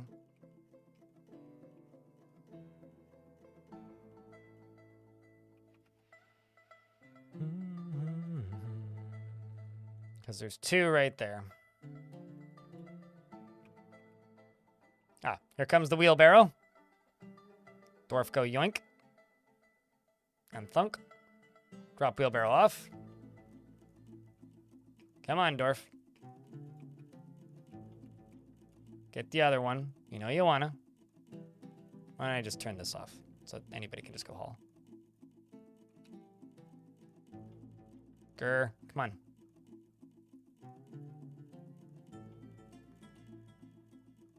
Fug. Fine. We'll do it this way then.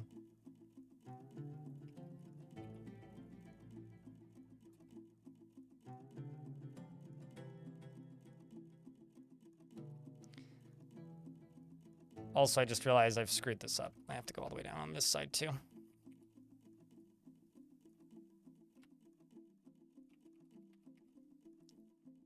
Although I have to use the normal dig command. So I have to cut out the front of this. Wait, actually, no, I don't. They can go diagonally. It's fine.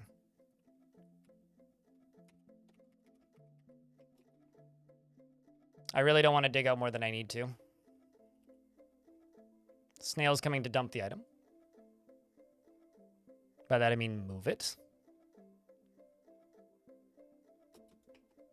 I mean, I could understand like a, you know, like a game like Magic the Gathering, right? Where it's like, it's actually difficult to get enough people together with cards to play, so you kind of need to go somewhere to play against different people that aren't your normal friends.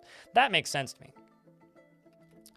But I don't fully get just the existence of digital board games. All right, let's just get all this stuff out of here. This is quite a decent chunk of prospecting I'm doing, kind of incidentally.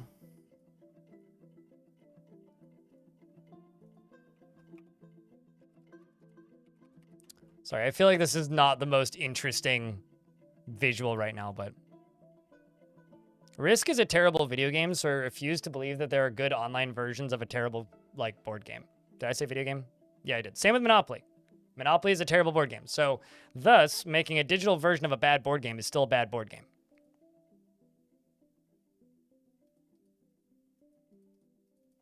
I'm just saying. There's a problem here with your statement.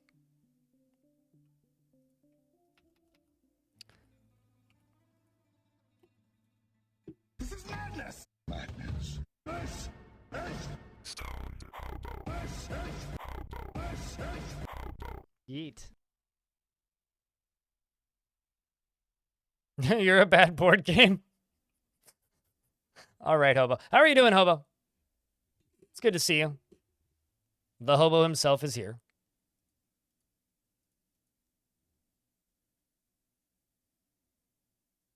Is it not possible to farm giant cave spider silk once the giant cave spider is trained? So giant cave spiders do not shoot webs at things they are not hostile to. Amatoxin in YouTube chat.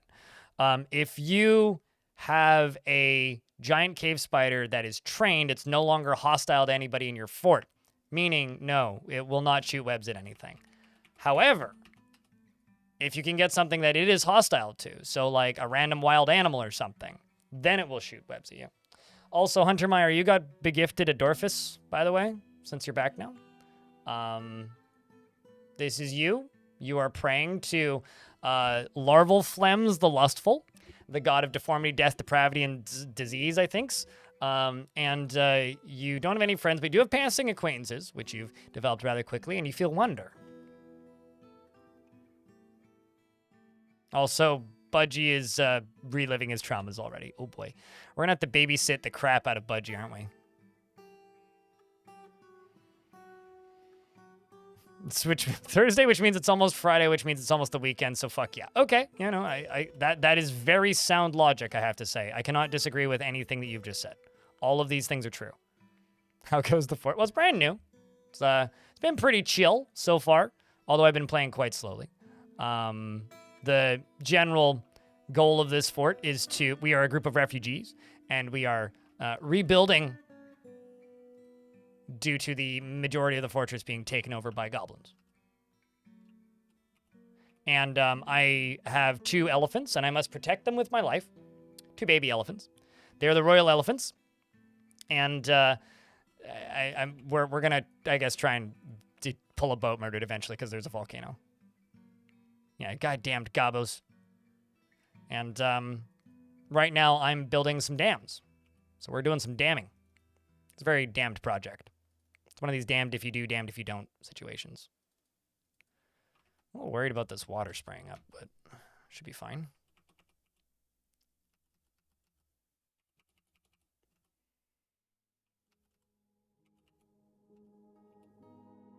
Oh god. Of course I did that.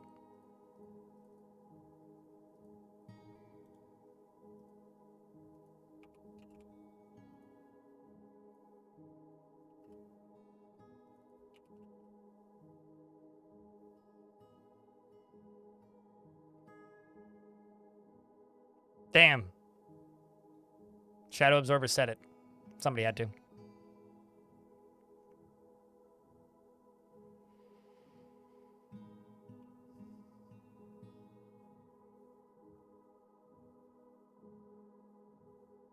Also, I'm reading this thing that Delphi was writing.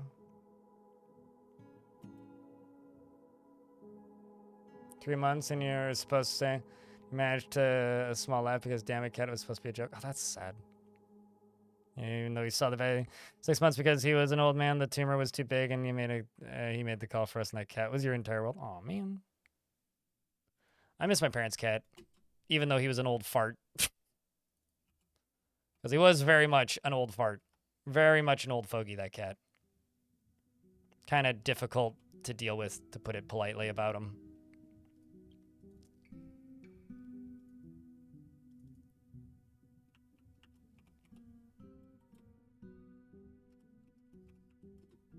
So they come through, they dig these out, I go over there, make them dig the other side out. Once all these are done being dug out completely, then once all this is done, then what we do is we pull the lever and drop all 3 of them.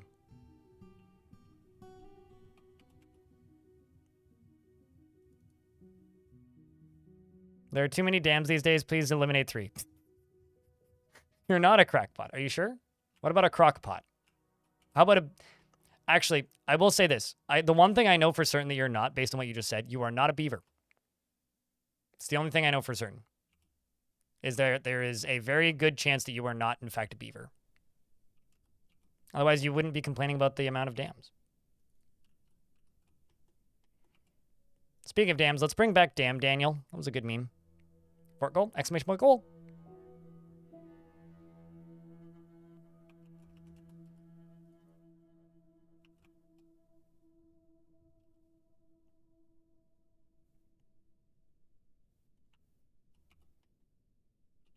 Might just work on these 2 for a little bit. It's a little confusing having to jump between 3.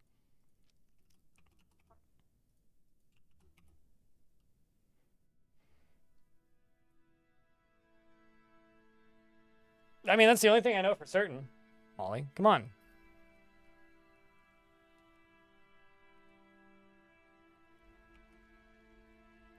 I mean, let's be honest. If beavers started using cement, we'd be screwed. They only build dams because the sound of flowing water drives them crazy. That is... Huh. I did not know that. How the heck did they figure that out?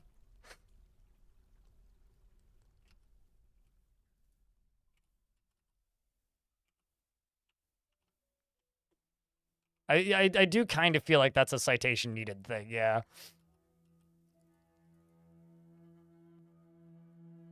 And also, how many beavers have you asked in the last 6 months to confirm that? Okay, so I'm gonna start up here and go all the way down. Actually, you know what? I don't really want to accidentally drop anybody into the water, so I'm not gonna do that. This up here is holding this pillar up. The diagonals do not. And I'm gonna put a wall here. And then I'll wall that off because that one is done. And we'll go down to this. These will be the last 3 on this side. And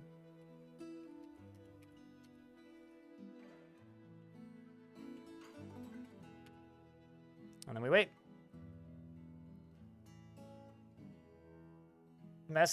Screwing with animals and making tape recorders. So they had a really irritated beaver for a while because he just could not stop hearing the sound of water. Is that what you're telling me? So can you explain to me why then they have a bad habit of going to northern Canada and chewing down foam poles that happen to be holding up internet? I think they also might dislike ship posters.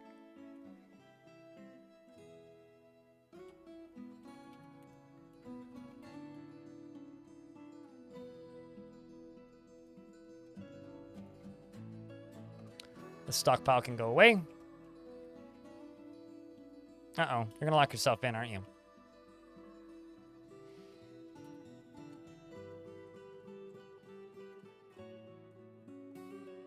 I'm also doing this so that there's less chance that a dwarf will randomly get sucked into the water and go splat.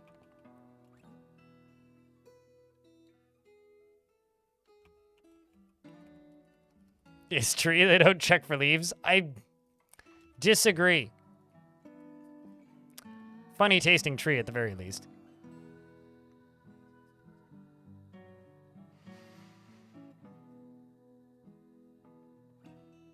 Create sprouting nutrients and saplings. This is true.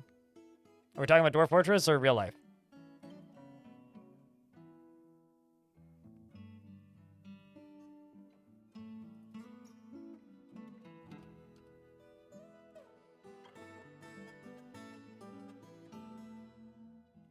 I mean, it could be they're tired of the humans, like, you know, being too busy checking Twitter to, like, function in society, so they decide to do the very logical thing and remove that. I like beavers. Beavers are cool. Except for when they scare the crap out of me and make me almost fall out of my kayak.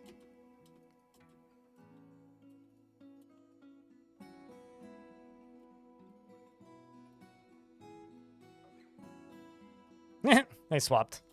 Teamwork.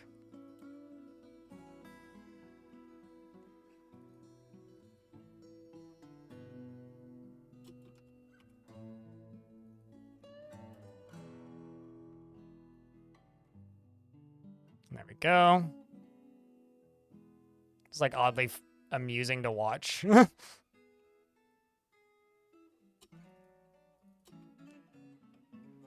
like how they keep swapping. Oh no, that one got hungry or something. Oh well. There goes my fun pattern.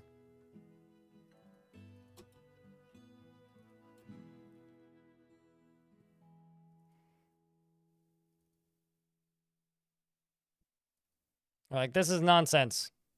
I could run so much less if I wasn't doing this way. And I go, nonsense! Absolute nonsense. We're in an ad break, but you're not missing anything of value.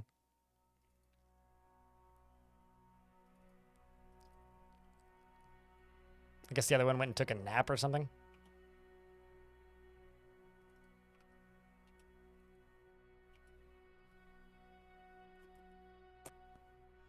Great. Well, good timing for the ad, I suppose. 2 seconds. I'm just going to go use the toilet.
All right.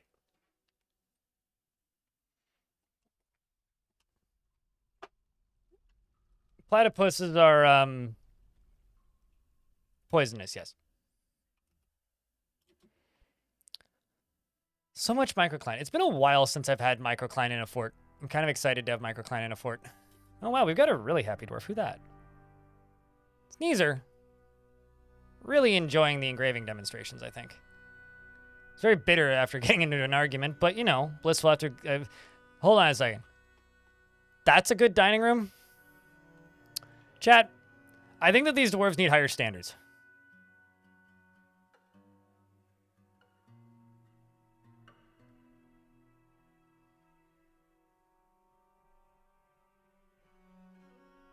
Dwarves will only eat eggs if they are close and convenient. An easy way to make sure that they don't eat your eggs is go to your stockpile. And go to food and then type in egg. And then... or actually, probably dragon is what you'd want. Then go to egg and then remove them from the food stockpile. And if they're far away and not convenient, they won't cook them. They won't move them to that stockpile, and then they'll be able to be used. And then all you got to do is when you see that there's an egg in there, you just forbid it. You could also probably set a notification in announcements to go off whenever they lay an egg, but that would be obnoxious.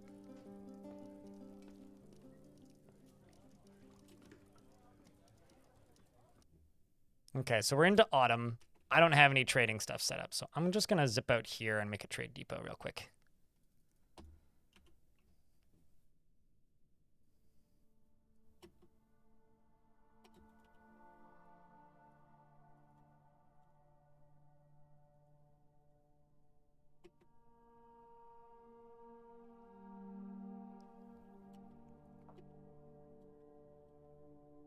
Did you go for the other one? Here, let's just finish this.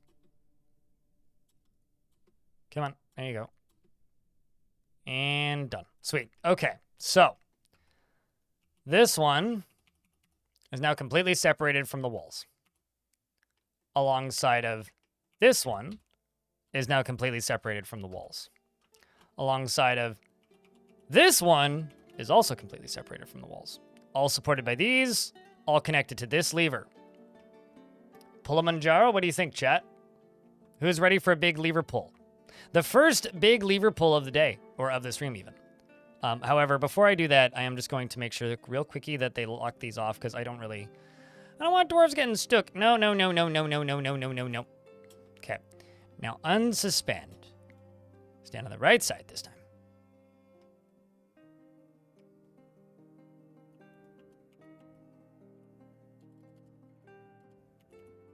I don't want anybody getting yeeted down into the splat zone. Splash zone? Splat zone. Sure. Of course you're going to do this. You're always going to do this. That's the way dwarves work. There we go. All right. So now we're going to pull the lever.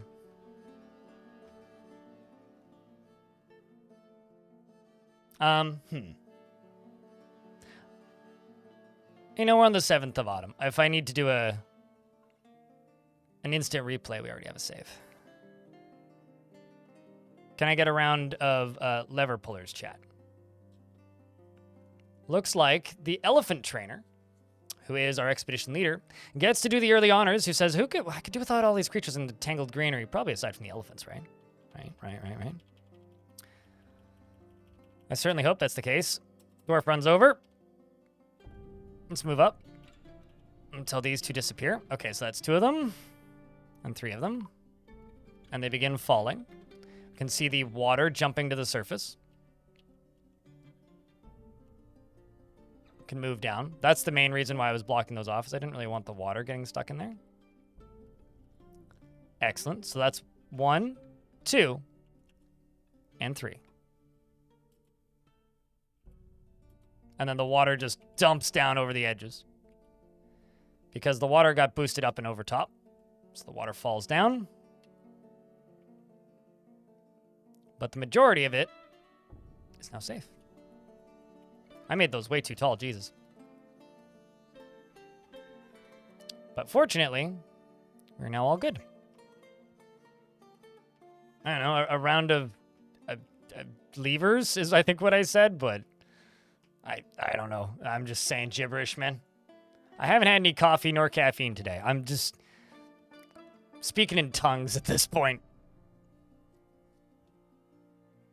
Okay, so now the idea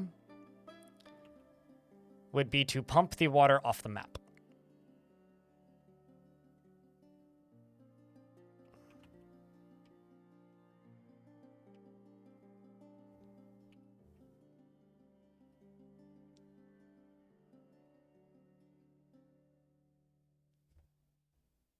What do we need cooler to draw?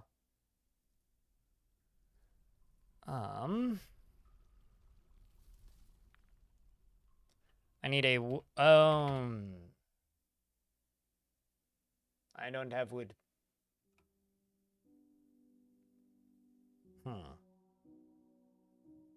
Maybe I can buy some wood from the traders when they arrive soon. I'm also going to go to the... Did I not make a craft store shop? Grr. I suppose I didn't. Harvest those pigtails. Oh, they are hungry. One of them is. Go eat!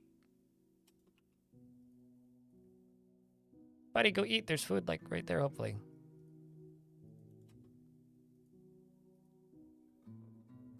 Please.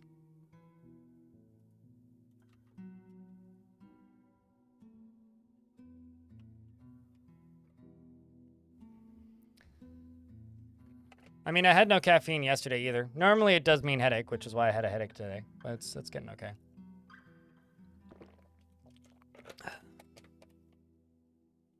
The Ellies have been eating? Yep, no, they have been, but... Doesn't look like there's any... Oh, I see why. It's because I told them to fish only in preferred zones. I'm just trying to figure out how I can pump stuff without the ability to pump stuff. Well, I could just channel and let it drain that way, but I kind of want to pump.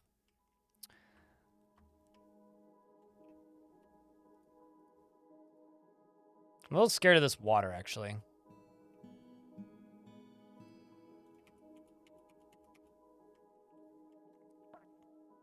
Like, actually a little scared of this water. Let's just go to here. Deconstruct all this. And then from right here... I don't really want to dig down here, because that's a little counterproductive to what I'm actually trying to do.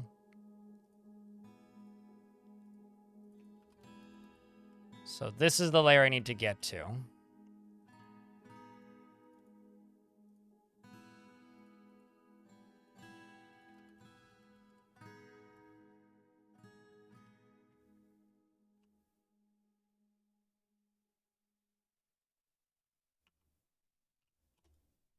We'll just do that. Let her drain slowly. How to pump without pumping? I can't. This is the actual answer to that.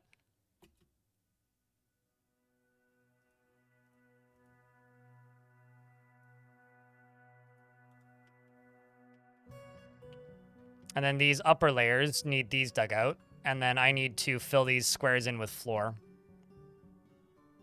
Basically. I just need to go around the edge of this and then just make floor.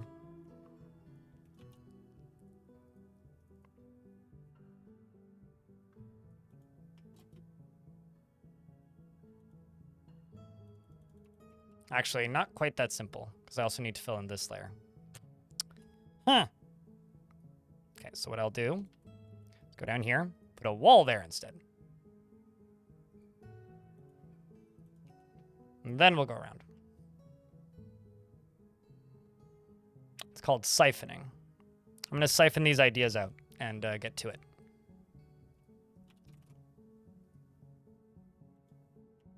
I am legitimately waiting on traders right now. Actually, I'm curious. So we're here. Our faction is... Fucking where?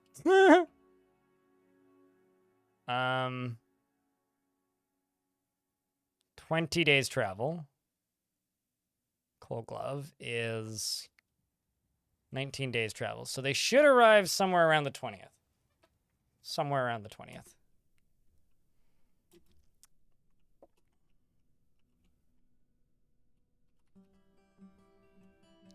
Let's also just make rock mechanisms.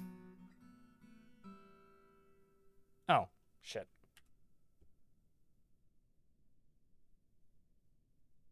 Napalm, what the hell are you doing? Are you not my manager? Do you not have an office assigned? No, you don't. Okay, that explains it. No, you're already assigned. What the hell are you doing, Napalm? But mildly perturbed by your lack of ability of doing your basic job, my guy. All right, okay, never mind. They are both assigned. Okay, sweet. Awesome. Watching the engraver. Clearly, meditate on deformity. Lovely.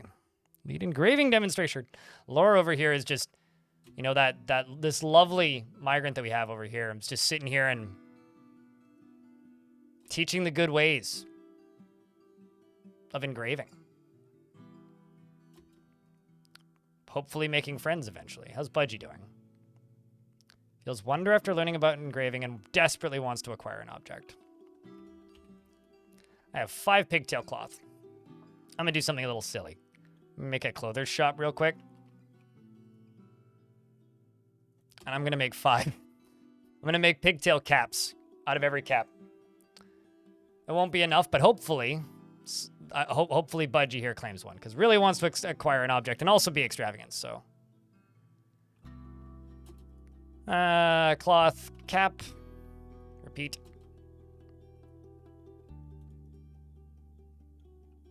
Actually, who's the... Oh, literally just have one person who's novice. They're already on it, so. Although it is a grim reminder of the winter hardships to come, a supply caravan from the Iron of Power is a welcome sight. Their eyes are alight with anticipation of inspecting the splendid products of your industrious crafts dwarves. Take careful stock of your own stores. What these merchants might offer might very well be the difference between a prosperous future and a slow and meaningless death. That was satisfying, yeah. Doing all the caverns. Okay, so you're making cloth caps. Here's hoping that Budgie gets one. Go get a cap, Budgie. Go do it. All right, so the problem is I don't really have anything to trade. So the other thing I'm going to do here is I'm going to go right here, and I'm going to make a jeweler. And I'm going to make it out of this. And I'm just going to get him to cut some gems for a wee bit.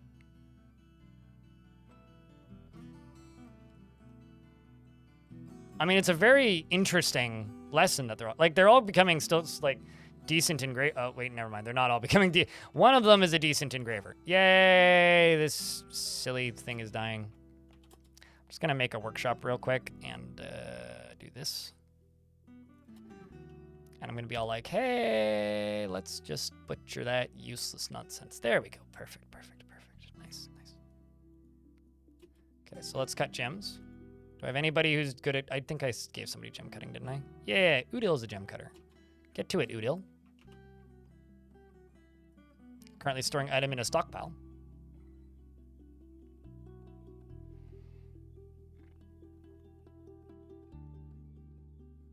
We've got some neat engravings. You can't have them. I mean, you can't buy our engravings.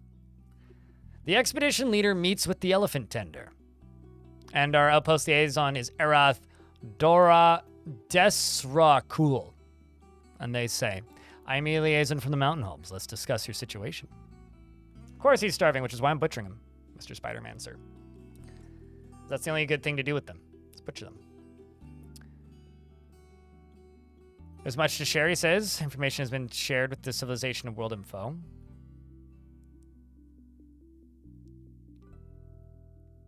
And I'm going to go to pets.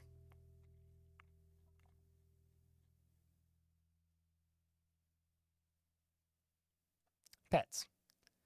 Scroll down. Back up. What? I beg your pardon. How come I could start with elephants, but you don't want to sell me elephants? Chat, my elephants just got 1,000 times more valuable. Huh. Wow. Are they the last 2 elephants that they had?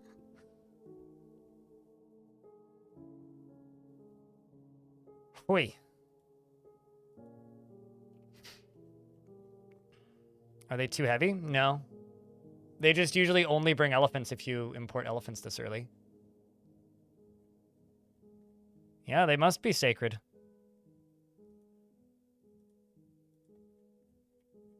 That's kind of crazy.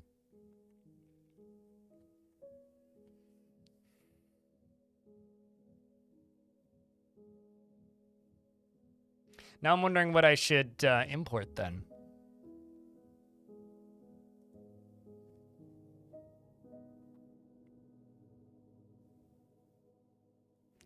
Probably just skip directly to bringing, like... I mean, we have flux. Import some ivory. Can you even do that? Also, I feel like that would be sacrilegious. I mean, I don't really... I mean, if I were to do that, I would just import coal under miscellaneous because it's light, like coke, basically, or charcoal. So I could import coke and charcoal because that'll make my life easier. But why don't we just do coke, charcoal, and, like, I don't know.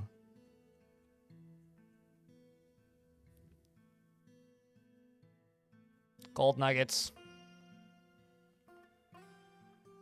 Let's just say limestone, because that's flux, I think. They want toys and spears. Ooh, okay. That's interesting.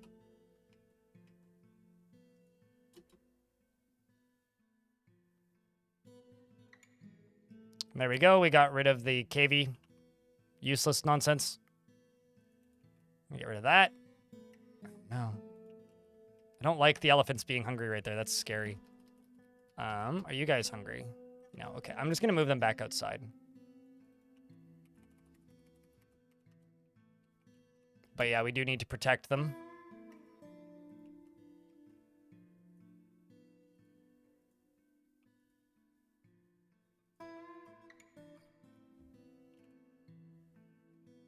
Does also make me wonder, has Budgie acquired a hat yet? No.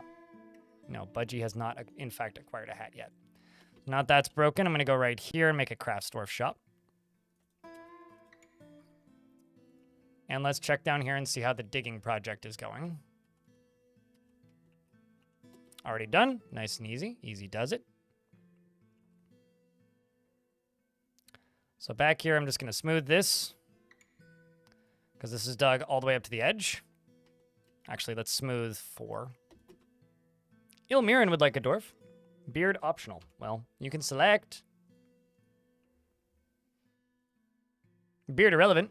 Simply select. Rat bastards are keeping the elephants for themselves. It's an act of treason. I think you are over-exaggerating.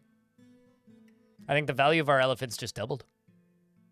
Meaning a breeding operation would go further. You'd like the Alath, this one?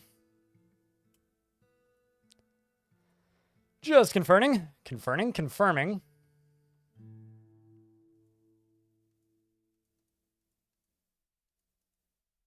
Yes, no, yes, no, Elmarin. Waiting on your confirmation. Suddenly my elephants became the last beer-eating pair in the kingdom. I mean, literally, yeah. Yeah, definitely. You know, I wonder, actually, because this is the same faction that Dragon Spike was part of. I can't remember if we bought dragons from the humans, elves, or the dwarves. But I know we had elephants in that fort. So I'm wondering if those were available because the game remembered that. I wonder. Because we did have a bunch of elephants in that fort. Like a ton. So maybe we're like continuing our old thing. Anyway, chat, we haven't had reasons to have a round of beers in like 2 hours. So can I just get a round of beers for like no particular reason? Maybe for Too Tall Dad and the 3 stream streak. Welcome back, dude. It's good to see you. All right. So this will be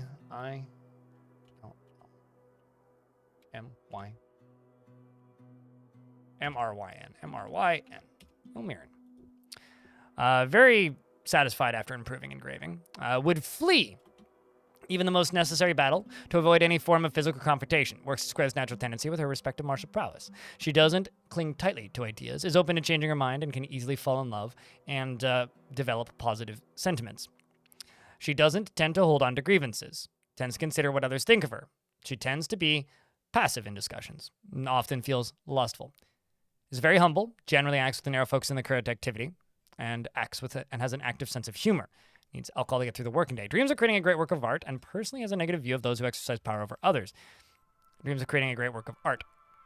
Ilmirin likes native gold, bilin and precious fire opal, mangrove wood, and giant opossum leather, the color taupe, and short swords, and cages, and splints, and the words of the true reason, and the sound of the silky embrace, and the sight of the silver of harvesters, and when possible prefers to consume giant giraffe, mead, and one-humped camel's milk, and longland flour, and horned melons, and his absolutely distaste worms.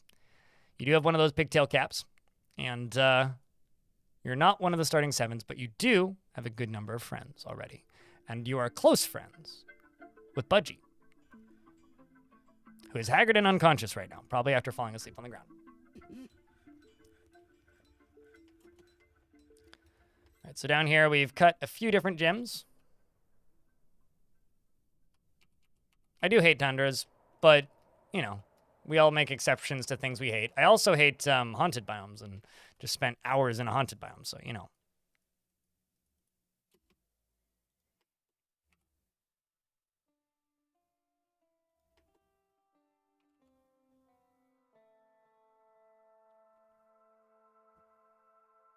Finally caught up to real time as your stream gets. Your voice went from Alvin and the Chipmunk to kind of got used to back to normal. Yeah, there you go. That is one feature that YouTube streams do have that's kind of neat.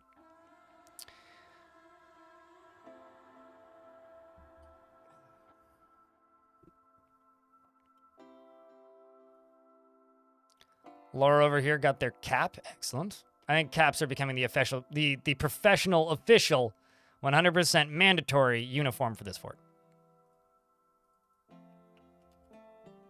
Maybe we'll wait a second on this. Get that done first.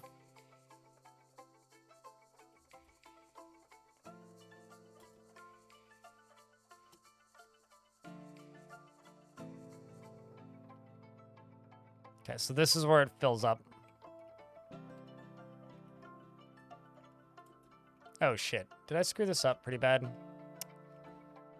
Eh, man.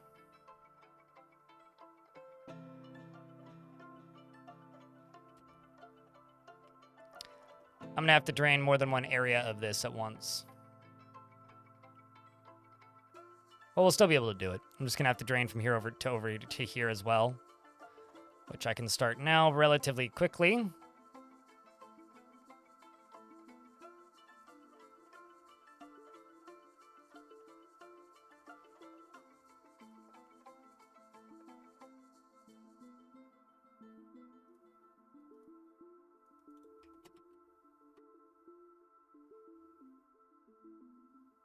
I didn't realize that this went all the way to the edge. In fact, I thought it was specifically the opposite.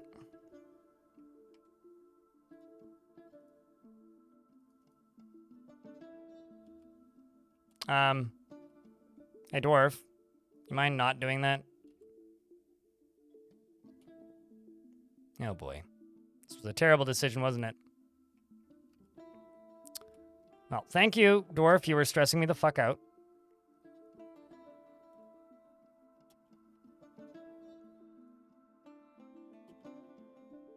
Just please turn around. There you go.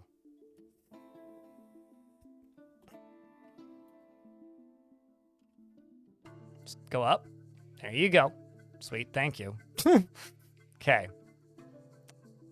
Ay, ay, ay. Is that all the way to the edge? Of course it is. It's going off the edge. They can't help themselves? Ah, it's typical. Your fortress is out of food. Really? Weird. Strange.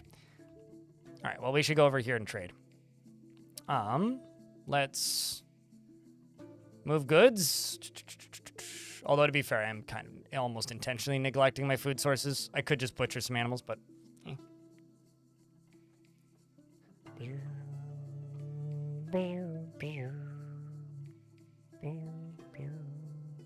So it feels so good to trade. It's been so long. It feels like it's been weeks. Like, kind of genuinely.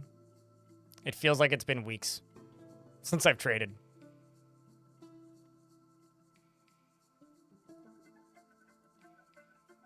Because in a lot of ways, it's kind of true. Okay, I'm going to buy all of these logs. I'm going to buy those extra barrels because they're relatively cheap.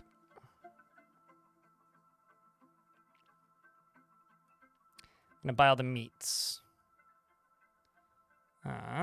Trader profit 364. That's quite a bit. I'm going to buy one of these sheep's wool things. Dunk. Pump that up. Pump that up.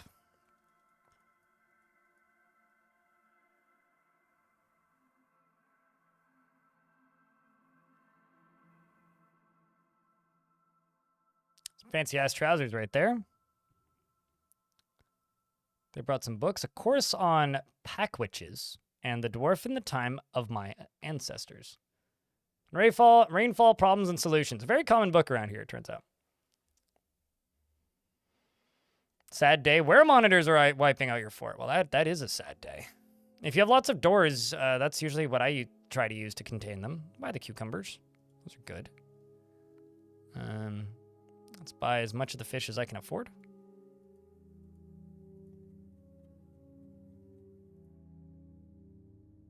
And we'll do all that trading. And I'm going to use this last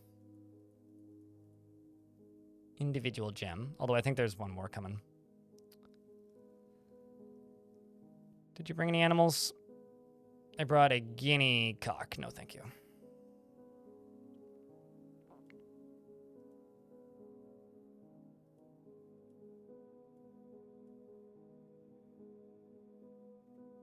You know, cave spider silk is way cheaper than the pigtail stuff. Let's buy all the 17 value ones. I realize I'm probably going to have unlimited of this stuff pretty soon, but... Trade. All right, there we go. Now I can go in here and make...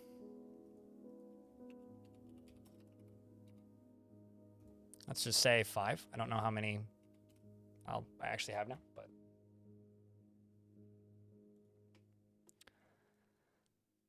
I don't actually fully understand how fish work in Dwarf Fortress. Being completely upfront and direct with you, I don't really know. They just kind of work, question mark.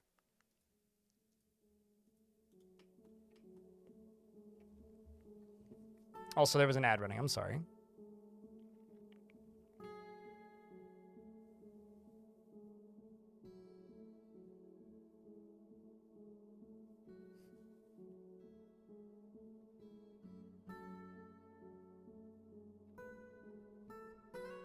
You know, it's funny. People saying Death Fort over already? I streamed it for 50 hours. Like, YouTube's chat's asking if the Death Fort's over already. It's like, I streamed 50 hours worth of that fort. Already? It was like a work week and a half. Not quite, but like a work week and a quarter.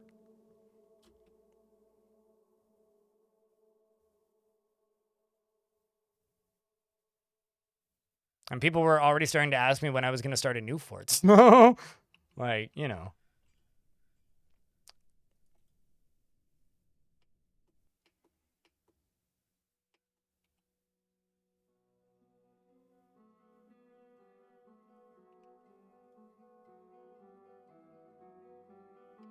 So this is kind of a problem.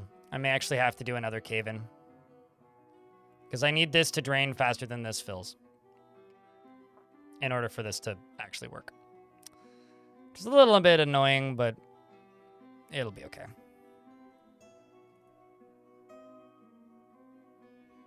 Come on, Dwarf. Where are you going? Oh, I see over there.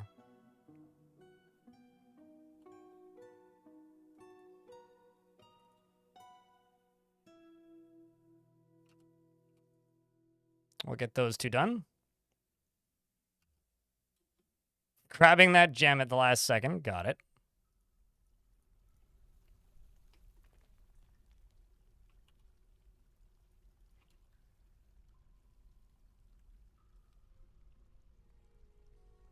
Just go back and watch Long Death? I don't think anybody should go back and watch Long Death.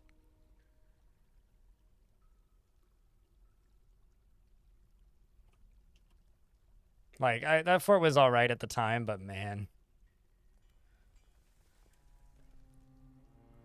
Him go fast is going to go mine that out. 7x7 and 4 deep wide with low aquifers, and fish usually show up in the well area? Oh, that's interesting. Yeah, I kind of don't actually have that much knowledge of how fish work for kind of a variety of reasons. Most of them just being all of the ways you could do this, Dwarf. It's like, I realize it's not going to drown you standing there, but geez, man.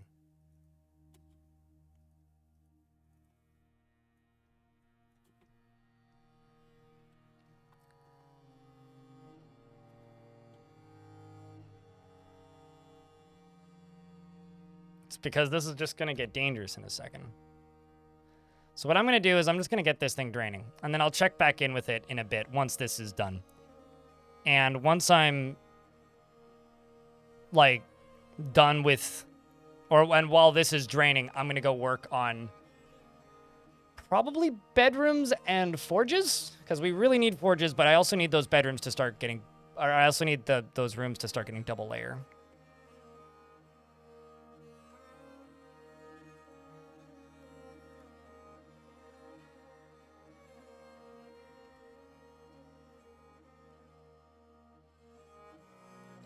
So let's try and get 2 of them down here.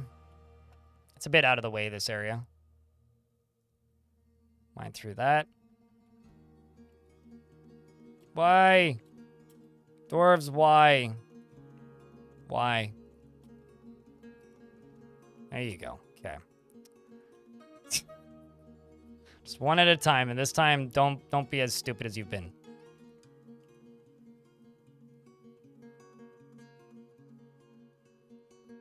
I realize I could set the lower area as just like do not enter zone, which would be a lot safer, but where's the fun in that? All right, so this is draining as quickly as I can drain it. I'm not entirely convinced it's actually going to work because there's so much right there. So I'll just let it do its thing for a little bit, probably. But something I could do, actually, now that I have pumps, is I could go up to here. Actually, can I build that? I don't think I can build that close, yeah? So I was thinking I would just fortify this and then just like build pumps here and then just tell dwarves to pump them and just pump shit right off directly off the map until it drains.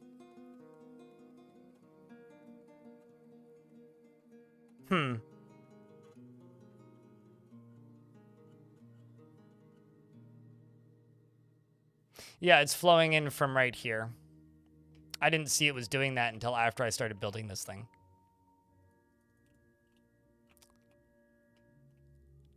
Although...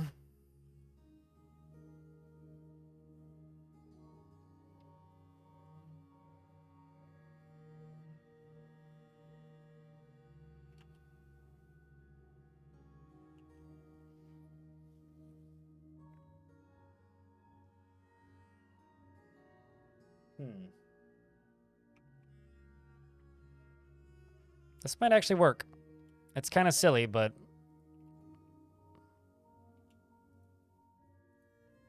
it might actually work.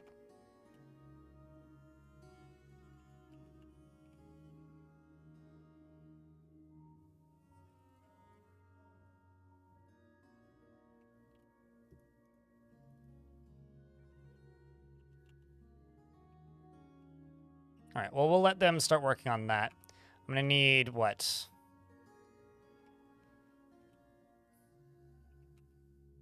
One, two, three, 4 pumps, I would guess. I don't think I'll be able to dig there, but... because I'm just going to end up channeling this whole thing out eventually. Oopsies. Well, I'll just do that afterwards, I guess.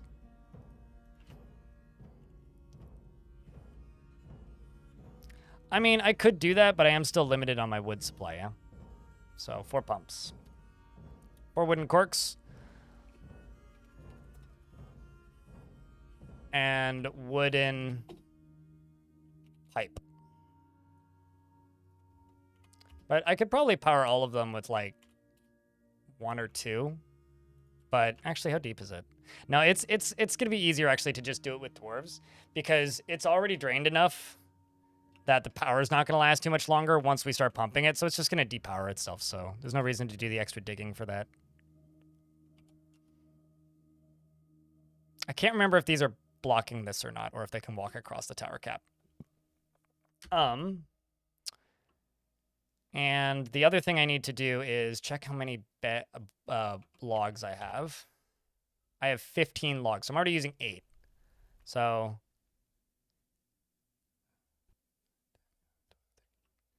make 7 beds. We'll make 6. The reason we're going to make 6 is strange moods.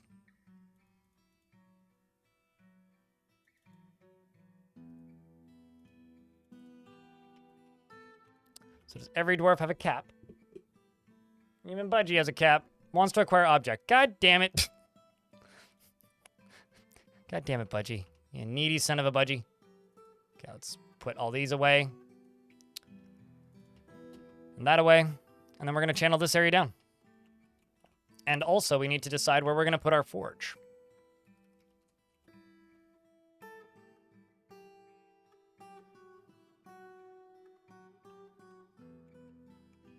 Could just put it on this layer, like even right up here.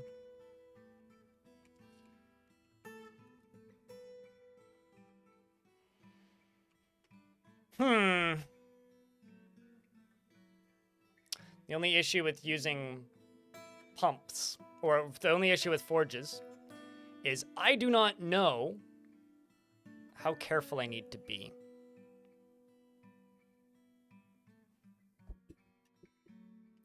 I think what I'm going to do is I'm going to make a trench. It's going to go 2 Z levels down. And it's going to go underneath this. It's going to go this way. And this is going to be what my forges are attached to. That's what I think I'm going to do. Hey, chat. What do you think we should do? Where do you think I should put this forge? Because I'm going to be channeling this down anyway.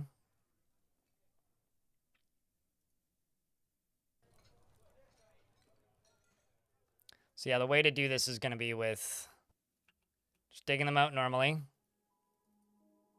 Once they're dug out.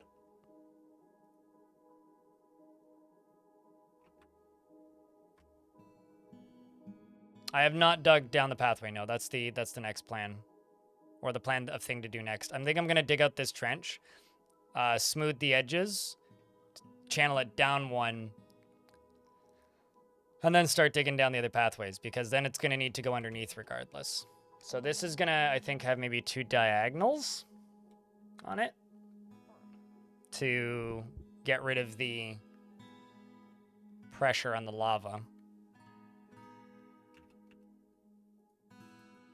But here, just because you're asking, anything to keep the chat moving.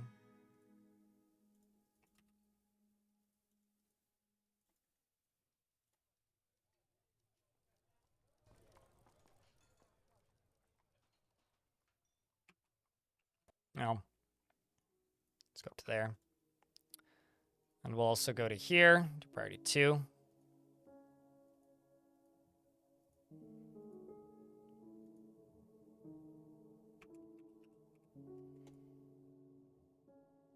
And then priority 3.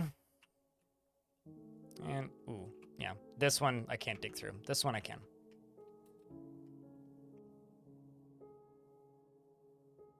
So I'll have to channel up into this one, or go from a different angle. Which shouldn't be too hard. I could actually just deconstruct that and go that way.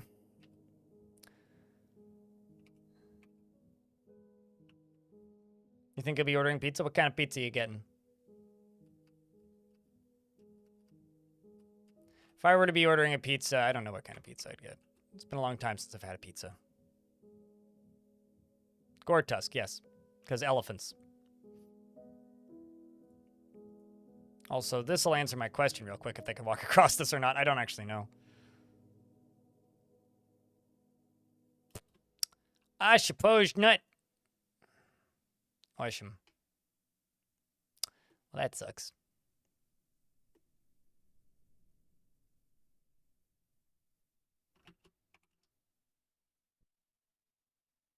Grr. Why you gotta be in my way like that?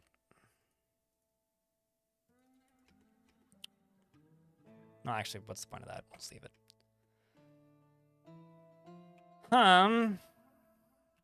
Guess we're going from up here.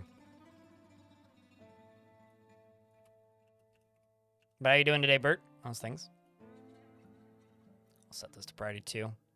We'll do this a lot later.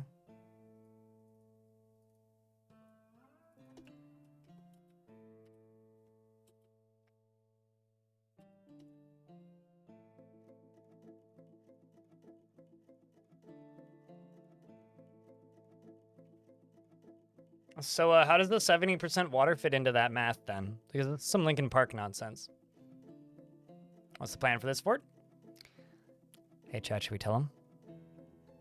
You know what? There you go. UDK got it.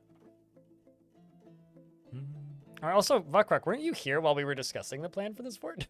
I thought you were. Pretty sure you were actively in chat during the discussing of the plan for this fort. Severely dehydrated. I think you mean dead, actually. But, you know, me too, so it's fine.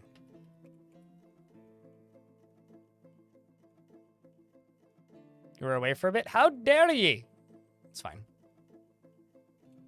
I hope the awayness was good.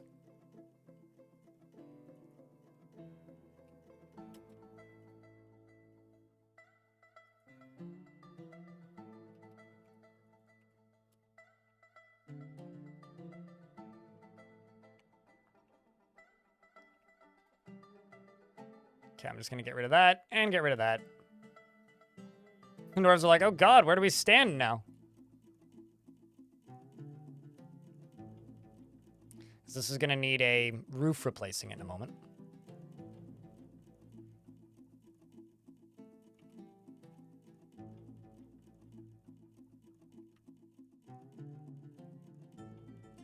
I think I need more pickaxes. What do you think, chat?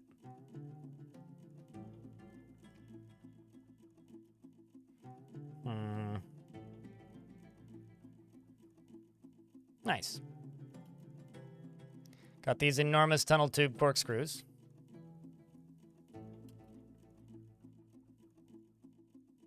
We'll suspend that for a moment while I queue up the second one.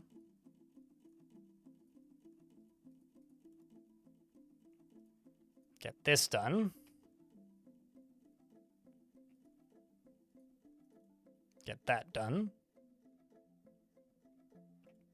And then the final one, question mark? I thought I had one more, but I guess not.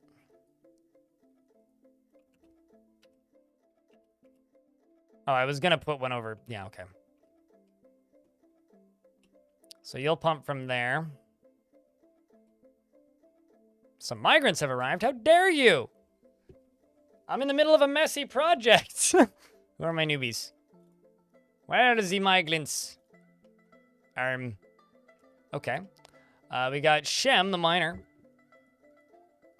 Hasn't been in any of my forts before. Also a member of the Lion Coven. They're going to demand a church for that soon, aren't they? Hey, look, food! I mean, a pony.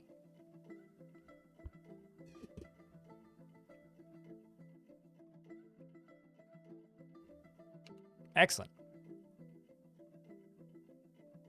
We can consume the pony. Actually, I wonder if they're not migrating over because I don't have any meeting zones right now. Let's just make a meeting zone here. Yep.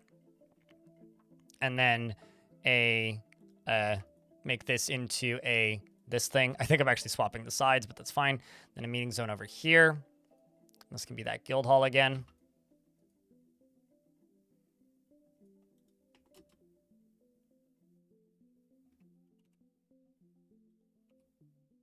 Watching the population if it goes up.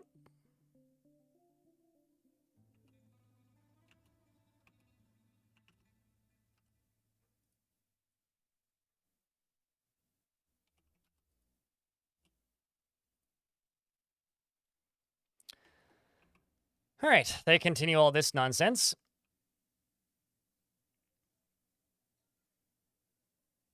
No, consuming the pony. Obviously consume the pony. Pony isn't good for anything but consumption?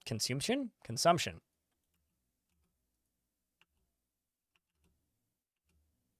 I'm very much a eat the goddamn pony guy. Especially when I'm playing Dwarf Fort. Not because, like, I hate ponies or something, but they don't... Once they're, like, usable as mounts, maybe. But...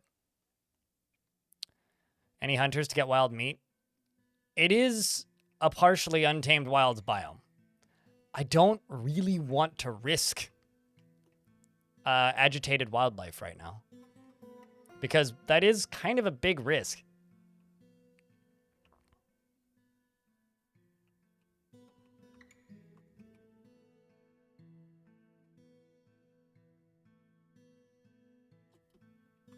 It's like the GDQ kill the animals? Not... Well, I guess it does kind of save the frames, but... You know, I've always seen people donating towards that goal, but I've never actually watched the run where that it's relevant for. Not once in the time that I've watched GDQ, which is plenty of times. Not once actually been there for the run that is relevant for.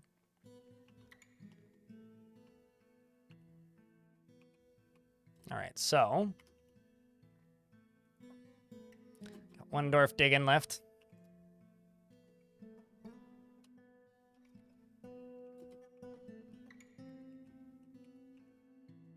You right here, you can get unsuspended. You up here. You go this way. And actually, no, I need to deconstruct you.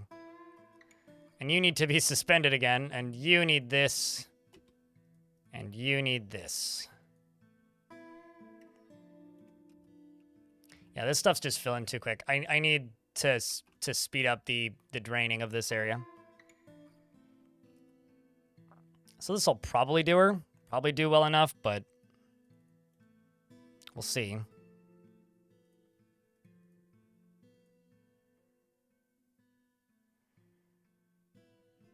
Are ponies really that mean? Are they like llamas or something? I know very little about ponies, to be honest.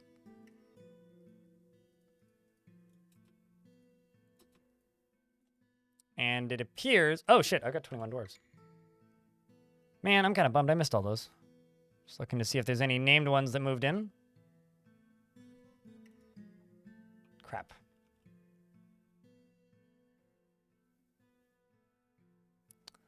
So far, nobody I recognize.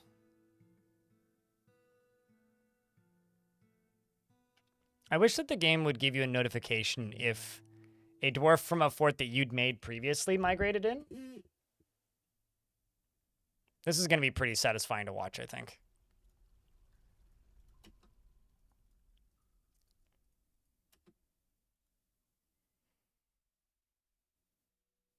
Because the second these all start pumping... Oh, well... Okay, you know what? How about I just... What are you doing? It's one way to practice swimming lore, but like... Also climbing, I guess? It's a strange decision you've made here. I do have a lot of questions. I think that this dwarf needs a nickname. What's a rock climbing related nickname that you guys can think of? Stupid dwarf. Typical dwarf, you mean? Spider-Man? No. What is a relatively dwarf fortress lore friendly? Say his name's Lore. Nickname that I could give him that would be related to rock climbing.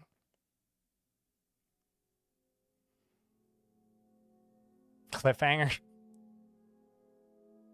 Gripstone? Ooh. I like Gripstone. We'll go with Gripstone. Or maybe Stone Grip.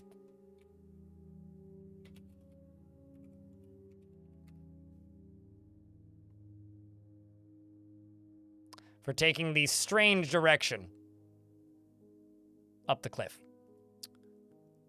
Did apparently experience trauma in 305. I mean, this dwarf was one that was also previously a member of one of my forts. And experienced trauma a long time ago. But aside from, wanting some martial training, among other things, honestly, I think this dwarf is going to do real well in this fortress. Even better once there's, like, less places where you could drown himself accidentally.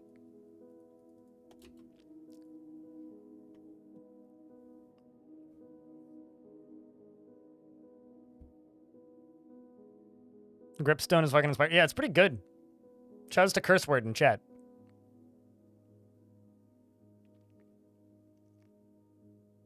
You all know that Cliffhanger is the lore master? Game master, maybe? Or just the librarian. Just a local fiction writer, Cliffhanger. Call him Cliffy for short.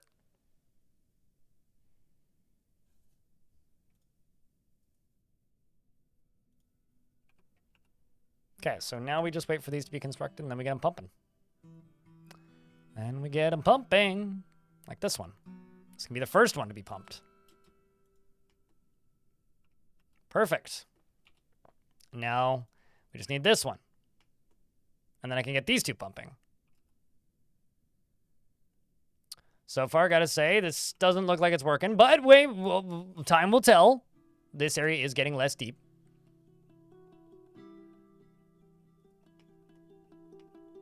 Cliffy D for Dwarf. D for Dwarf is my favorite part of the Dwarf Fortress Wiki.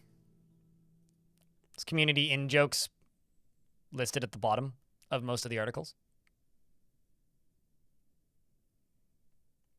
So we've almost caught up with the highest population of the last fort.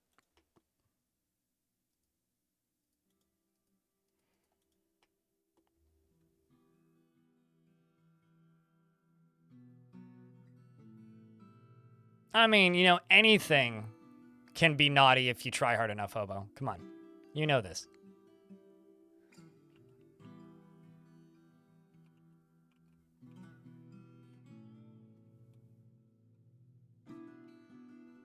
All right. So, this is my attempt to make the water drain. There's one more area down here I'm going to add into this nonsense.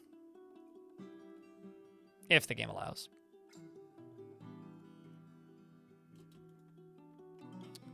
But I'm going to see if if it lets me construct it before I even try.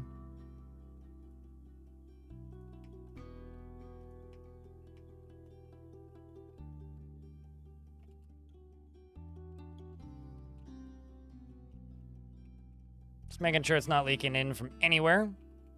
Nope, it's just this spot. Yeah, it's definitely working. Hell yeah, for a random idea project, working out it. Okay, so we have to go one further back then.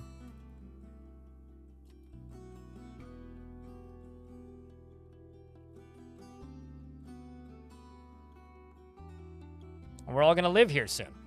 And it'll be great.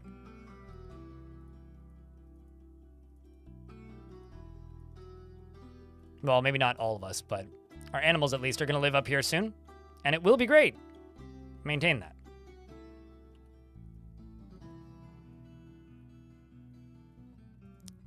Okay, we'll do that. And this. Shout us a spoder down here.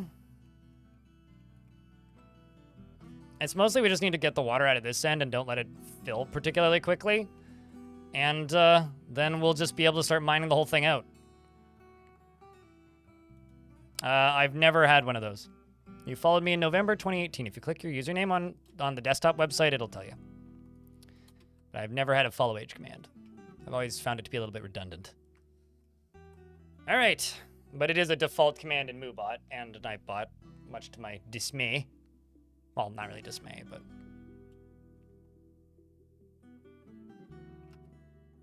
Yeah, this is working flawlessly.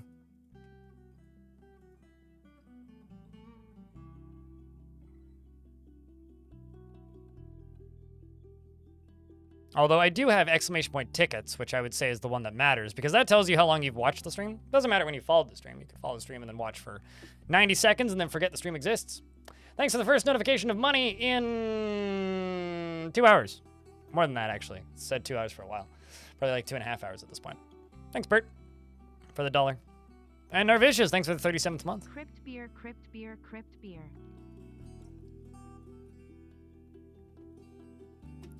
Speaking of beer,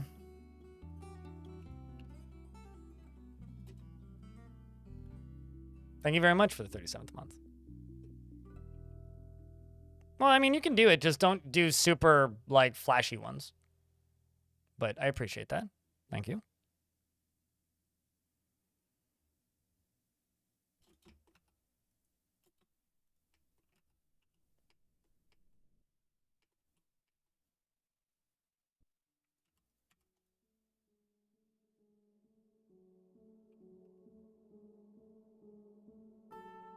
You just like big doodles. You're allowed to like whatever you like. It's fine.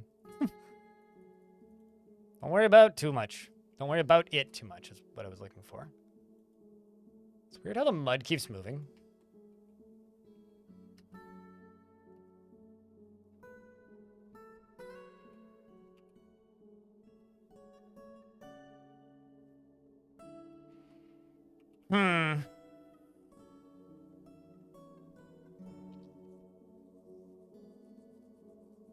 Trying to think how I can remove these stalactites.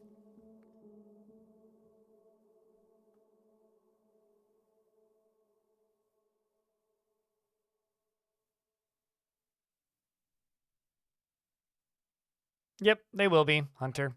They absolutely will be. And it'll also give us a well, which is kind of a bonus. Thanks, Elfie, for the $1. It's almost a hype train. Shrugs. But thanks for the $1, Alfie. Can I just say I think it's funny that they show up here as normal-sized emotes? Even though they're like half the size of my screen on my end. Gazoom 44 cheered. Zoom indeed. Hype train. Thank you very much for the 200 bits, or the $2, right as an ad break hits. You know, the hype train is supposed to snooze the ad break. But this one didn't see it coming.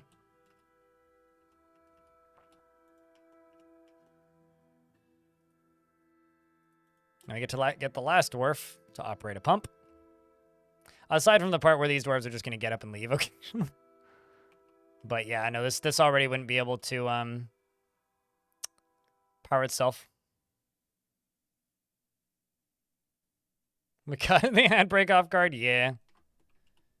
You are not mistaken. Drifting Silumgar cheered. X250. Silumgar is how she pronounces her name. I kind of gave up pronouncing her name. Did she do a good job? If so, I could probably say that. Thanks for the $2.50. Hype? I mean, water hype, I suppose. What are you hyping about? There you go.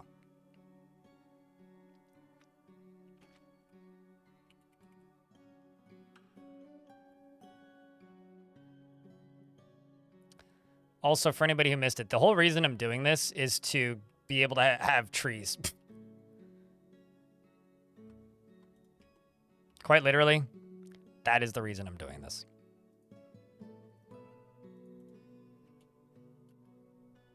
It's because there's no trees on the surface. So I have to get somewhere into the caverns. This is a pretty flooded cavern. And yes, there is land over here. I'm aware. But that's no fun. Draken Souls, thanks for the 5-pack of gift subs. You are very kind, friend.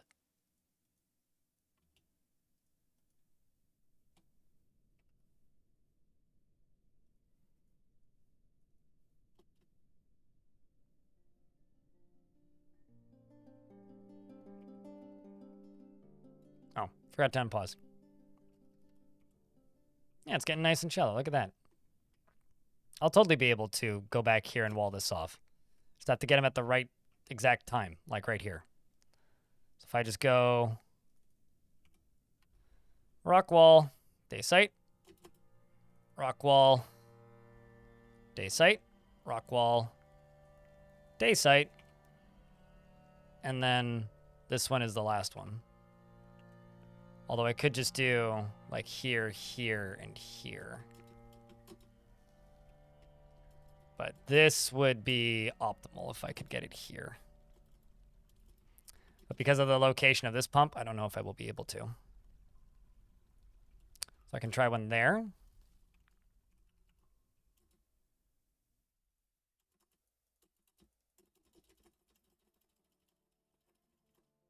God damn it. That obsidian is throwing off my groove.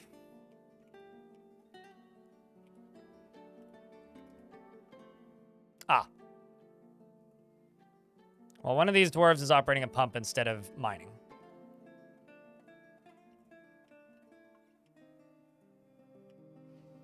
But that did level up the hype train. Ads checked. Done. Okay. Elfie, thanks for the $1. Appreciate you. Chat room, thank you very much for the hype train. That is the first hype train of the stream. So thank you. It means a lot.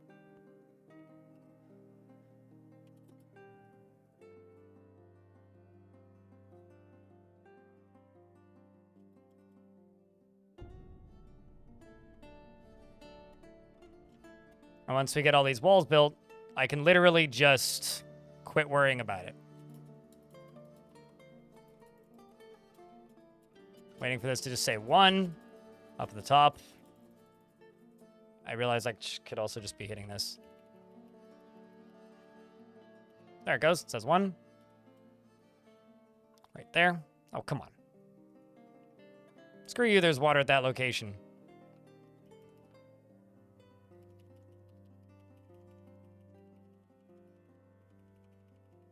Come on, game. Work with me here.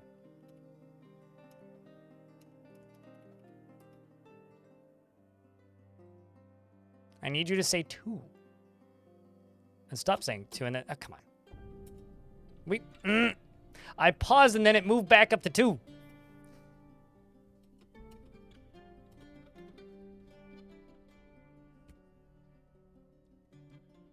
The hell is this?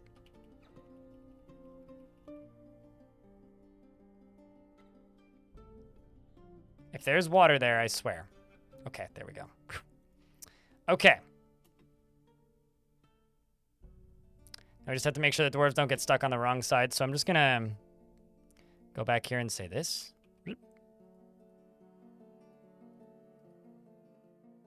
Like, just don't go back there if you don't have to. I much prefer you stand, like, right... Yeah, exactly. Like, right in the least convenient place for you to stand. Perfect. Defiler, thank you very much for gifting a sub to Kyodoka. And you arrived not at the very end of the stream this time. Excellent. Everybody wins. Thank you very much for the gift. That's almost leveled up. Probably just needs a couple more bucks. But it's up to you guys. Thank you very much for the train regardless. It is greatly appreciated. Okay, it's just 2 more that we got to do now. And I can get rid of all these bumps. We can go work on real projects. Last Gru cheered. X400. Thanks for the $4, dude.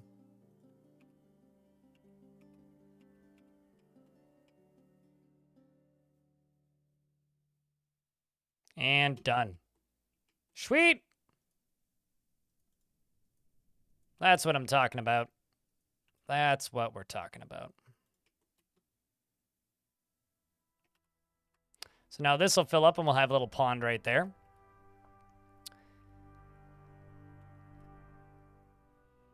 And this will just drain. Excellent. I think that's the point of gifts, is they're supposed to be a surprise, right?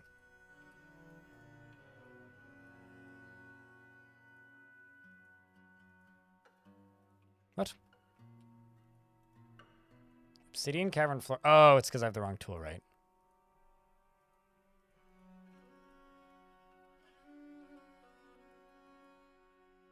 How did I manage to click the wrong tool twice? Anyway, let's just go around here and do this.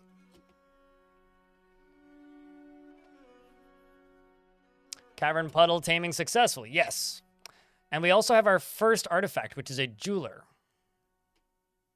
So they're just standing there because I did delete the jeweler's shop. So let's plop in a new jeweler's shop.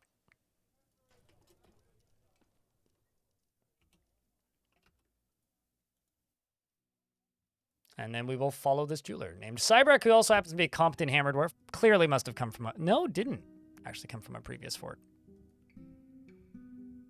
Their most recent memory was learning about graving, but they are a competent hammer dwarf, so that's good for us. I was going to say, it's definitely a anime reference.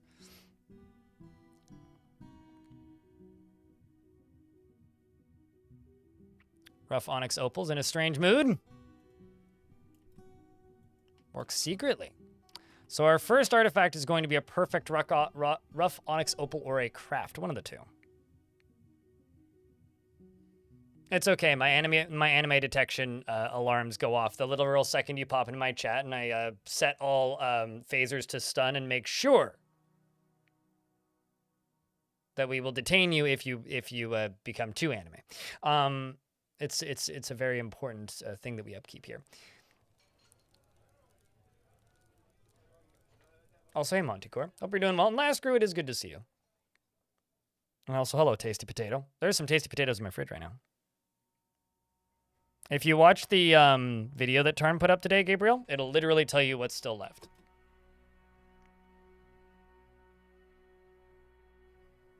And Defiler gifting a sub to Laglight. Thank you for doing that, Defiler. Firing out a second one. My alarms are going haywire, Hobo. Absolutely haywire. I don't know how you make wire out of hay, but apparently we've figured it out.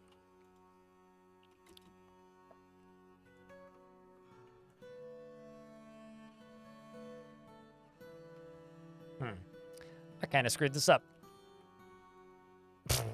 Where did all these goddamn ponies come from? Bah. Did I not make a... I guess I deleted it too quickly.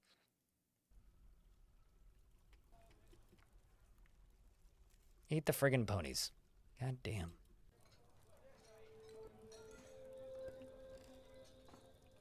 Okay, so what I need to do, first off, I need to cut all that out. Go all the way along here. Go all the way along here. Go all the way along here. Go all the way along here. Go all the way along here. And I think I'm just going to replace all of these walls with blocks, which also means I need to make blocks probably. So you start making blocks. I am probably going to end up screwing this fortress up because I'm spending way too much time like, worrying about aesthetics. It's okay. We're fine. Currently. Hey, chat, could I get a round of beers, please? Just so that I can read chat again. There's a giant vibrating, strangling thing on my screen.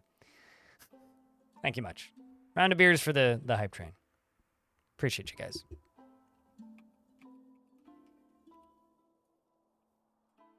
And thank you much for the train.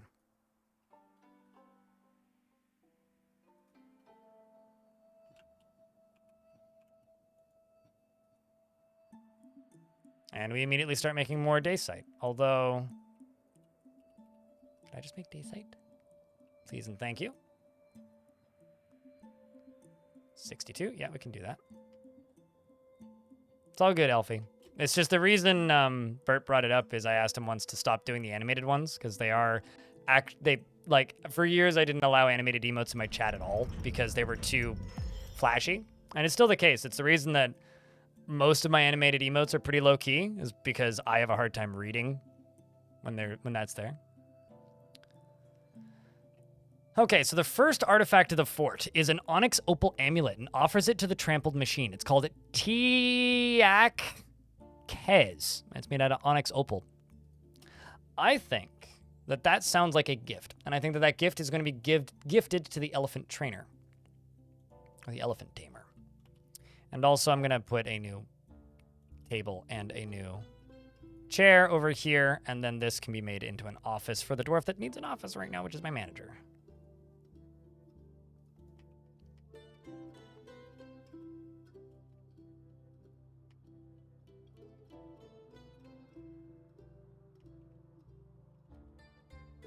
May you have the manager.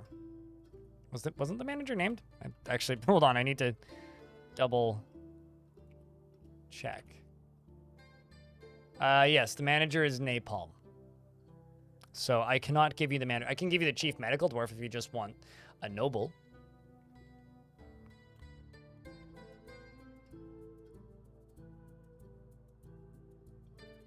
But I can't give you the manager because manager is Napalm. Napalm is manage. They managed to get that job, and I'm going to manage to let them have that job.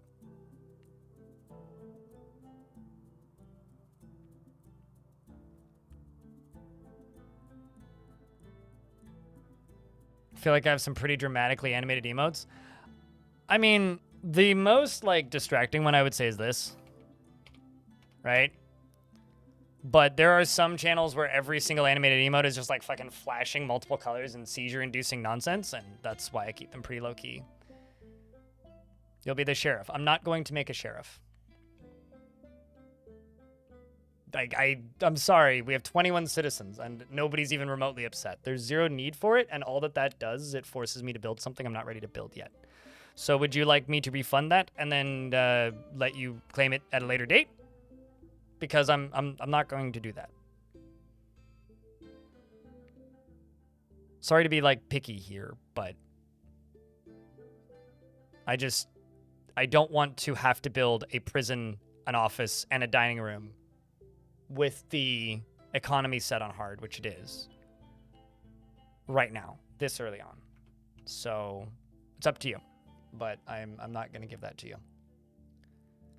Purely because it's just way too early in the game, mate.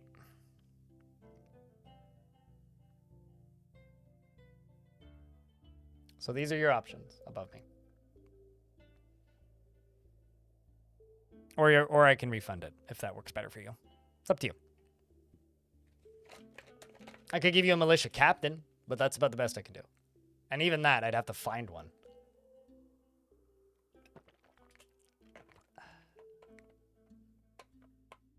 I hate Master Boot Record because people keep calling Master Boot Record a band. It's a dude at a computer who doesn't do live shows.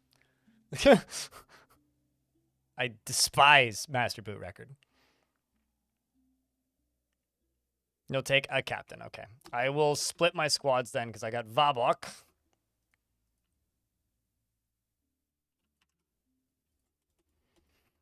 And you can have the other captain.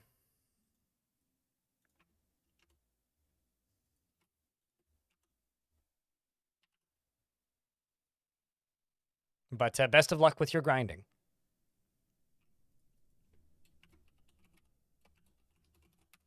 You have a funny looking nose.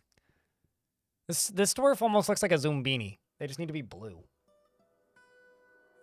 Odd reference, I know, but she has a relentless drive, completely consumed by ambition, doesn't generally think before acting, and is sometimes cruel. Somewhat scatterbrained and is swayed by emotional appeals, is often nervous and quick to form negative views about things, likes to brawl and is not inherently proud of her talents and accomplishments, tends to hang on to grievances, and tends to share her experiences and thoughts with others, is not particularly interested in what others think of her, and needs alcohol to get through the working day, and does not mind being outdoors at least for a time. Dreams of mastering a skill, and personally values hard work and disregards tradition. Likes platinum, gray chalcedony, the color rust, brooding freaks for their macabre ways, the diamonds of depth, and when possible prefers to consume fisherberry wine and absolutely hates blood gnats. Hi, Fragan. How are you?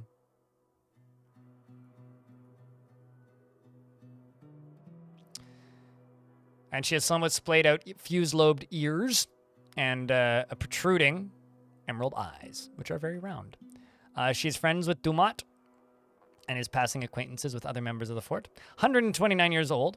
Is a previous member of the Rooms of Sacrifice. So that wasn't one of my previous forts, I don't think. But you've been communing with your god and you feel good about it, and you've felt satisfied after learning about engraving. And we're low on booze. But I think I'm out of barrels. I guess rock pots it is.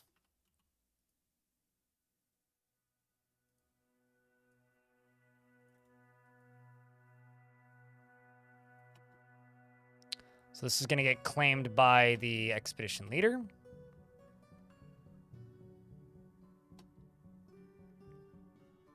Master Bootwrecker is a solo performing artist, like composer, like a, how do you word this? He's a dude. He tours with touring musicians. I fucking hate Master Bootwrecker. That is my opinion of Master Bootwrecker. I feel like we've talked about Master Bootwrecker before, though. I'm pretty damn sure we have. He came up earlier today, and I explained already why I don't like him. I don't like synth or industrial artists that pretend to be a genre that I love. They are not metal. And people call him metal. He calls himself metal. He's not metal. Call him what it is. It's industrial. And it drives me nuts.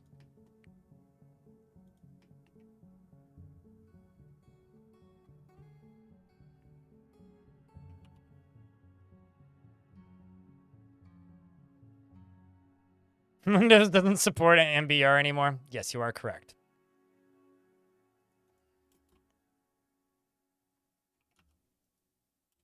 Okay, so this rock pot.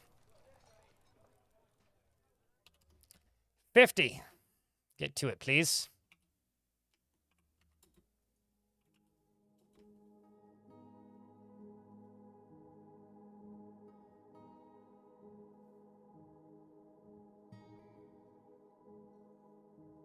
But no, the actual reason I don't like Master Bootwrecker, all of his shit sounds the same. I'm pretty sure he doesn't use VSTs most of the time. He just uses samples. I'm not a big fan of sample music when it's like, when I'm listening to a song and I go, I've heard all of these samples before and know where you can get them. Even if they're modified, he's just one of those artists that I kind of just can't stand because I've heard this before. I will never give you an answer to that question. Kyo Doka. It's late and you don't remember that I've told you before that I don't do top 10 lists, all-time lists. It's like, it's never going to be a thing that I'm ever going to give you. Especially because I'm pretty damn sure, one, you wouldn't have heard of any of the songs that I've listened to that are new this year. And two, I've told you before, I don't do those kinds of lists. So thanks for asking again. And not learning. I'm so sorry that you had to discover terrible music today. Agreed. Maybe one day you will discover some good music.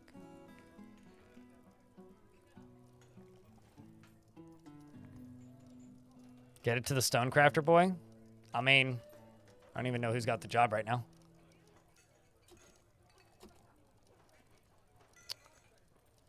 It appears that you, in fact, got the job. Making them. I didn't even need to assign you. You're already on it. But you are annoyed at the lack of chairs. That is fair.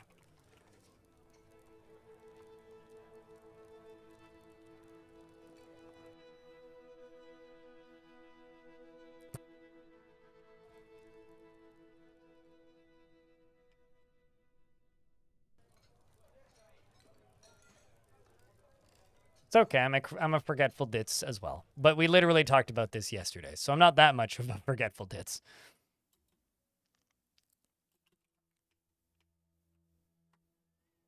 Okay, so now I can just literally go down here and do this. Blink.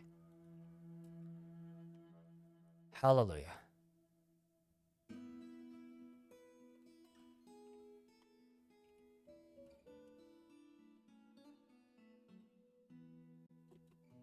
For me, I don't do top 5s or 10s, and I especially don't do that for music.